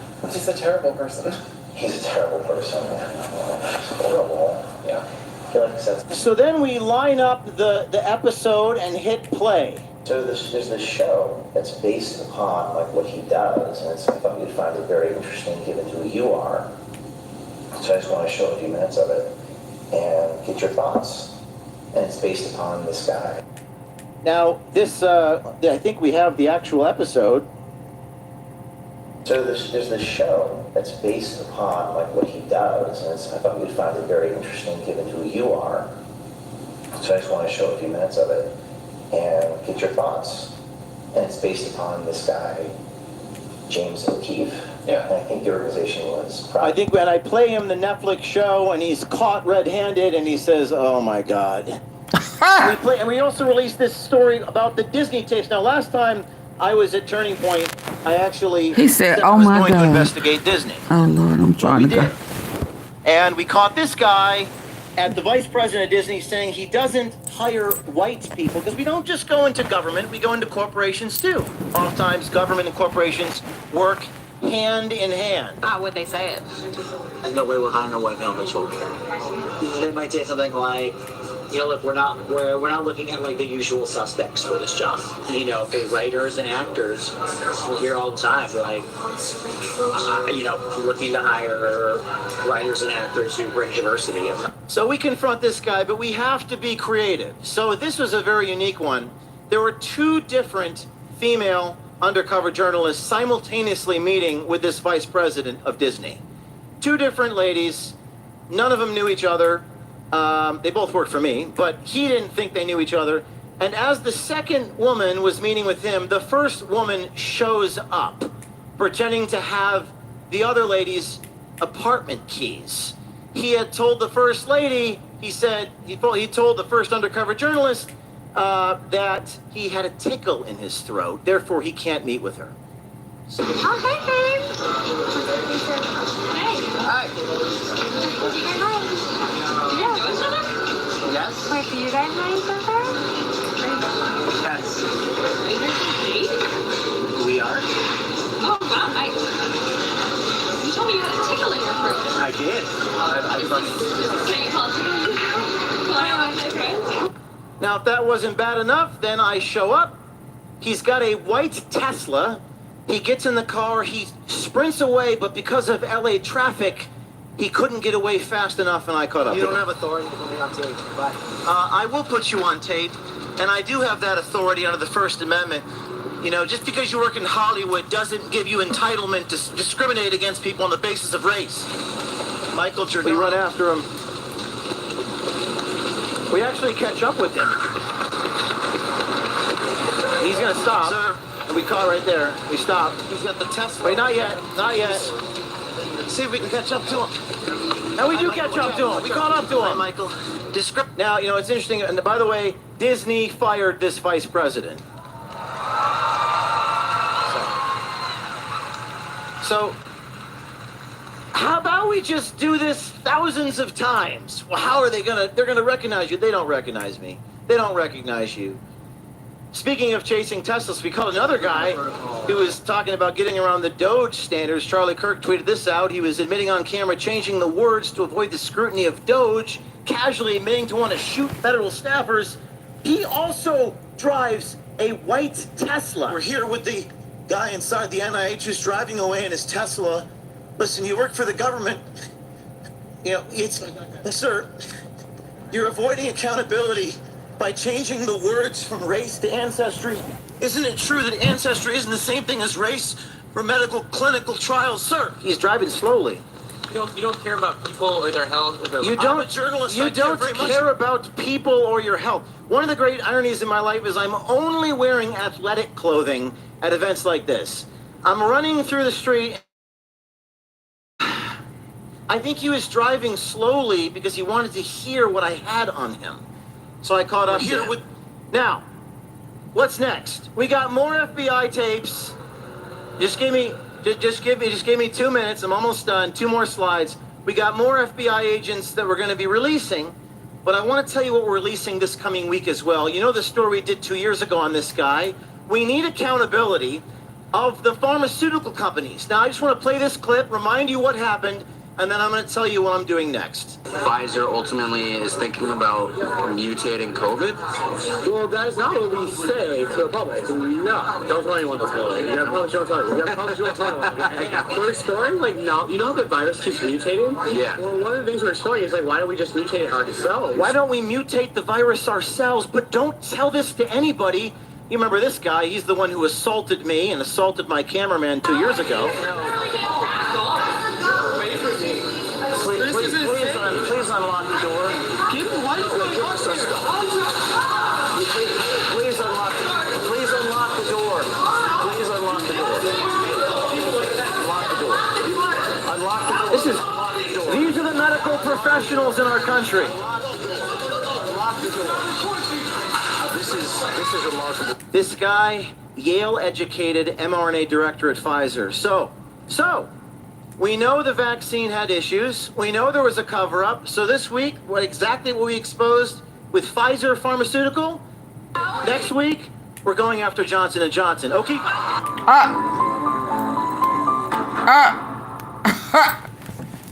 Oh, wow.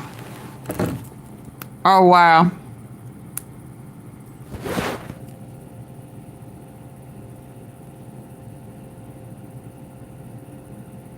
That was one day. That was just... They're going after Johnson & Johnson. Why would you be going after Johnson & Johnson?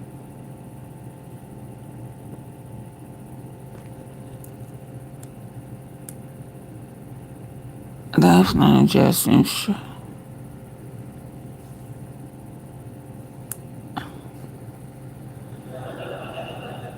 Meaning the framework mostly remains American. I don't want to hear about no tariff. It still has to do with...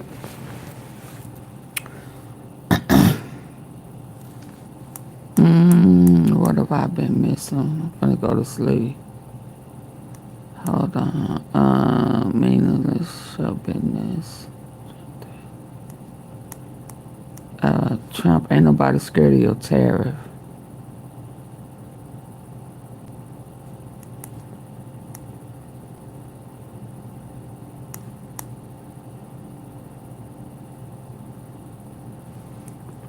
Voters in a purple state that Donald Trump somehow won in 2020.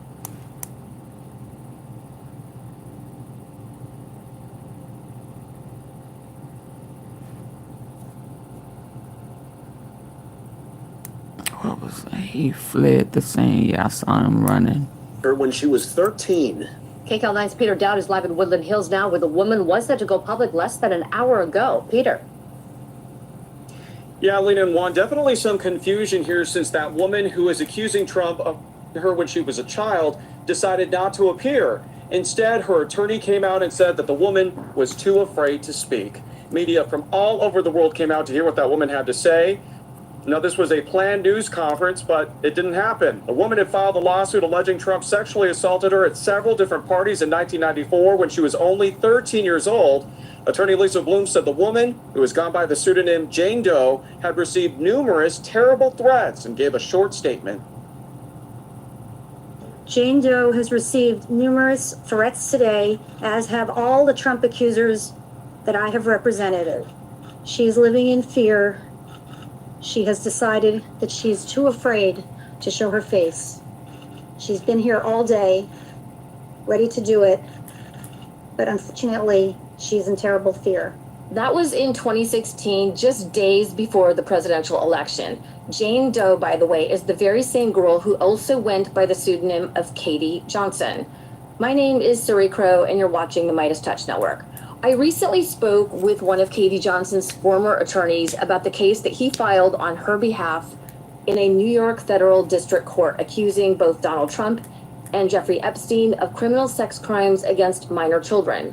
Why New York? Because that's the place the alleged crimes took place when Katie was only 13 years old.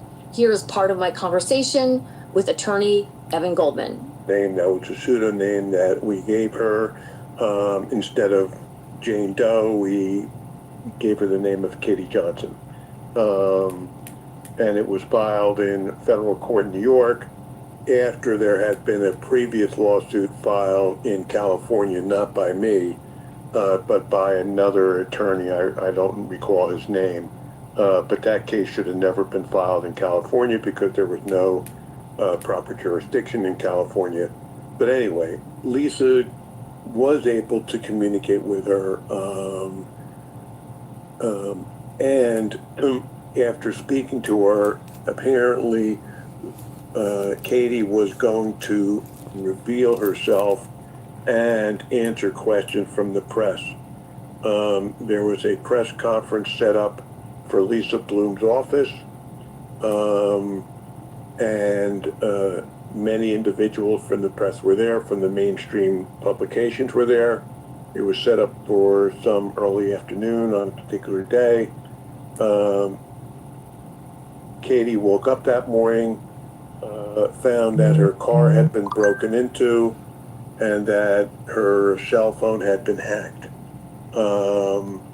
She then freaked out, told Lisa that she was not going to come to the press conference, and then shortly after that instructed us to withdraw the complaint.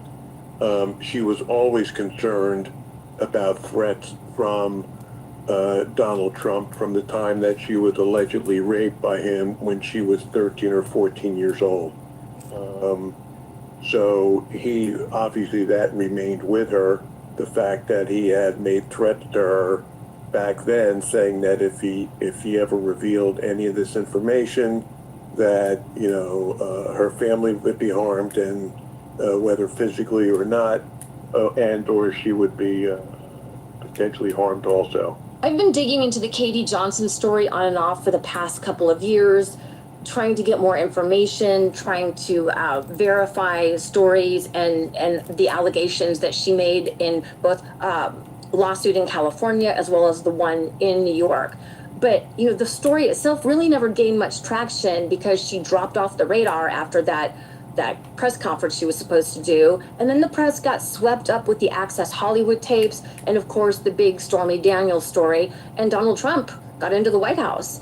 But Katie Johnson's story is shockingly similar to the stories of how Epstein recruited young girls into his sex trafficking ring. Once again, here is her former attorney, Evan Goldman. He told her, everyone's talking about the pink salt trick that melts fat while you sleep.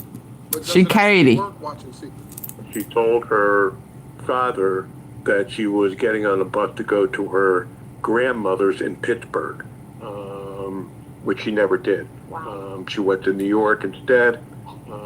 Apparently she went to various modeling agencies, and they said, you know, we can't really do anything unless you give us a portfolio. So when she was waiting at the Port Authority for a bus to return, that's when she was approached by one of these individuals that either Epstein or Epstein hired to lure young women to parties. And the promise to her was that, hey, you know, do you want to go to a party? There'll be very important, wealthy people there. You'll be paid to go to the party, and you'll meet some very important people that could hopefully get you on your way to stardom, so to speak. And that is how 13-year-old Katie allegedly became prey for not only Jeffrey Epstein, but also Donald Trump, who were both named as defendants in the New York federal lawsuit, which accuses both men of rape, criminal sex acts, assault, battery, false imprisonment, and more. The lawsuit alleges that these crimes took place in the summer of 1994 at a residence in Manhattan where Epstein threw his infamous parties. The suit also alleges that both men, including Donald Trump, knew that the plaintiff, aka Katie Johnson, was only 13 years old. She says they knew that she was only 13. It goes on to say that defendant Trump initiated sexual contact with the plaintiff, that's Katie Johnson, at 4 different parties. And on the 4th and final sexual encounter with defendant Trump, that Trump tied Katie Johnson to a bed, exposed himself to the plaintiff, that's Katie Johnson, and then proceeded to forcibly rape Katie Johnson. During the course of this savage sexual attack, the plaintiff loudly pleaded with defendant Trump to stop, but with no effect. Defendant Trump responded to plaintiff's pleas by violently striking the plaintiff, that's Katie Johnson, in the face with his open hand and screaming that he would do whatever he wanted.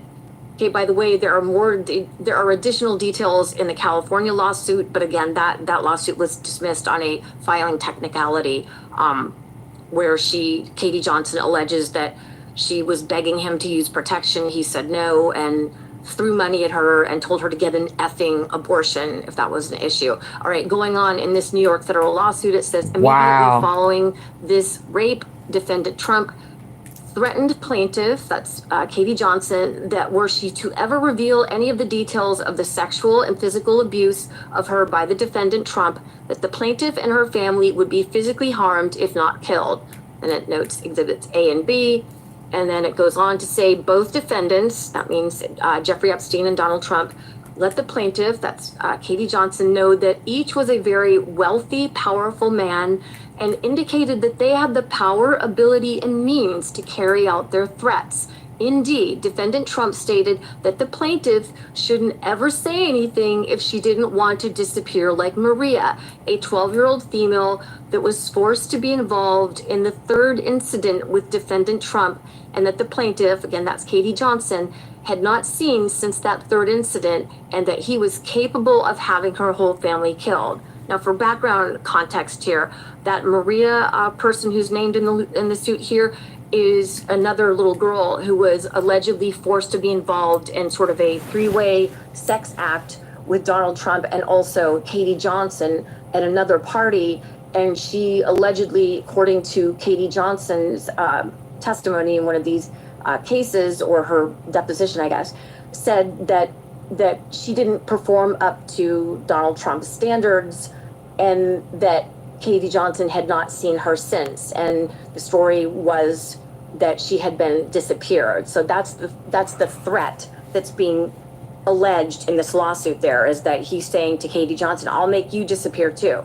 So there you go. According to Johnson, so Andrea, are you saying that it shouldn't be brought up because it was so long ago that he aped a minor? So you think there's a statute of limitation on ape of a minor?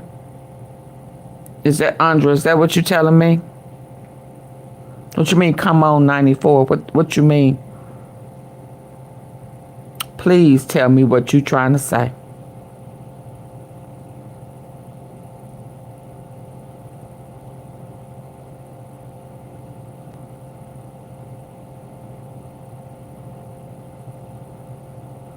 So because it happened a long time ago, we ain't supposed to talk about it in 2025 when we knew nothing about it. It was suppressed and hidden. What the fuck are you trying to say, Andrea? Help me understand.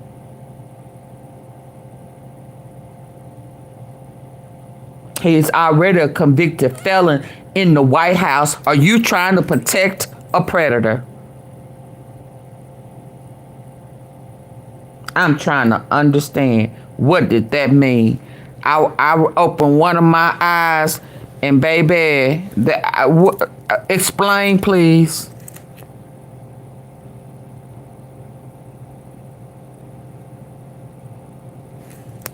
Please. Johnson's testimony. Y'all kill me. Thinking somebody need to talk about it in a timely fucking manner, and somebody done brutally aped a minor. The fuck you mean? Explain that, please. before I get real pissed off.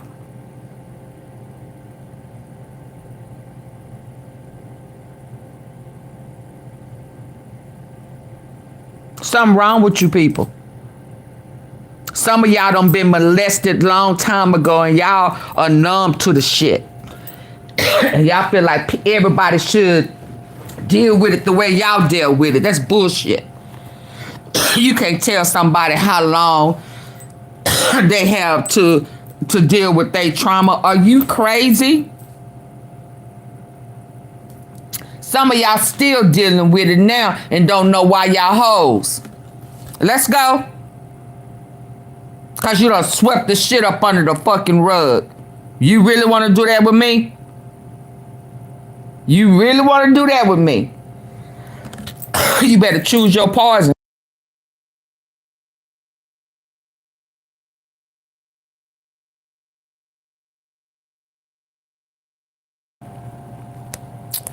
Are you asleep? You gone?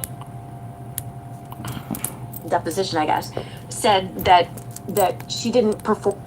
Y'all killing me. Were she to ever reveal any of the details of the sexual and physical abuse of her by the some of y'all need to go to some battered shelters or some trauma shelters or deal with some people who've been traumatized. Some of them people that's on them skid rows and out there homeless and shit have been tampered with.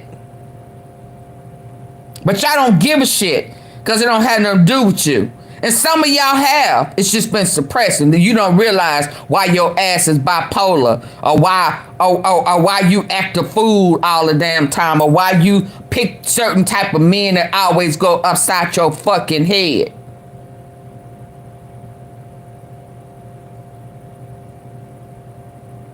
This man had a whole fucking island. And you put come on 94. What that mean? That the plaintiff and her family would be physically harmed and killed. And it notes the highest job in the U.S. And y'all okay with that shit? That means Jeffrey Epstein and Donald Trump let the plaintiff, that's Katie Johnson, know that each was a very wealthy, powerful man and indicated that they had the power, ability, and means to carry out their threats. Indeed, defendant Trump stated that the plaintiff shouldn't ever say anything if she didn't want to disappear like Maria, a 12-year-old female that was forced to be involved in the third incident with defendant Trump, and that the plaintiff, again, that's Katie Johnson, had not seen since that third incident, and that he was capable of having her whole family killed. Now, for background context here, that Maria person who's named in the suit here is another little girl who was allegedly forced to be involved in a three-way sex act with Donald Trump and also Katie Johnson at another party. And she allegedly, according to Katie Johnson's testimony in one of these cases, or her deposition, I guess, said that she didn't perform up to Donald Trump's standards and that Katie Johnson had not seen her since. And the story was that she had been disappeared. So that's the threat that's being alleged in this lawsuit there, is that he's saying to Katie Johnson, I'll make you disappear too. So there you go. According to Johnson's attorneys, it was those threats that Donald Trump allegedly made against her as a child that stuck with Katie Johnson well into her adulthood. And right when she decided to come out publicly, and at this point she's like in her mid to late 30s, because she wanted to prevent Donald Trump from being elected into the presidency, that's when she received these additional threats, according to her attorneys. Jane Doe has received numerous threats today, as have all the Trump accusers that I have represented. She is living in fear. She has decided that she's too afraid to show her face. Did it come down to, was she in fear of her life, would you say? Would that be accurate? It's really hard to say. I think she was just, at the time the threats were made, she was 13 years old in New York City as a 13-year-old. And whether she believed that those threats were going to be carried out when she was already now, let's say 35-ish or so, maybe even older, It's really hard to say whether, put it this way, it freaked her out enough to, If you're black and got neuropathy, you gotta try this nerve pain trick that my black doc just put me on. If you're black and got neuropathy, you gotta try this nerve pain trick that my black doc just put me on to instruct us to withdraw the lawsuit. And indeed, that is what happened. The New York lawsuit was withdrawn at her request. She went into hiding and no one's really heard or seen from her since. And you can imagine that if she was afraid before, how much more terrifying it would be for her now with Trump back in the White House for a second time and with Supreme Court immunity. It has to be terrifying for her.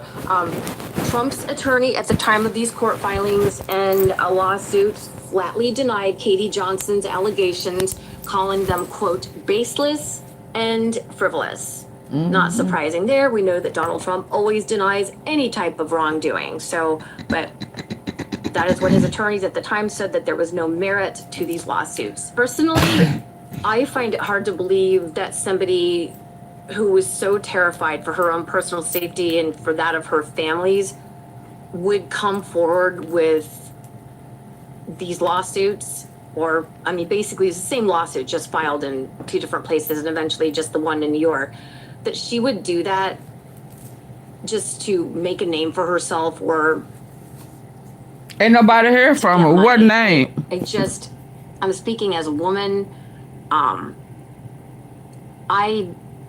I find that hard to believe that she was doing this for monetary damages and to me, I'm not buying it. That is my opinion. From reading through these documents and talking to people about this case, I find this incredible from what I know about Epstein and from what I know about Trump. But we're never going to get the full answers because none of these lawsuits are ever going to move forward. We know that much. And at the moment, it looks like we're not going to get any type of release of the Epstein files either, thanks to the Republicans and Donald Trump. I don't know. This story has always fascinated me for... Yeah, good night. Cause old girl done pissed me off. I ain't gonna even lie. Y'all killing me. I mean, acting like people should have a time frame on their trauma. Y'all are killing me. But you let somebody take advantage of y'all kids. Y'all act a fool on a regular basis on simple shit.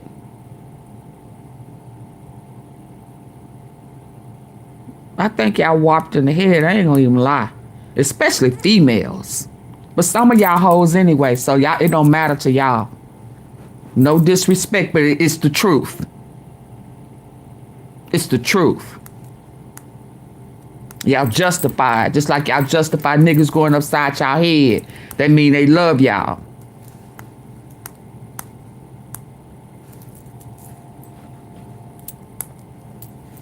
Items of his economic agenda was the markets. I ain't making no excuses for nobody who is a predator, and I'm not making no excuses for nobody who protect predators. So if that's where you are in your head, in your mind, you may not want to come over here because I'm going to eat your ass up if you're protecting a predator, especially if you're a female. Don't bring your ass over here. Questioning somebody who has been violated. If you don't understand that, don't come over here, please. Because I'm going to look at you some type of way. How dare you? It's one thing for a man, but a female, a minor, and you don't understand that? Something wrong with you in the head. Something wrong with you in the head. You need to get that shit checked out. I'm not going to make no excuses for a predator. Period. And I don't give a fuck who you are.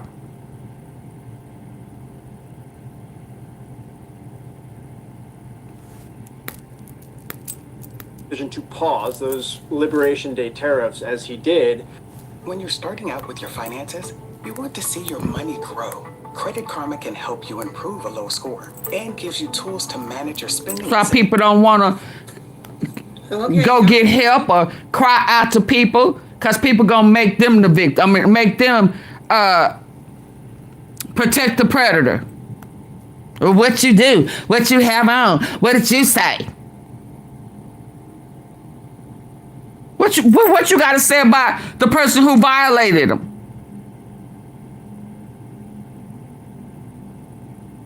Where people get that shit from? Or what she have on? You know, she fast. You know, you start making excuses. Betraying the trust of a child or the person who was violated for somebody that's a fucking predator. What's wrong with you?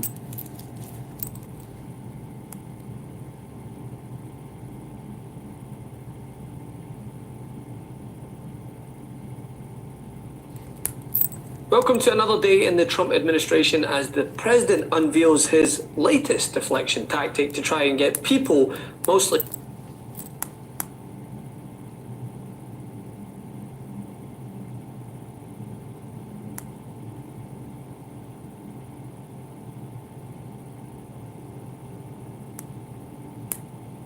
I'm joined now by the communications director for Barack Obama, the co-host of Pod Save America, and one of the smartest people in politics that I've ever met, Dan Pfeiffer. Dan, thanks so much for taking the time. Well, that was very nice of you, Brian. It's good to be here. So we've watched with the Epstein situation as it continues to devolve. Obviously, Donald Trump is in a full-blown panic about this, and this new strategy that he's putting forward is not to say that it doesn't exist, but rather to say that it does exist, but that it's a hoax being put forward by the Democrats, that it was created by... It don't disappear, at least up under the rug. That's the problem. It don't disappear. It comes out later in life in ways that it's been suppressed so long. The people don't even realize that some of their actions, their ways of thinking, their ways of maneuvering, all of that is because of what was suppressed up under that rug. It never goes in the word. The dirt is still up under the rug. The dirt is still up under the rug.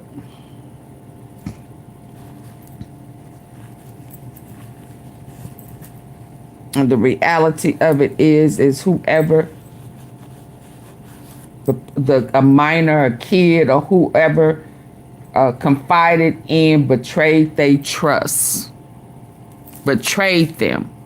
They were supposed to protect them, and they betrayed them and told them to get over it, and they put it up under the rug. It didn't disappear. That dirt, that violation is still up under that same rug. But nobody teaches people how to deal with it. So it's suppressed, and it comes out in other ways. It comes out in other ways. And he's trying to put it in the same. And if I bet you, if people would take the time out and talk to or do a poll, or do some research on people who are homeless, drugged out. I'm talking about the scared ones. I'm talking about the ones that's just, I mean, out there. You dig deep enough off into it, you're going to find that there was some form of violation.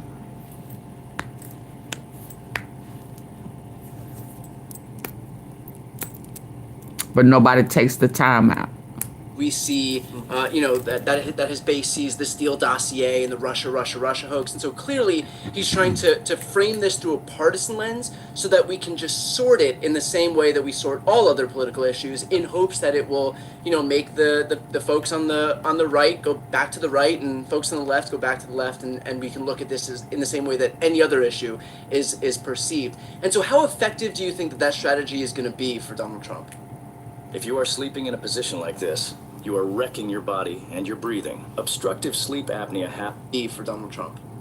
I'm not sure it's going to be that effective, because normally when Trump is in some sort of scandal, it really is about the people who are mad about the scandal, the people who already hate Donald Trump.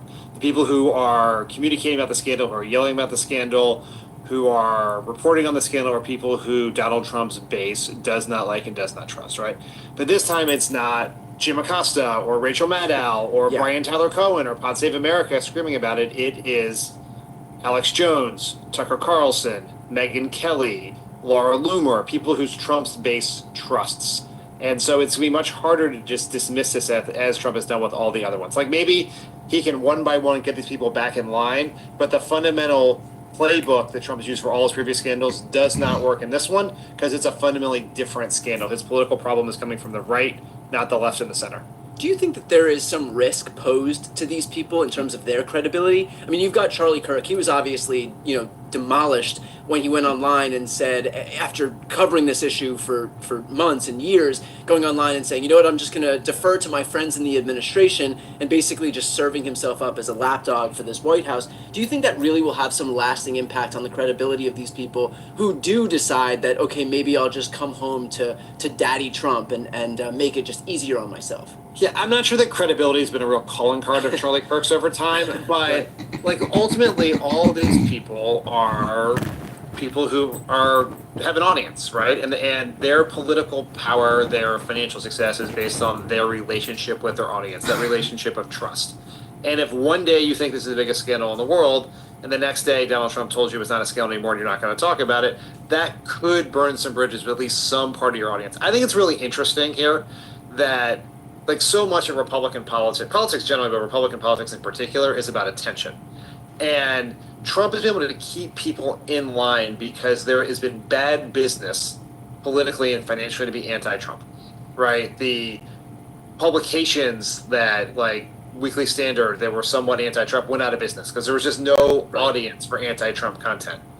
But here in this situation, these people are putting out anti-Trump content, and if their viewership, their engagement was falling through the floor, they would stop. And the fact that they're continuing to do it tells me that the incentive structure within right-wing media over this issue is one in which does not benefit Trump. How unusual is this situation where Donald Trump, of all people, say whatever you want about Trump, but it's clear that this guy is very adept at controlling the narrative. I wish we had Democrats who had the ability to control and weave the narrative in the same way that he does.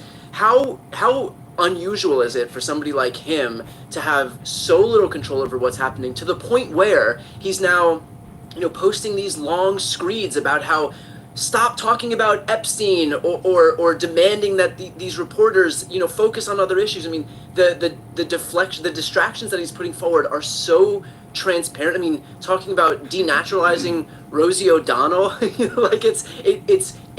really is desperate in a way that we haven't seen from Trump before, who again is usually really good at this.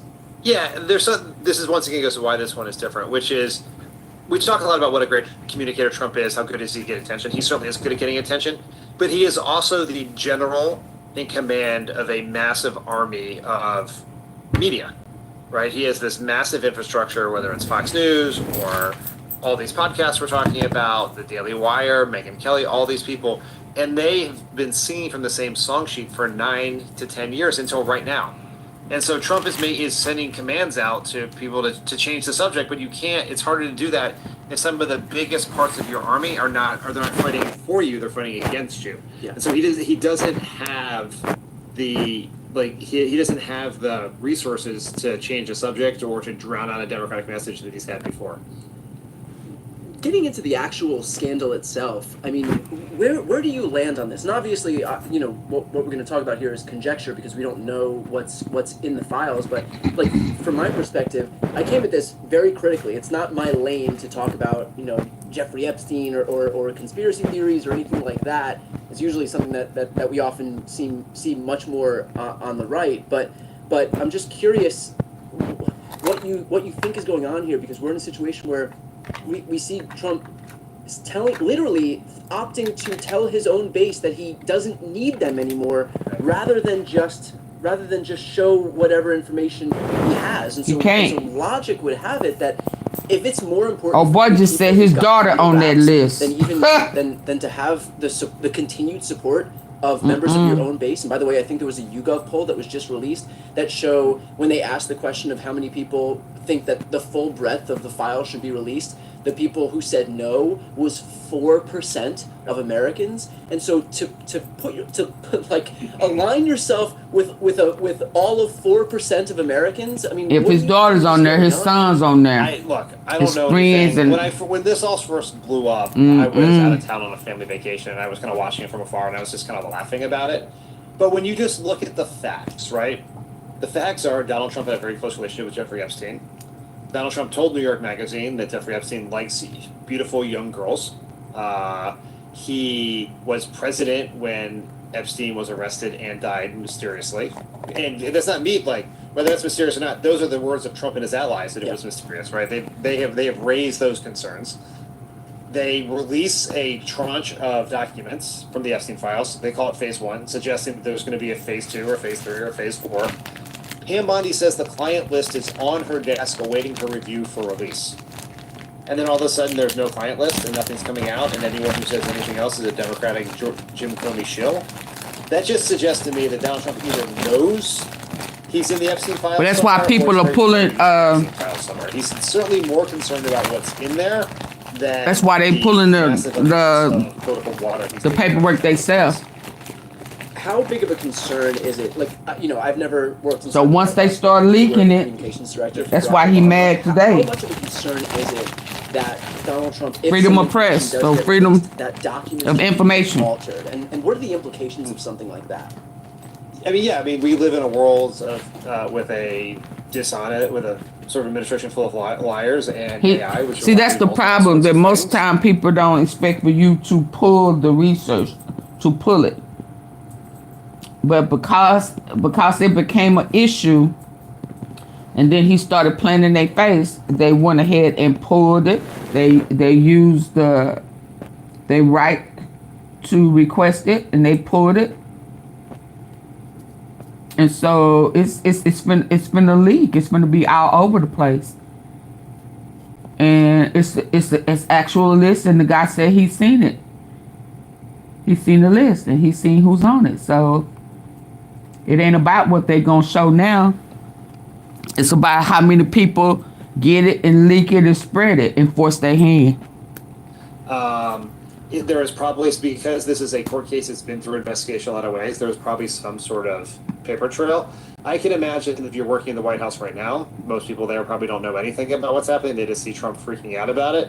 And this story is bad for Trump, but it's also bad for him because he's in the moment where he should be trying to brand the big ugly bill or the Medicaid cuts, whatever you want to call it, and instead that entire opportunity is being washed away because he can't. Anytime he puts himself in front of a camera, it's about Epstein. Right.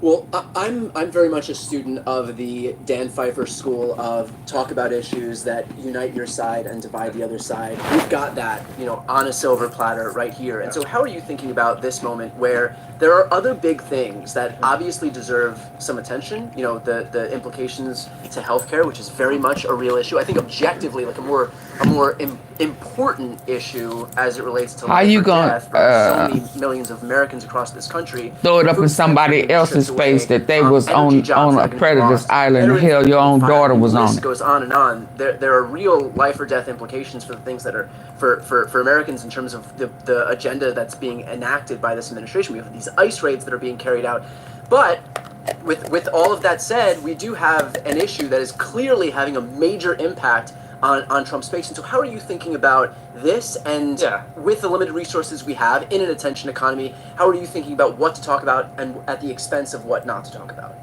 It probably doesn't speak very well of our political culture that at a time in which the president's repeatedly violating the Constitution, that masked agents are raiding parks and schools, violating the Constitution, that the Congress just voted to take health care and food away from people to pay for tax cuts for the rich, that everyone is talking about this. But everyone's talking about this. And we don't have, as a party or a progressive movement, the megaphone to change the subject.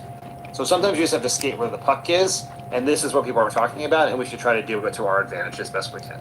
Like, if I was going through a list of, if I had complete control over what every voter heard, this isn't the issue I would pick, but this is the issue that every voter is hearing about right now. And so we want to do what we can to keep it in the news for as long as possible. How are you thinking about right-wing media folks or independent folks, maybe, you know, look, like, there's been a lot of talk about the manosphere.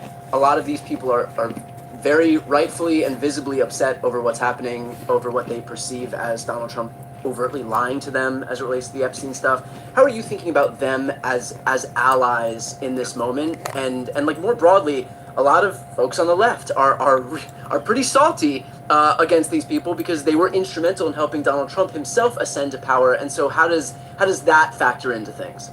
Look, if anyone has an audience filled with voters who we could possibly get to vote for us, we should be willing to communicate with them. We don't have to agree with them.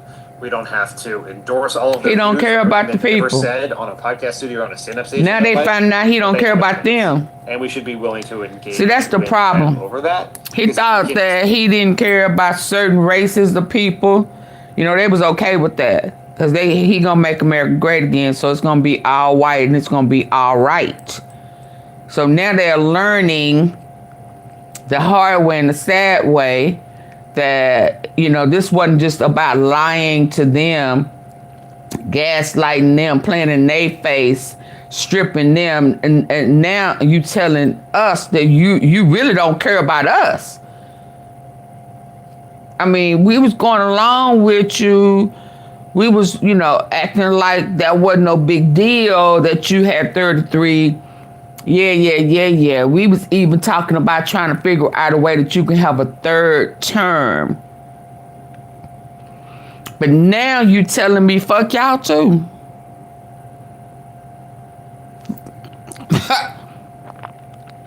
Y'all ain't special. I don't need y'all support. I don't need y'all. So now they getting a culture shock. So he really just don't care about nobody. Oh, so he been faking and shaking in our face. Absolutely. Y'all are not special either. He don't give a shit about none of them. Persuade some number of people. Like, look, what's been deciding on the last few elections are people who don't pay close attention to the news. The way in which you communicate. Pretty salty against these people because they were instrumental in helping Donald Trump himself ascend to power. And so how does that factor into things?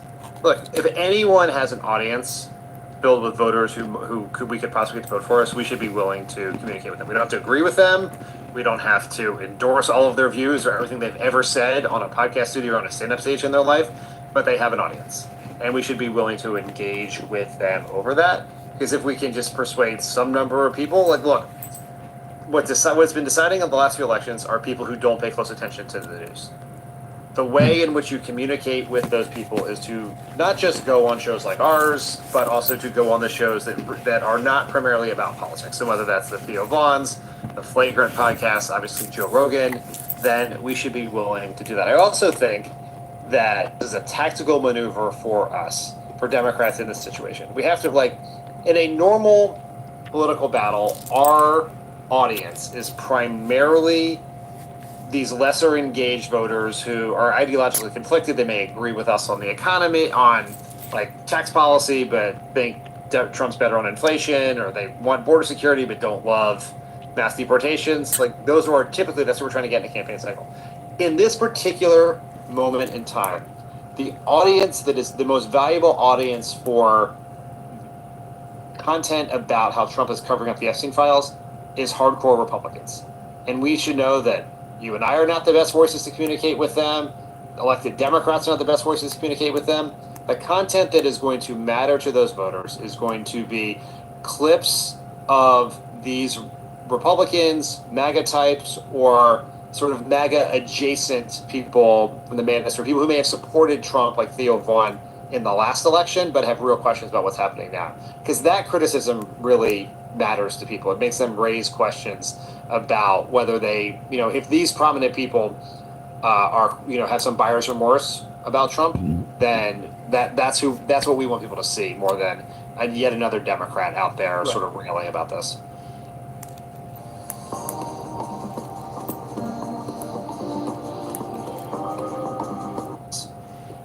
I think something that's been a little bit difficult to like wrap our heads around is this is like Donald Trump is not presented as himself as somebody who is like this virtuous figure. And so why do you think that this matters? Like this case in particular, when there's other evidence of Donald Trump being like a sexual abuser. Like we have the Access Hollywood tapes where he admitted to grabbing women, and so why does this matter? But all of these other examples, like a decade and plus worth of examples of him showing how depraved of a human being he is, all of that gets swept under the rug.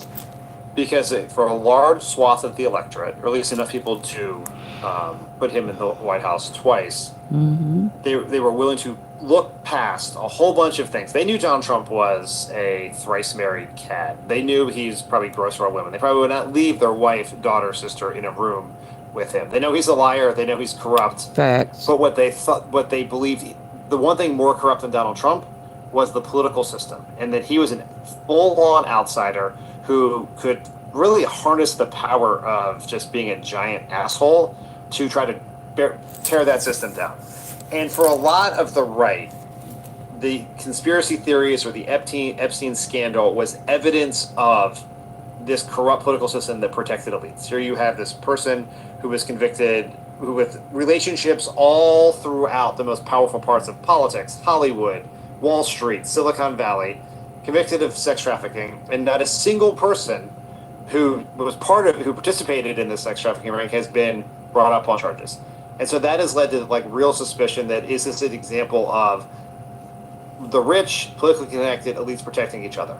And Donald Trump in this situation went from someone who was going to come to Washington to undo that sort of insular elite protection scam. Right, his own flaws notwithstanding. Yes, his own flaws. Like, we think that people think the system is so broken. There's New York Times polls that showed that people wanted someone who would burn the system down, who would tear down the political and economic system in this country. And they were willing to they thought Trump would do that. But here Trump has become part of that system, right? Instead of exposing these powerful people, he's protecting them. I mean, so it's less even about what Trump may or may not have done with Epstein for a lot of his hardcore supporters. It's that he's willing to protect himself and all these other powerful people who may have been associated with Epstein. Perfectly put.